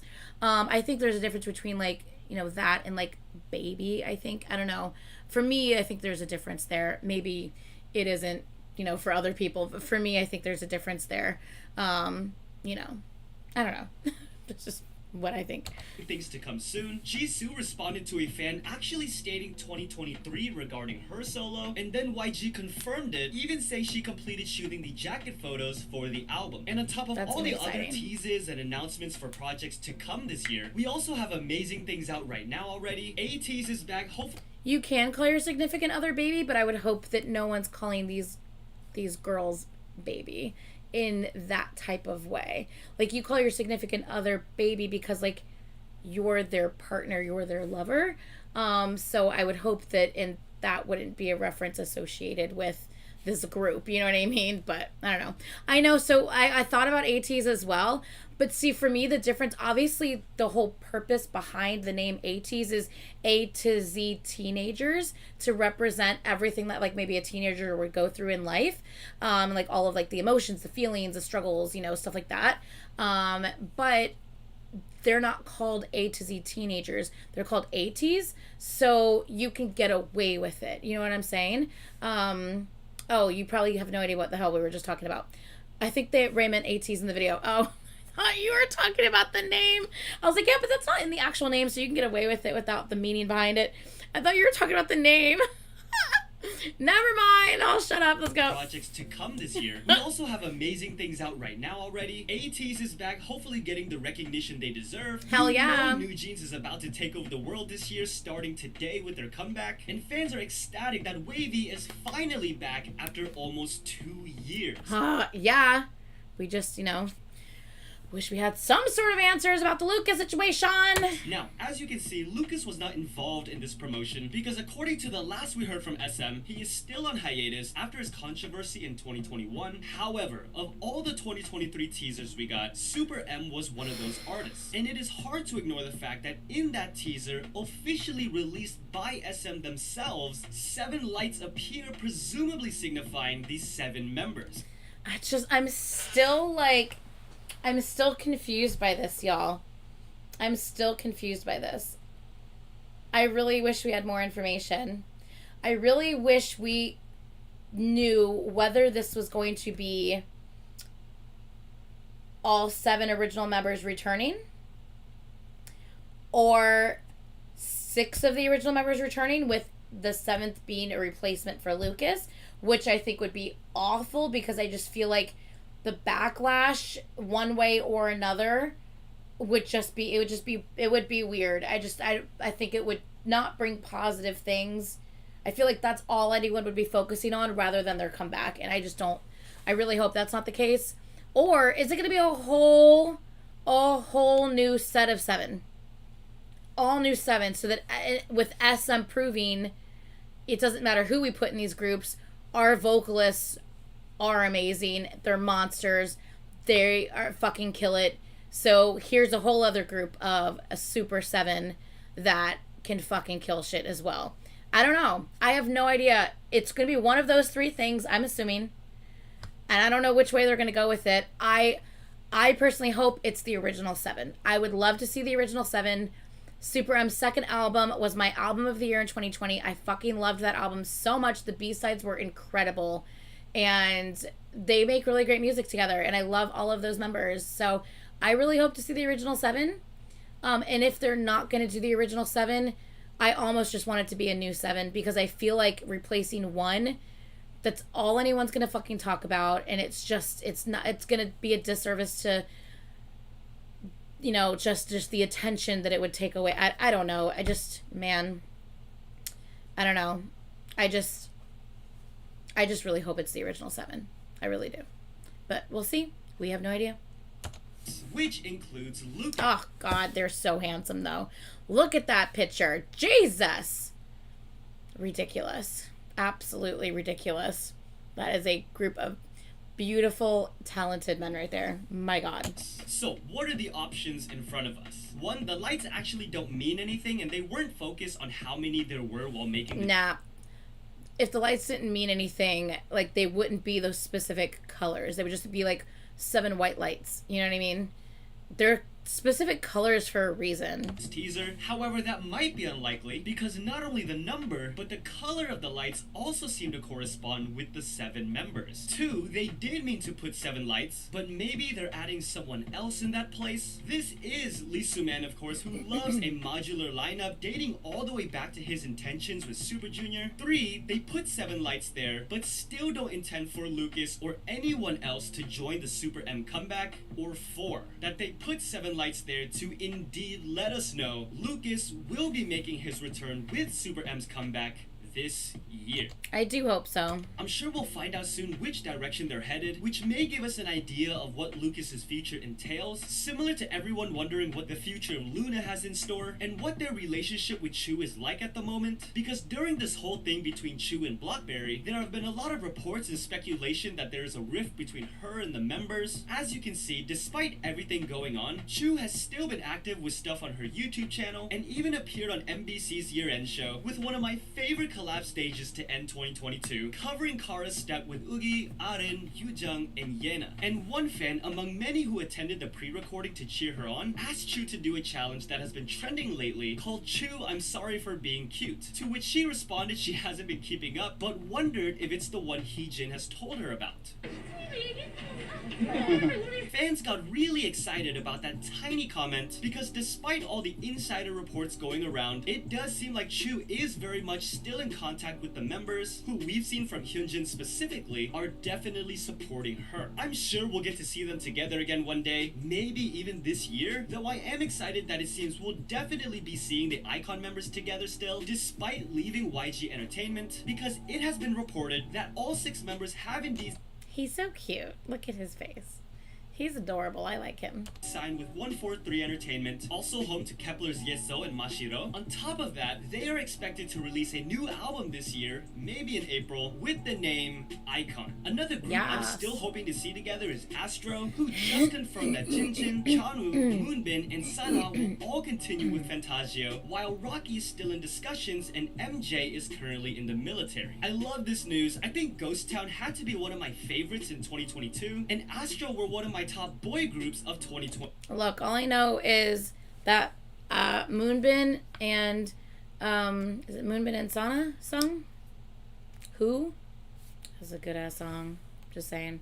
21. And if you've been a K-pop fan for a while now, you know that every new year, whether we like it or dislike it, we're gonna get dating news. This year, Shindong wasn't Dispatch's revealed couple. However, Super Junior's label did respond to reports confirming that he is in a relationship with a non-celebrity. And of course, IU and actor Lee Jung-suk, by the way, you guys gotta watch While You Were Sleeping with Him and Suzy. Anyway, both confirmed their relationship after Dispatch revealed them on New Year's. That's really cute. It's really cute that they revealed the relationship. She's been in the industry for a very long time now, so I hope that, you know, people just respect, you know, the fact that she's in a relationship and aren't trying to, like, cause problems. I really hope the fans aren't being assholes about it.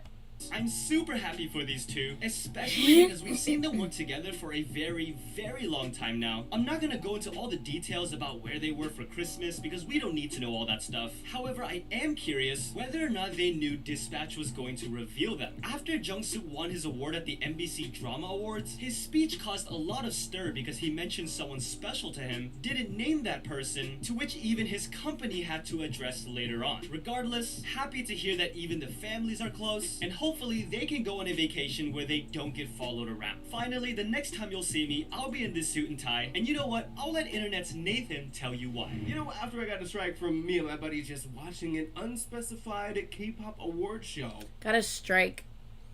Got a strike from watching Mama award show. K-pop award shows kinda suck. That's why I teamed up with K-pop Junkie and Paul from Y Squad. Okay, I think we could probably... Is this just for that?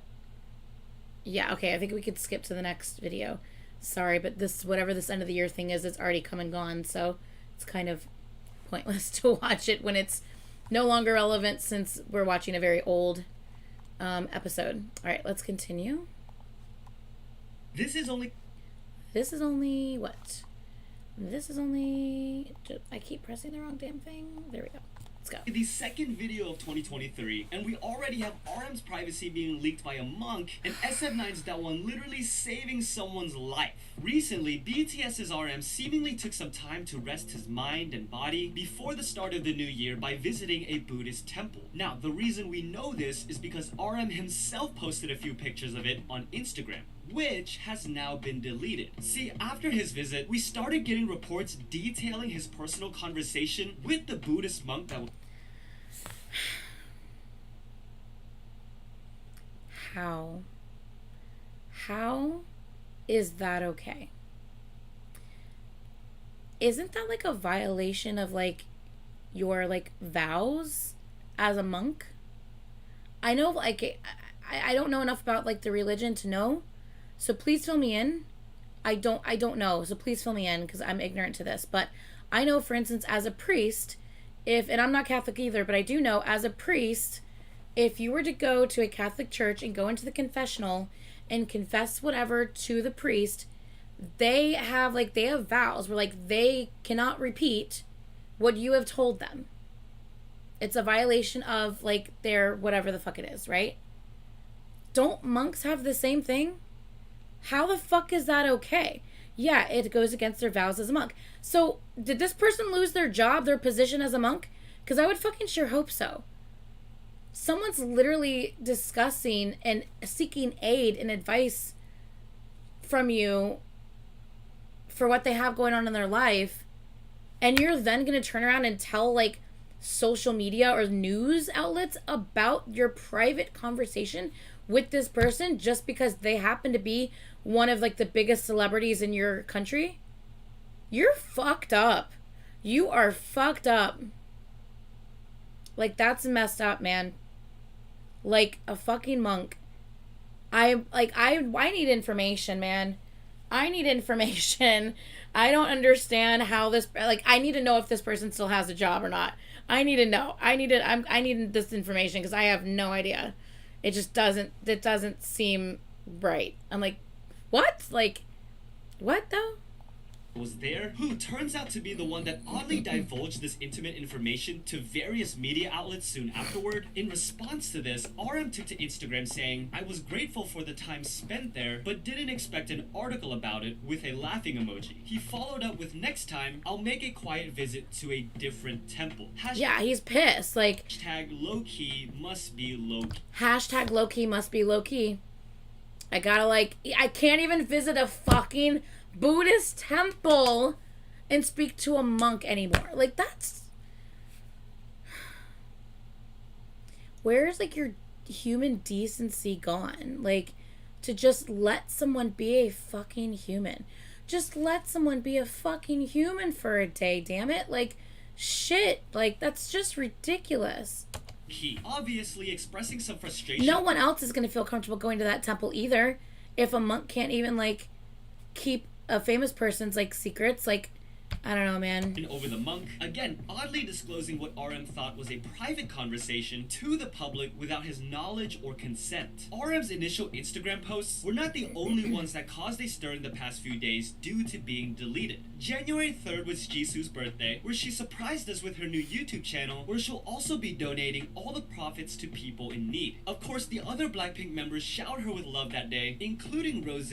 However, her initial post was quickly deleted and reposted. In the original post, Rose wrote along the lines of, "I really, really wish you a happy birthday." But the way she wrote really, really, or very, very, was in a more affectionate or cute way, rather than the actual spelling of it. Unfortunately, it looks like the word she ended up writing was a term associated with controversial politics that we won't get into. How the hell would Rose know that?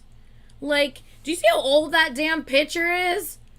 Are you kidding me? Like, Rose would have any clue that, like, a cute term that she typed in would be associated with some sort of politics that happened back in the day. Controversial thing. How the fuck? Rose wasn't even living there. Like, she was in fucking New Zealand or Australia. Where the fuck she's from? Australia. Like, how the fuck? Like, really? I can't. People need to fucking stop sometimes. Like, just stop. You're doing too much. Stop. The word she ended up writing was a term associated with controversial politics that we won't get into. However, it doesn't seem like Rose was trying to make a political statement with how quickly she corrected the post after people started pointing it out. And even though she was elementary school age when this word was being utilized, you will always have people who won't take a step back to view the entire context of the situation. She's literally an elementary school student who knows nothing about that situation.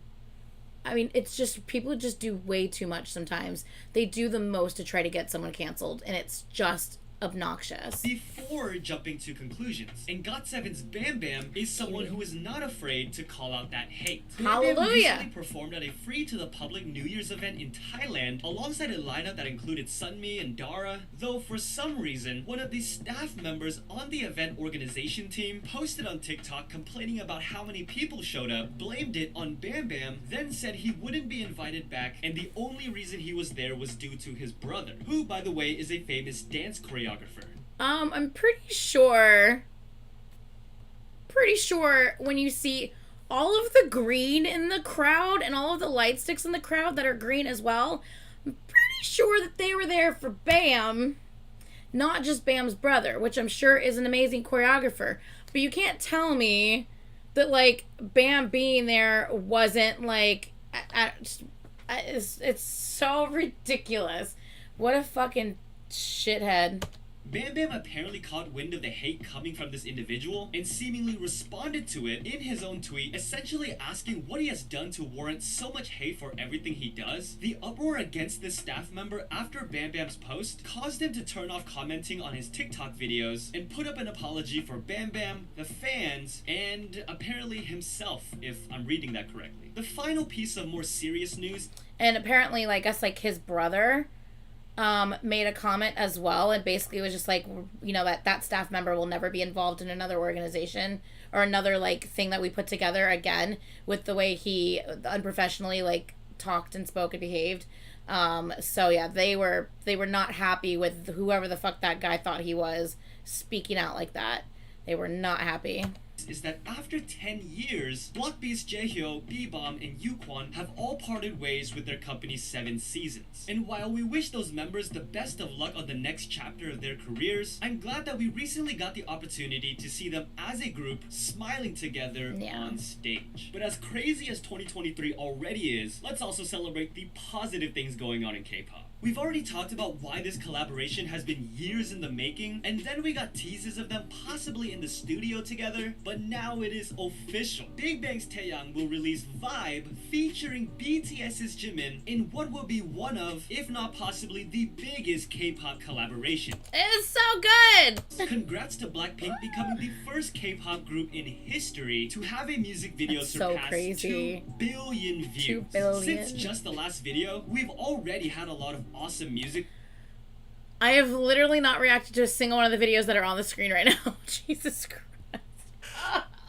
being released, but one that is now possible to see in the future is G-Friend. It looks like Source Music's application to retain the trademark rights to everything G-Friend has been rejected, all 17 codes. Now, because Vivi's just confirmed their comeback taking place this month, along with the other members working on their own projects, we probably won't see all of them promote together anytime soon, but fans are just happy to know that whenever the girls are ready, there is now nothing stopping a G-Friend reunion. We also won't be seeing SF9's Daewon for a while, but why is this in the positive section? Earlier today, FNC Entertainment put out a post informing fans that while Daewon was at a sauna that he regularly goes to, he witnessed someone going into cardiac arrest. As the paramedics were making their way to the scene, Daewon immediately acted, administering emergency first aid as he was getting instructions over the phone until the paramedics arrived. We don't have any updates on the patient at the time of this recording, but Daewon legitimately saved this person's life. That's awesome. And of course, after experiencing something like this, the company decided it would be best for him to take a step back from his schedules a bit for his own mental well-being. Yeah, I take a think little it's break. safe to say this man is a hero. Absolutely. This is only the Hello? That's absolutely awesome. It's very sometimes can be traumatizing depending on the result of, you know, what happened to the person, but also just that's a huge thing to experience. So needing like a little mental break after something like that is completely understandable. All right, let's go. We have 2 videos left, y'all. We are busting through these things. We're gonna start off with the most important story at the moment, and that is the health status of NCT's Haechan. Y'all, we'll talk about it more next week when we do the concert recap. But during certain songs, like especially the slow songs, they were like showing close-ups of the guys like on the screen singing, and anytime it was Haechan's part, they would play a video from a past concert of him singing in that moment, and they would play the video of him singing live at the concert. So you had the visual of him singing while hearing his parts, even though he wasn't actually there singing. It was so good and wonderful, but it was also like, I really hope that I just really hope that he's like getting better and he's resting, you know? Off with the most important story at the moment, and that is the health status of NCT's Haechan. SM Entertainment just came out to announce that Haechan will now be taking a step back from activities. Recently, he has been experiencing abnormalities such as heart palpitations, chest tightness, and after going to the hospital with his manager, it was determined by medical staff that treatment and rest would be required. That, of course, meant he wasn't going to be participating in NCT 127's upcoming tour stops, but he is definitely still on everyone's minds as Taeyang asked fans during their concert to pray for Haechan to get better. 우리 모두 해찬이가 빨리 나을 수 있게 오늘 밤에 기도 한 번씩 해요. And while we hope Haechan gets well soon and wait for an update, I'm not gonna make you wait or even spend that much time on the BTS Jungkook rumor that's been going around of him seen on a date, because it's been debunked by someone who would definitely know. Recently, a photo has been going around, which I'm not gonna show for obvious privacy reasons, with the person posting it claiming it to be Jungkook on a trip eating dinner with his girlfriend. Well, not only does this seem to be an old photo when he visited Jeju Island with friends and even left his signature at that restaurant, the owner of the restaurant just put all the rumors to rest, saying the woman in the photo is one of his older staff members. I literally just talked about this earlier. Anyone will take a picture of something, try to make up some shit about it, post it online, and let that shit spread like wildfire and see what happens. No one gives a shit whether it's true or not. They're just like, ooh, did you hear what happened? And like until you know for sure, like, shut up. Like, stop spreading these fucking rumors as if they're true when we don't know anything. And in this case, like, it was literally nothing. It was a picture with some, like, employee. Like, what? And yeah, there's really nothing else significant in this story to drag on. I also didn't think IVE's lip-syncing debate was something that warranted a discussion in a video. I heard a lot about this. There's a lot of shit going on about this. There's a lot of stuff going on about them being disrespectful, too, and not bowing to people. Look, there's a lot of stuff I've seen. I don't know what's going on, but I have seen the clips of older groups bowing to them and them just kind of like looking and like walking past without bowing. I have seen those clips, which surprised me because if someone's older than you, A, you should be bowing to. You should bow to them regardless. It's just common courtesy, A. B, if someone's older than you, especially, you should be bowing to them. And then C, if you're a younger group than the other group, once again, it's their culture. It's literally their culture.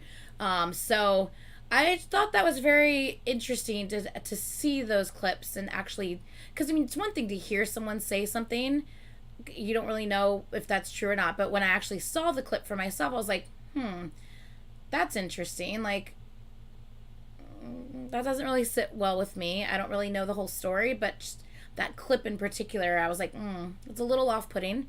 But I would wait to make a full, like, you know, opinion on the matter once I actually know more of the situation. But seeing the clip wasn't necessarily like a great look for them, you know. However, an unexpected party has now gotten themselves involved. As many of you guys have probably seen, after Won Young and Lee So performed IU's Strawberry Moon at NBC's year-end show, some people started criticizing them for seemingly lip-syncing, especially because they were seated and not dancing, and according to others, not trying to make it look real. On top of that, Starship was also criticized, as it was theorized that they just recycled the audio from a recording that the girls already did months ago for another performance. That is very surprising, actually. I understand that the idols will lip sync occasionally, especially on shows. Sometimes the actual the broadcasting station will actually require them to lip sync sometimes, which is kind of ridiculous. But like, I do think it's weird that in a situation where they're literally just sitting down, that they would have been required to lip sync once again. Like, because in that sort of situation, there's kind of no reason for them to have to lip sync. It's not like they're going to be out of breath or dancing a lot, or, I mean, unless someone like was like sick, but if someone was sick, they wouldn't physically be there to perform. So yeah, I don't know. It's very weird why they would have lip synced in such a low key performance such as that. I don't know. Whether you agree with all of this or not, I hope you can at least see why I hesitated categorizing this as news, but it doesn't look like KBS had the same mindset. The same KBS that is so careful about everything, being the national broadcaster of South Korea, banning songs for curse words, recently banning BI from their broadcast that we talked about previously, uploaded a video titled "Mouthing While Sitting," the hit girl group caught up in criticisms. Why is KBS involving themselves in like what am I trying to say, like not paparazzi, but like these like crappy like news channel to like all, that's like a title, like all K-pop or fucking what's the other fucking channel, there's all K-pop, then there's one more that I can't stand, Koreaboo, the Koreaboo and the K-pop, the tabloid stuff. Why the fuck is KBS coming out with like an article that's literally something you would see on a tabloid or one of those like shitty wannabe like news like you know, organizations? Like, what?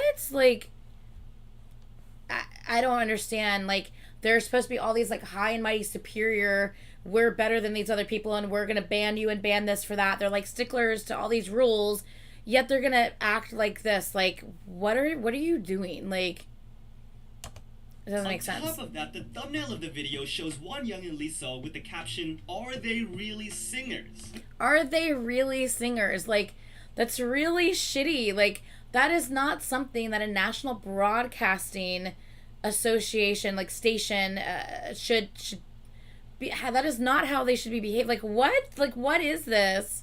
What? The crazy thing to me, on top of them even addressing this, is that Won Young is an MC on KBS's own music. That's literally one of your employees. You're literally bullying one of your own employees.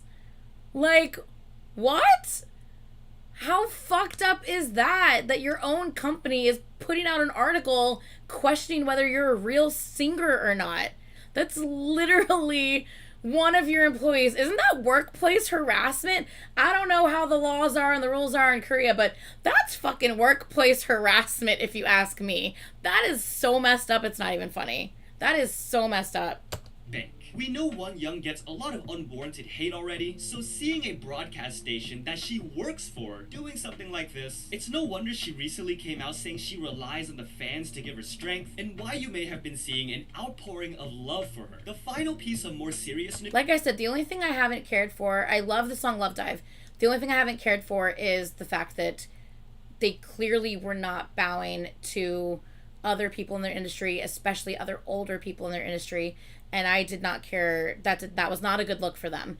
I don't know the reasons why behind it, but that was not a good look for them. So I'll have to wait to hear more about the situation, but news is coming less than a month before EPEX's first concert tour in the US. Fans began to notice that city after city was starting to get cancelled with no information being announced. And for those who have traveled for concerts before, know how much in advance you have to prepare and book everything. Yep. It was just announced that the tour that was only a month away has now been abruptly cancelled due to, quote, internal issues among the organizers. We don't really know what that means or even if it's the truth, but let's hope that fans at least get their money back and that the guys will hopefully get another opportunity in the future. But you guys know, as always, let's get into the positive things that we can celebrate in K-pop. You know, when some celebrities talk about K-pop, it's hard to tell how big of a fan they really are, or if they're actually fans at all, which is totally fine. But shout out to actress Emma Myers from Wednesday, who went on Jimmy Fallon and just spent her time in the spotlight, just spreading the good word. I love that is this. 17. You're a big fan of a band, and you like to, when you're talking to people, you like to introduce this band to people if they don't know of them. So there's 13 people in 17. Okay, I'll explain the numbers. Okay, there's 13 of them, so that's 13, right? Yeah. And there are 3 different groups. You have hip-hop, performance, and vocal. And then there's one team, so 13 plus 3 plus 1 is 17. Her genuine fangirl I love did not it. go unnoticed because 17 tweeted out thanking her So and cute. said hope to see you soon. That's Congrats so to cute. Vanity Berry, who are celebrating their 4th debut anniversary, and also to ATEEZ, who officially have the first music show win of 2023. Their album also debuted in the top 10 at number 7 on the Billboard 200. But even though the year just started, that has not stopped New Jeans' monster momentum as their I will be reacting, by the way, to like Ditto A and B, I think, plus OMG. I'll do all those 3 in one reaction together. Just FYI, if anyone's wondering, yes, I will be reacting to those. Don't ask me when. I don't know, but yes, I will be reacting to those. Ditto has now achieved the girl group song with the most perfect all kills, already crazy. insanely passing Brave Girls Rollin'. ITZY have also made history with their latest album, accumulating over 1 million sales, making them only the 2nd girl group to have multiple albums exceed 1 million along with Blackpink. That's and of course, awesome. BTS further cemented their names in history as well, winning another Daesang at this year's Golden Disc Awards, making it 6 consecutive years. And while Bang Si-hyuk is probably celebrating that somewhere, he also recently uploaded a photo with JYP himself saying my teacher, brother, and best friend. Is it crazy to anyone else that these 2 titans in the K-pop industry who used to live together in the US, a foreign land to them, struggled as artists trying to sell songs, almost ended their friendship over JYP's Inside Out socks in the laundry? My goodness, how different would the K-pop world look right now? What would my life be like right now? Thankfully, it looks like the 2... What is this? Oh, is I'm this in the middle of This is the thing about the end of the year awards thing that they're doing again. Yeah. Yeah. Okay, we can skip that. That's that's the thing where they were talking about announcing the, what the hell are they called? I don't know. It's about the other channel, whatever. I was literally waiting for Sandy to pop up in the chat, and I wasn't gonna say anything. I was like, I'm not doing it. I'm not gonna call her out. I won't say anything. You literally called yourself out. I fucking can't. That's hilarious. That's funny as shit. I guess if you... Anyway.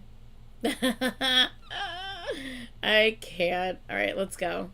Last one. If you're a K-pop idol and don't want dating rumors, don't go to concerts with anybody, JYP. and don't get lip piercings. Recently, G-Dragon was spotted at the Streetman Fighter concert to presumably support YGX. Someone who was also there that night shared a picture seemingly with GD because of the smiley face tattoo, and was presumed to be the granddaughter of a very prominent and very big company in Korea. This is when the headline started circulating that GD was dating... God, he really looks so much like freaking Schumann sometimes. It's crazy.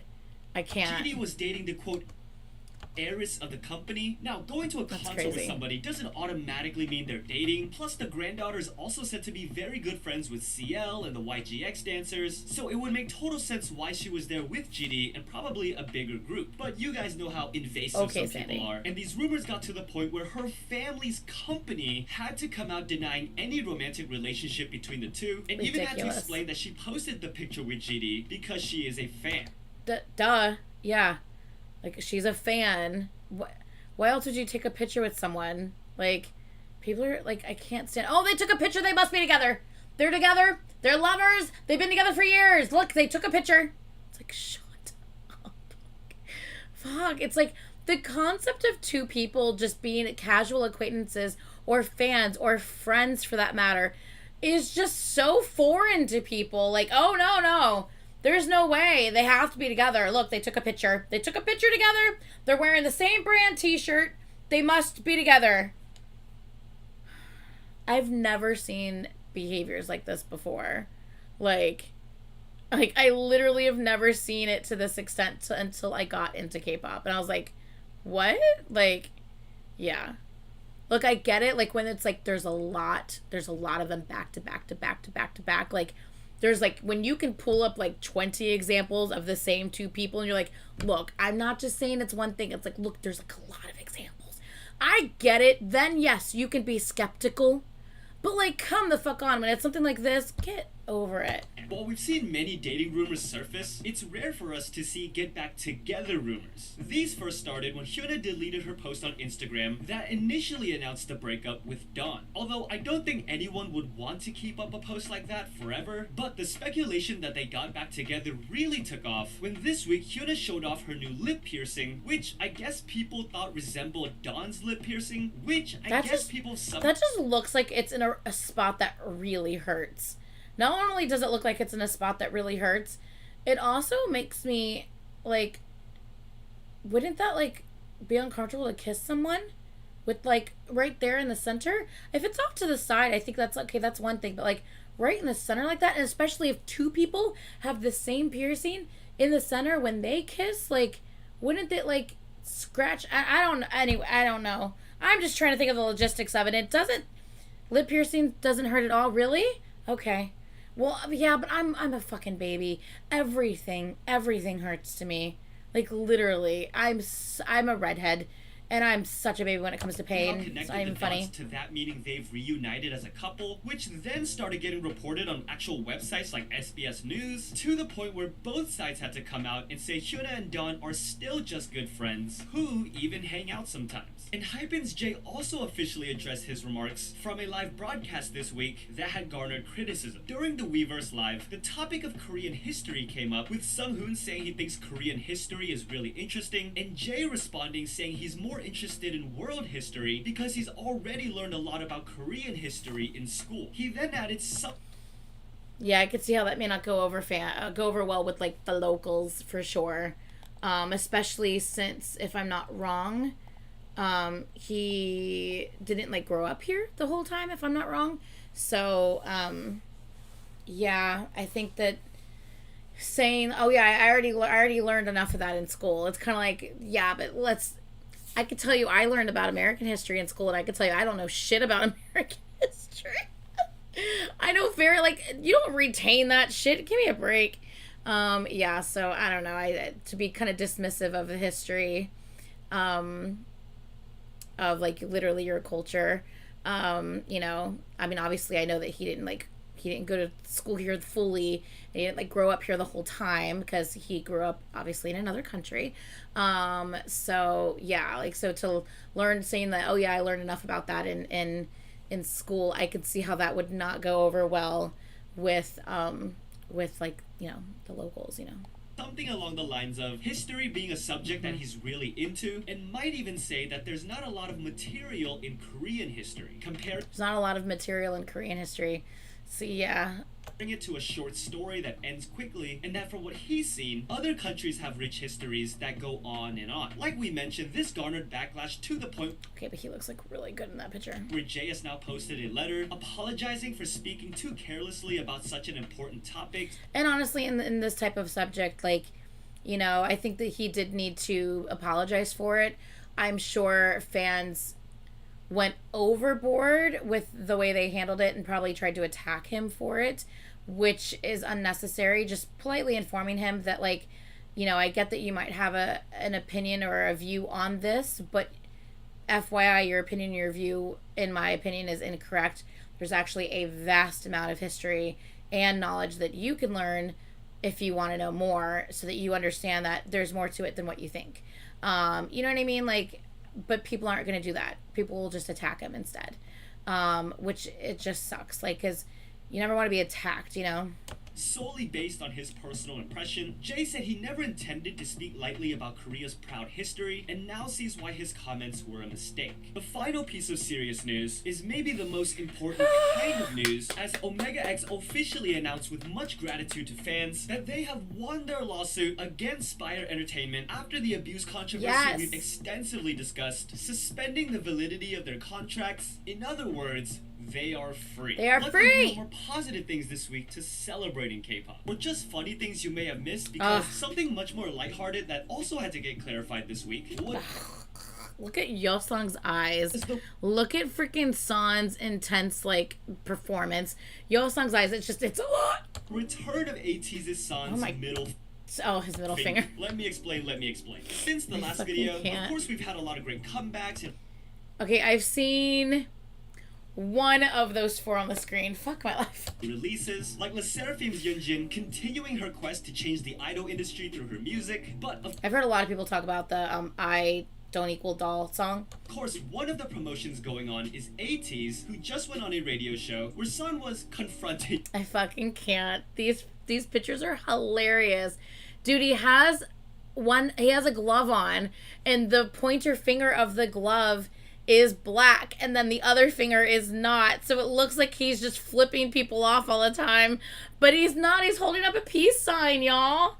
I fucking can't. You could say about his middle finger pictures. See, Son's middle finger glove has now become an infamous photo, which have now apparently made a glorious return. But with their return, this time he had to make sure people knew that he wasn't flipping anyone off, clarifying that he's making a peace sign. But the funnier part to me was because he felt bad about the misunderstanding, he said if fans are ever having a bad day, they can give him the middle finger once in a while. I can't. However, Son's middle finger wasn't the ATEEZ related thing that had to be removed from a video this week. Oh, can we just be very, very happy that Yeosang's birthmark has been out this entire comeback? So I don't know if you guys know, but like he has a light, like kind of reddish pink birthmark here. It goes from like the corner of his eye and then also like kind of like high on his cheekbone. And this entire comeback, all of the promotion pictures, his birthmark is visible. It's out, it's in the open. Obviously it's like, you know, kind of like muted a little bit, but like it's there, invisible in his photos, and it's so beautiful, and I just love it because for the first time, finally, he didn't have to cover it up. And I heard it was his idea to like not cover it this comeback, which is just awesome. I love that. NCT 127 have been releasing a video series called To Us that shows the members reminiscing and appreciating their history with each other. During the video, among the frames, fans noticed a picture of a kid on the shelf that turned out to be You could see his birthmark in his baby picture. Oh my god, Yeosang's eyes are fucking gorgeous. I can't. This is Yeosang. Now, this is when people were asking, wait, is there a connection between Yeosang, NCT, and SM Entertainment that we didn't know about? Well, the predominant theory at the moment is that this was a mistake because 1, it seems like the photo has now been removed from the video, and 2, some people found that the person who printed out these photos might have typed in Taeyong baby pictures or something similar, because apparently for some people, Yeosang's baby picture is one that also pops up. That's now, so it random. being mistakenly put up there with the other pictures makes this moment even funnier because Taeya looks at that picture and very nonchalantly probably could not figure out who in NCT this kid is.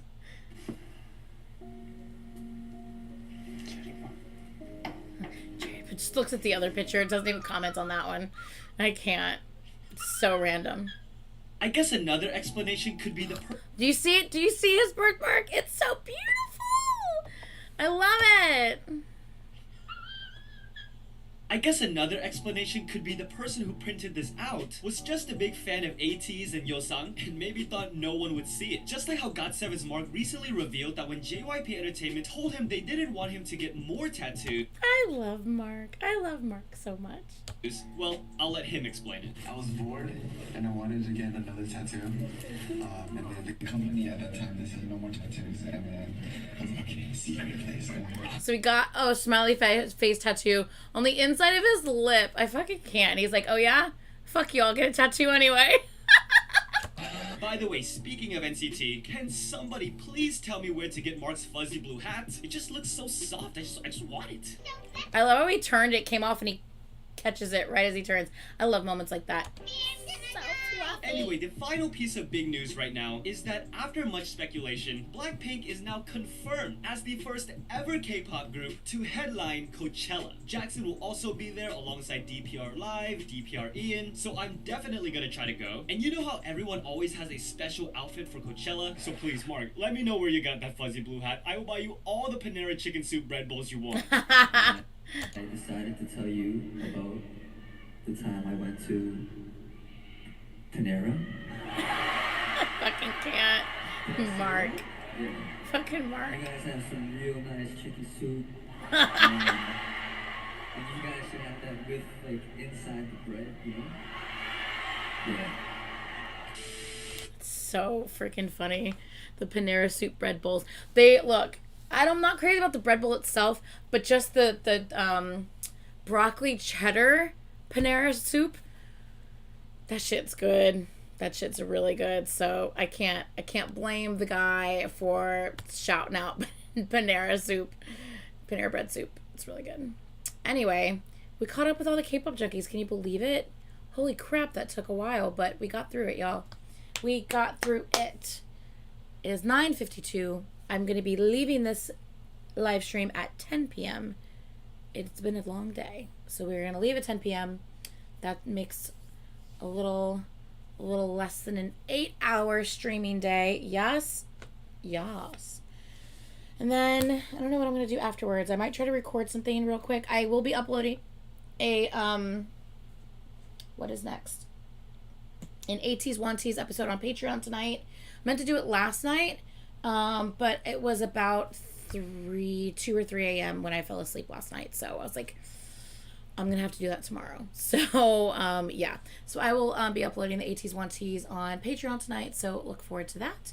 And after that on, I think it's Tuesday maybe, I'll be uploading an EXO Ladder on Patreon on Tuesday. And then after that, it will be a BTS run on like Thursday, so on and so forth. Yeah? Yeah. Okay. I mistook bread bowl for Red Bull. Panera Red Bull? That's funny. Panera is I think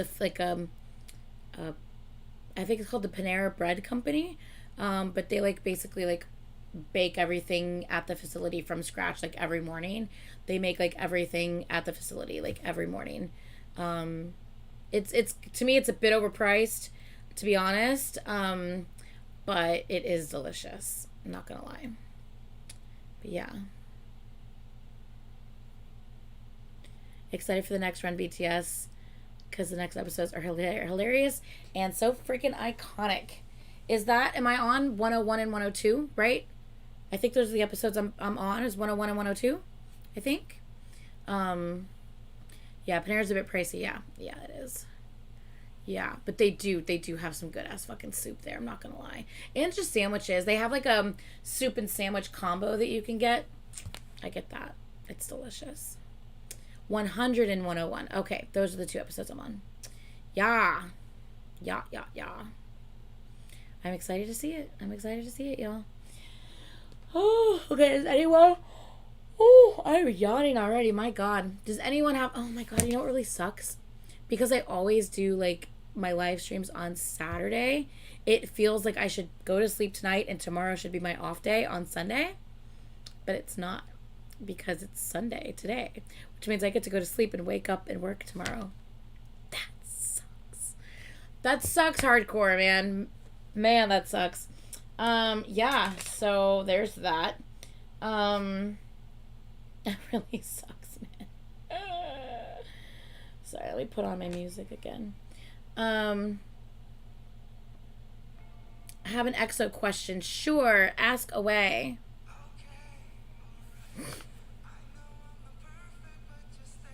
I have so much homework. Spicy Blonde Man Sunday. Yeah, I have to finish watching. Oh no, I ended up finished watching The Gap. I'm pretty sure. Yeah. Did I? No, I still think I have like 2 episodes of The Gap left to watch. And then, or not 2 episodes, 2 parts. I have like part 3 and part 4 to watch of The Gap. And then I have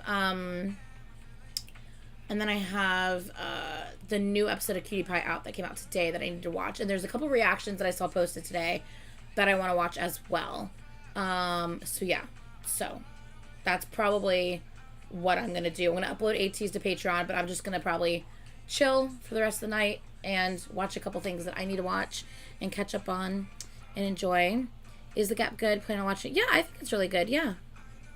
I am watching Between Us. Did a new episode of Between Us come out today as well? Or I thought that came out during the week. Yeah. Did a new one come out today? I can't remember. Yeah, I'm not off for MLK Day. Brian's off though, so boyfriend will be home with me tomorrow, so that'll be fun. Oh, okay, so I have both Between Us and Cutie Pie to watch then, and the last 2 episodes of The Gap. So I have a lot of BLs and GLs to watch tonight, it seems. Did you ask what's the second EXO album? Is that what I saw? Hold on 1 second, y'all. 1 second, let me refresh. Did you ask what's the second EXO album? Oh, okay. That was me talking. I'm pretty sure that's what I saw. Pretty much. I have an EXO question. What is the second EXO album? Second EXO album should be, I mean, technically there's like their like kind of like pre-debut album, which had like What Is Love on it and History. But like the first album, isn't it the XOXO album? Okay, so XOXO was technically their first, Exodus is the second.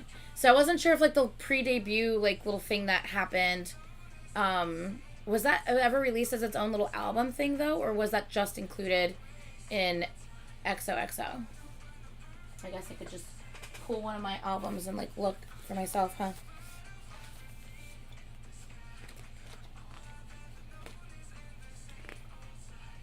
My lady.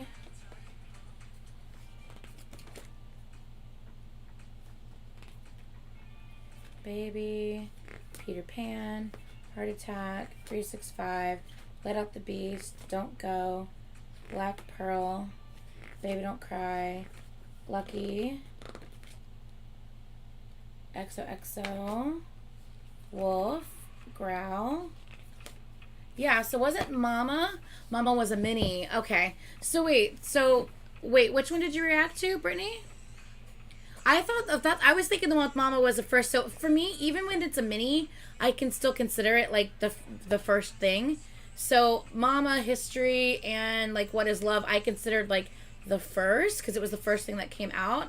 So that's why I was saying XOXO was the second. But it technically, XOXO is the first full album, and then the Mama album was the first mini album. I just say that it's the first and the second, but technically, this is the first. I need to know what comes after a Mama Made album. This one, XOXO, and there are 14 songs on it. There's a lot of songs on XOXO. Great album. It's so fucking good. So you'll have to break this up at least into 3 reactions if you react to that. Yeah. Yeah, going higher. Yeah. About to start TXT Journey. Where do I start? I mean, you can always just start at the beginning and go through it, especially because there's a storyline involved. If you're not really looking to dive that deep into it, then you can always just kind of go by like what's the most popular, you know, TXT tracks. Yeah, I personally would, if I would make a suggestion, if you don't care about going in order or care too much about like following a strict storyline, my personal favorites that I would probably recommend would be Love Song, Runaway, Good Boy Gone Bad, A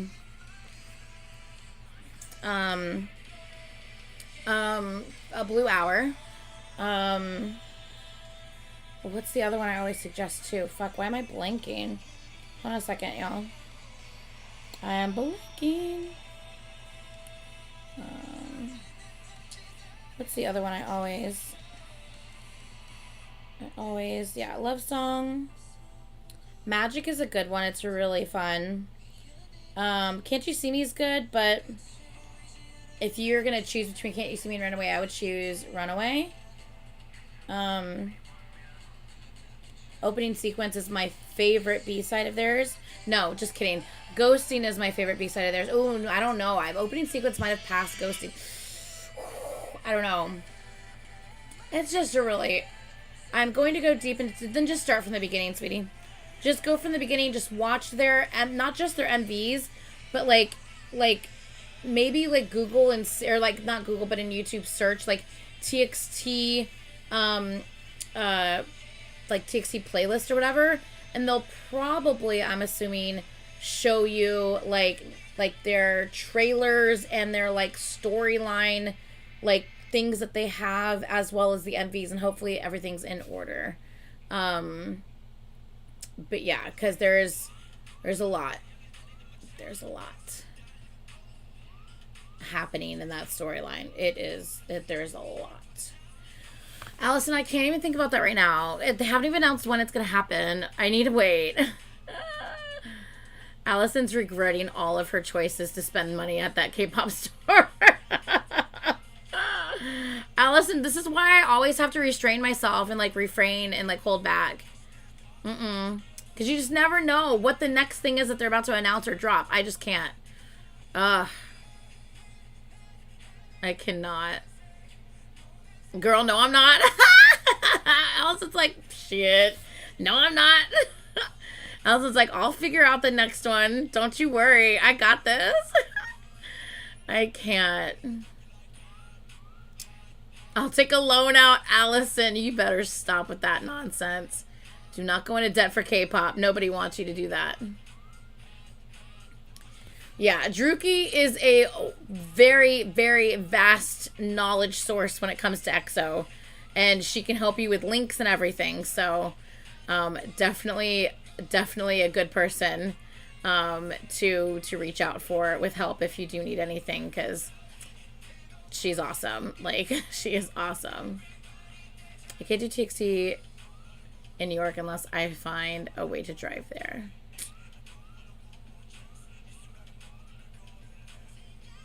Or just find someone to go with.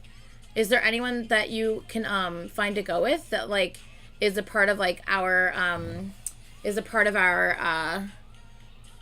what am I trying to say? A part of our like family on the channel here that you can end up going with, because then at least you won't be by yourself and you'll feel more comfortable going, you know?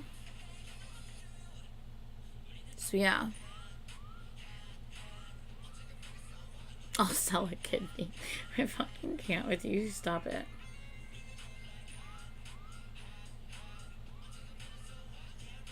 Ha, ha, ha. Druki's the human encyclopedia for EXO. Honestly. Druki keeps me sane and on track. She tries to keep me sane and on track. And then I derail, like, constantly. And she's like, psst, psst. Hey, Anitra. Hey. To remember that you were supposed to do this. I'm like, fuck. It's so bad. Oh, I'm the worst. Yeah. So there's that. Yeah.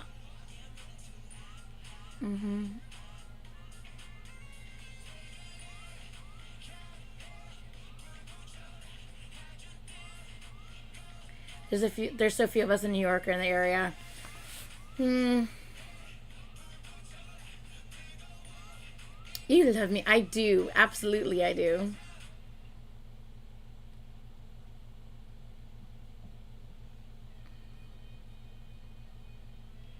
Sandy, once you're moved and you're settled, you'll be good to go, sweetie. Yeah. You need a brownie dog needs a Drookie in their life, and I need a brownie dog in my life. I can't. All right, guys, it is past 10 o'clock. I was supposed to leave. Anyone in LA for concerts? It depends on the concerts, but there are several people who live in the California area. From the bottom. All right. There you go, Sandy. Absolutely. Tell me what you want. All right, y'all. Let's say goodnight. Let's say goodbye. Goodbye and good night. It has been a long streaming day. We will go over concert prep. You know what? Now that I'm here, you know what? I'll change it when we're done.